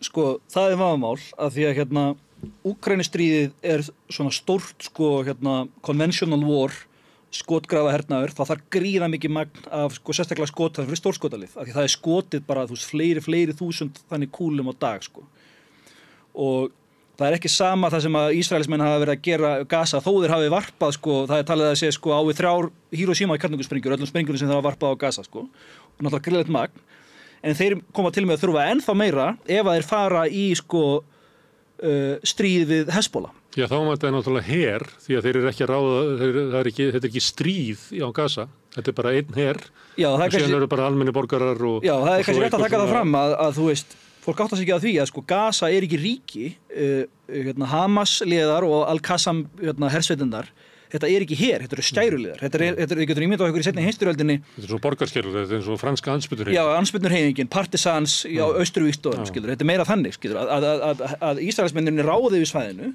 og þetta eru andspyrnurhreyfing, sem eru bara að fela sig í göngum og í húsarústum, Á meðan, ef þeir myndu ráðast inn í Hezbollah, inn í Líbanon meina ég, og fara í stríð við Hezbollah, þeir eru miklu meira eins og venjulegur her.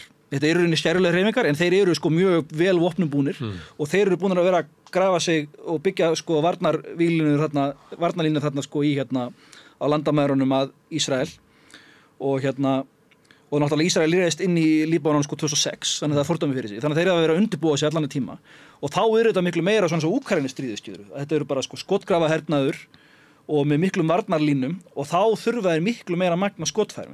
En eins og við vorum að minnast á, Bandaríkin virðast hafa vera bara komin að þróttum, með öll skotfærin, þeir geti ekki verið að styðja bæði Úkraínustríðið og allar sprengjurnar sem að Ísraelsmenn hafa verið að varpa á Gaza og svo að fara í stríð við Hezbollah líka sem að kemur til með að þurfa ennþá meiri sprengjur, Og þess vegna var núna nýlega Netanyahu að hann birti myndband þar sem hann gagnrýnir bandarísk stjórnvöld fyrir að senda ekki nóg af vopnum.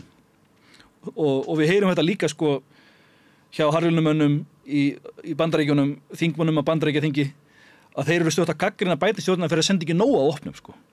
Mér finnst það mjög brenglaða málflutningur, en þetta í gangi. Og þá má spyrja sig hvers vegna vill hann svona meiri vopn, því núna þessi umræða að þeir séu að undirbúa að fara í stríðið við Hezbollah, að gera innrás í Líbanon. Og þetta En geta Bandaríkjamenn skaffaði þeim endurist á vopnum? Ég man eftir því þegar Biden var að reyna að koma stuðningnum við Úkraínu í gegnum þingið, þá voru ein rökin sem voru notuð gagnvart þinginu var að þeir hefðu sendt töluvert mikið af vopnum og hluti af stuðningnum væri raunverulega bara til þess að endurnýja vopnabirgðir sem að þeir vildu eiga bara innan eigin landamæra. Að það var svona sem þetta dæmi það hvað staðan var orðin raunverulega háskaleg vopna byrðir Vesturveldana. Þá var umræðan það að því að þá var aðeins meiri mótstaða andstaða við vopnasendingar til Úkraínu því það einhver aðilar sem eru ekki hlindir því, En það ekki með Ísrael, þá miklu meiri stuðningur. Það eiginlega merkilegt hvernig þeir líta á þetta. Það eins og líti bara á Ísrael sem 51. fylkið í Bandaríkjunum, að þetta sé bara þeirra hagsmunir, það bara má ekki setja spurningamerki við stuðningin við Ísrael, þannig að það enga svona, það ekki mikil gagnrýn umræða inn á Bandaríkjaþingi vopnasendingar til Ísrael. Þetta eiginlega eina dæmi sem hægt að halda því fram að Bandaríkin styðji eitthvert ríki gegn eigin hagsmunum. Því að vanalega allur stuðningu Bandaríkjana, eins og til dæmis á Íslandi, að Bandaríkjanir munu ekki verja Ísland nema þeir teljiði sig hafa hagsmuni af því.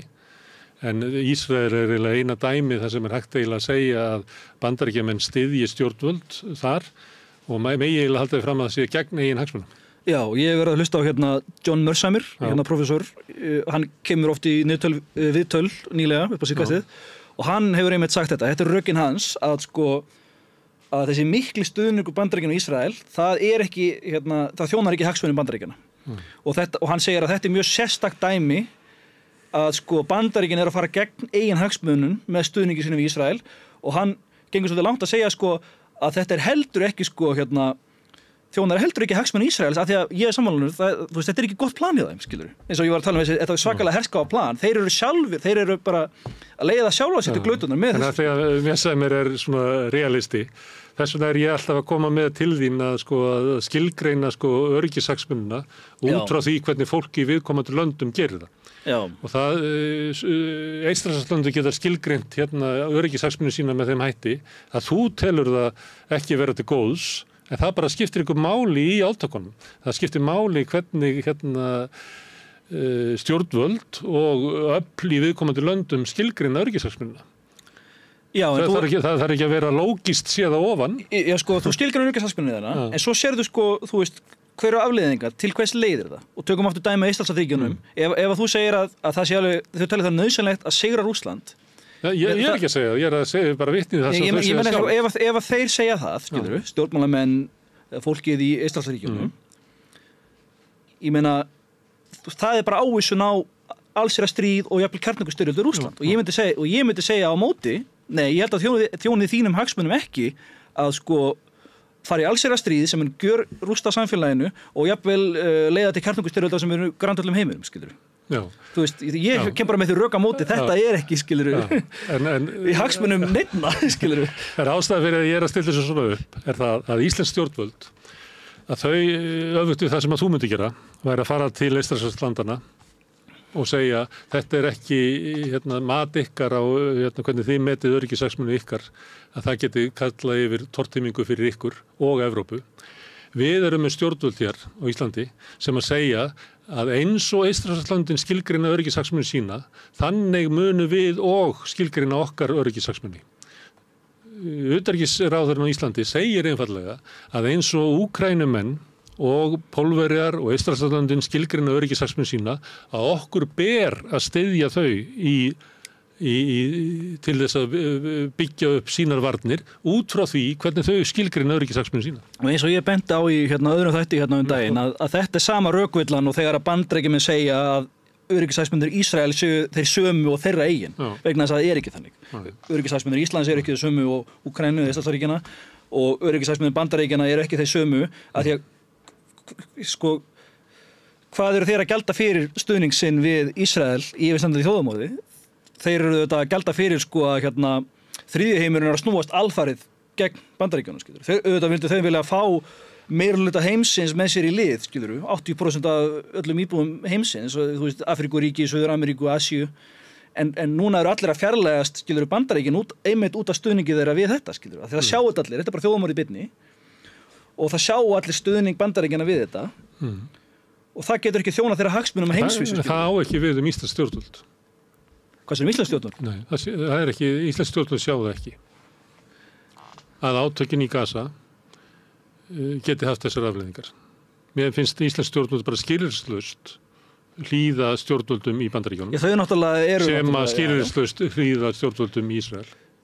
Það er náttúrulega þannig að þau fylgja náttúrulega utanríkisstefnu Bandaríkjanna.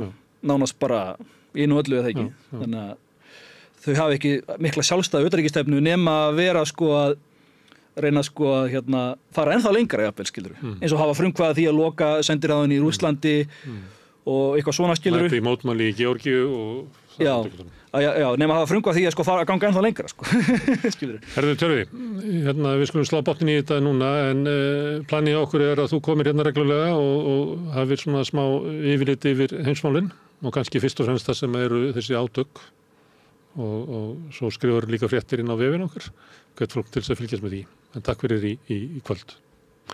Og þetta verða lokin hjá okkur í rauðaborði núna á 50.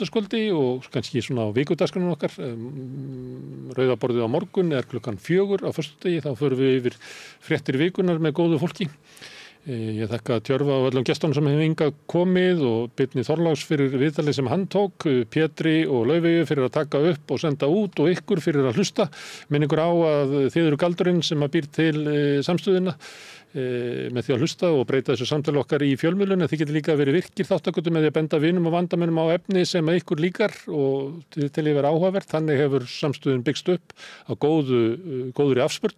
Þið getið bent á að það má finna efnið okkar á Facebook undir nafni Samstöðurinnar, á YouTube undir nafni Samstöðurinnar, á öllum hlaðvarpssveitum undir nafni Samstöðurinnar og einstakra þátta á dagskránni. Við erum í útvarpinu á stór höfuðborgarsvæðinu sem nær upp út á Snæfellsnes, langt upp í Borgarfjörð, upp að Litlu kaffistofunni og út á Reykjanestá. Þar eru 89,1 á FM, en það má líka sækja þær útvarpssendingar á spilarann, bæði á netinu, spilar.is og svo spilar líka app sem má hlaða niður í síman og hlusta á Samstöðuna og allar íslenskar útvarpsstöðvar hvað sem í heiminum. Við erum komin í sjónvarpið til þeirra sem eru svo heppin að skipta við fjarskiptafyrirtæki Síman. Þar eru númer 5 á fjarstýringunni. Kannski munu önnur fjarskiptafyrirtæki bjóða sínum viðskiptavinum líka upp á efni Samstöðurinnar. 24 tíma sólring, 7 daga vikunar, allan ásins ring, samfélagsumræði við þetta rauða borð og í öðru þáttum Samstöðurinnar. Samstöðin hefur verið byggð upp af áskrifendum. Það eru 40.000 mann sem horfa og hlusta á þættin okkar í hverju viku. Af þeim eru rúmlega 1300 áskrifendur. Það er í boði þeirra sem allt efni er hér framreitt. Ef að þú ert búin að vera að hugsa lengi að þú ætlar að slást í hópinn og styðja uppbyggingu í Samstöðuna, taka þátt í þessu tilraunaverkefni, þá hvet ég þig til þess að láta vera að því. Það er eitt að skynja mikilvægi hlutana, að það sé mikilvægt að hafa Samstöðuna. Svo er áríðanleikinn að okkur er mikilvægt að gerast áskrifendur sem allra fyrst. Ég hveti þig til að velta því fyrir þér og fara inn á samstöðum.is, þar er hnappur sem ástendur áskrift og skráðu þig bara strax. Það kostar 2.500 krónur grunnáskriftin, þú mátt borga meira þú vilt og því sem kjósið getur látið áskriftin að renna sem félagsgjöldin í Alþýðufélagið og það er Alþýðufélagið sem á og rekur Samstöðuna. Þetta er fjölmiðill og umræðuvettvangur í eigu almennings. En ég segi takk fyrir í bili, góða nótt og sjáumst á morgun 4:00. Gerist áskrifendur á Samstöðinni og taki þátt í að byggja upp öfluga og róttæka samfélagsumræðu.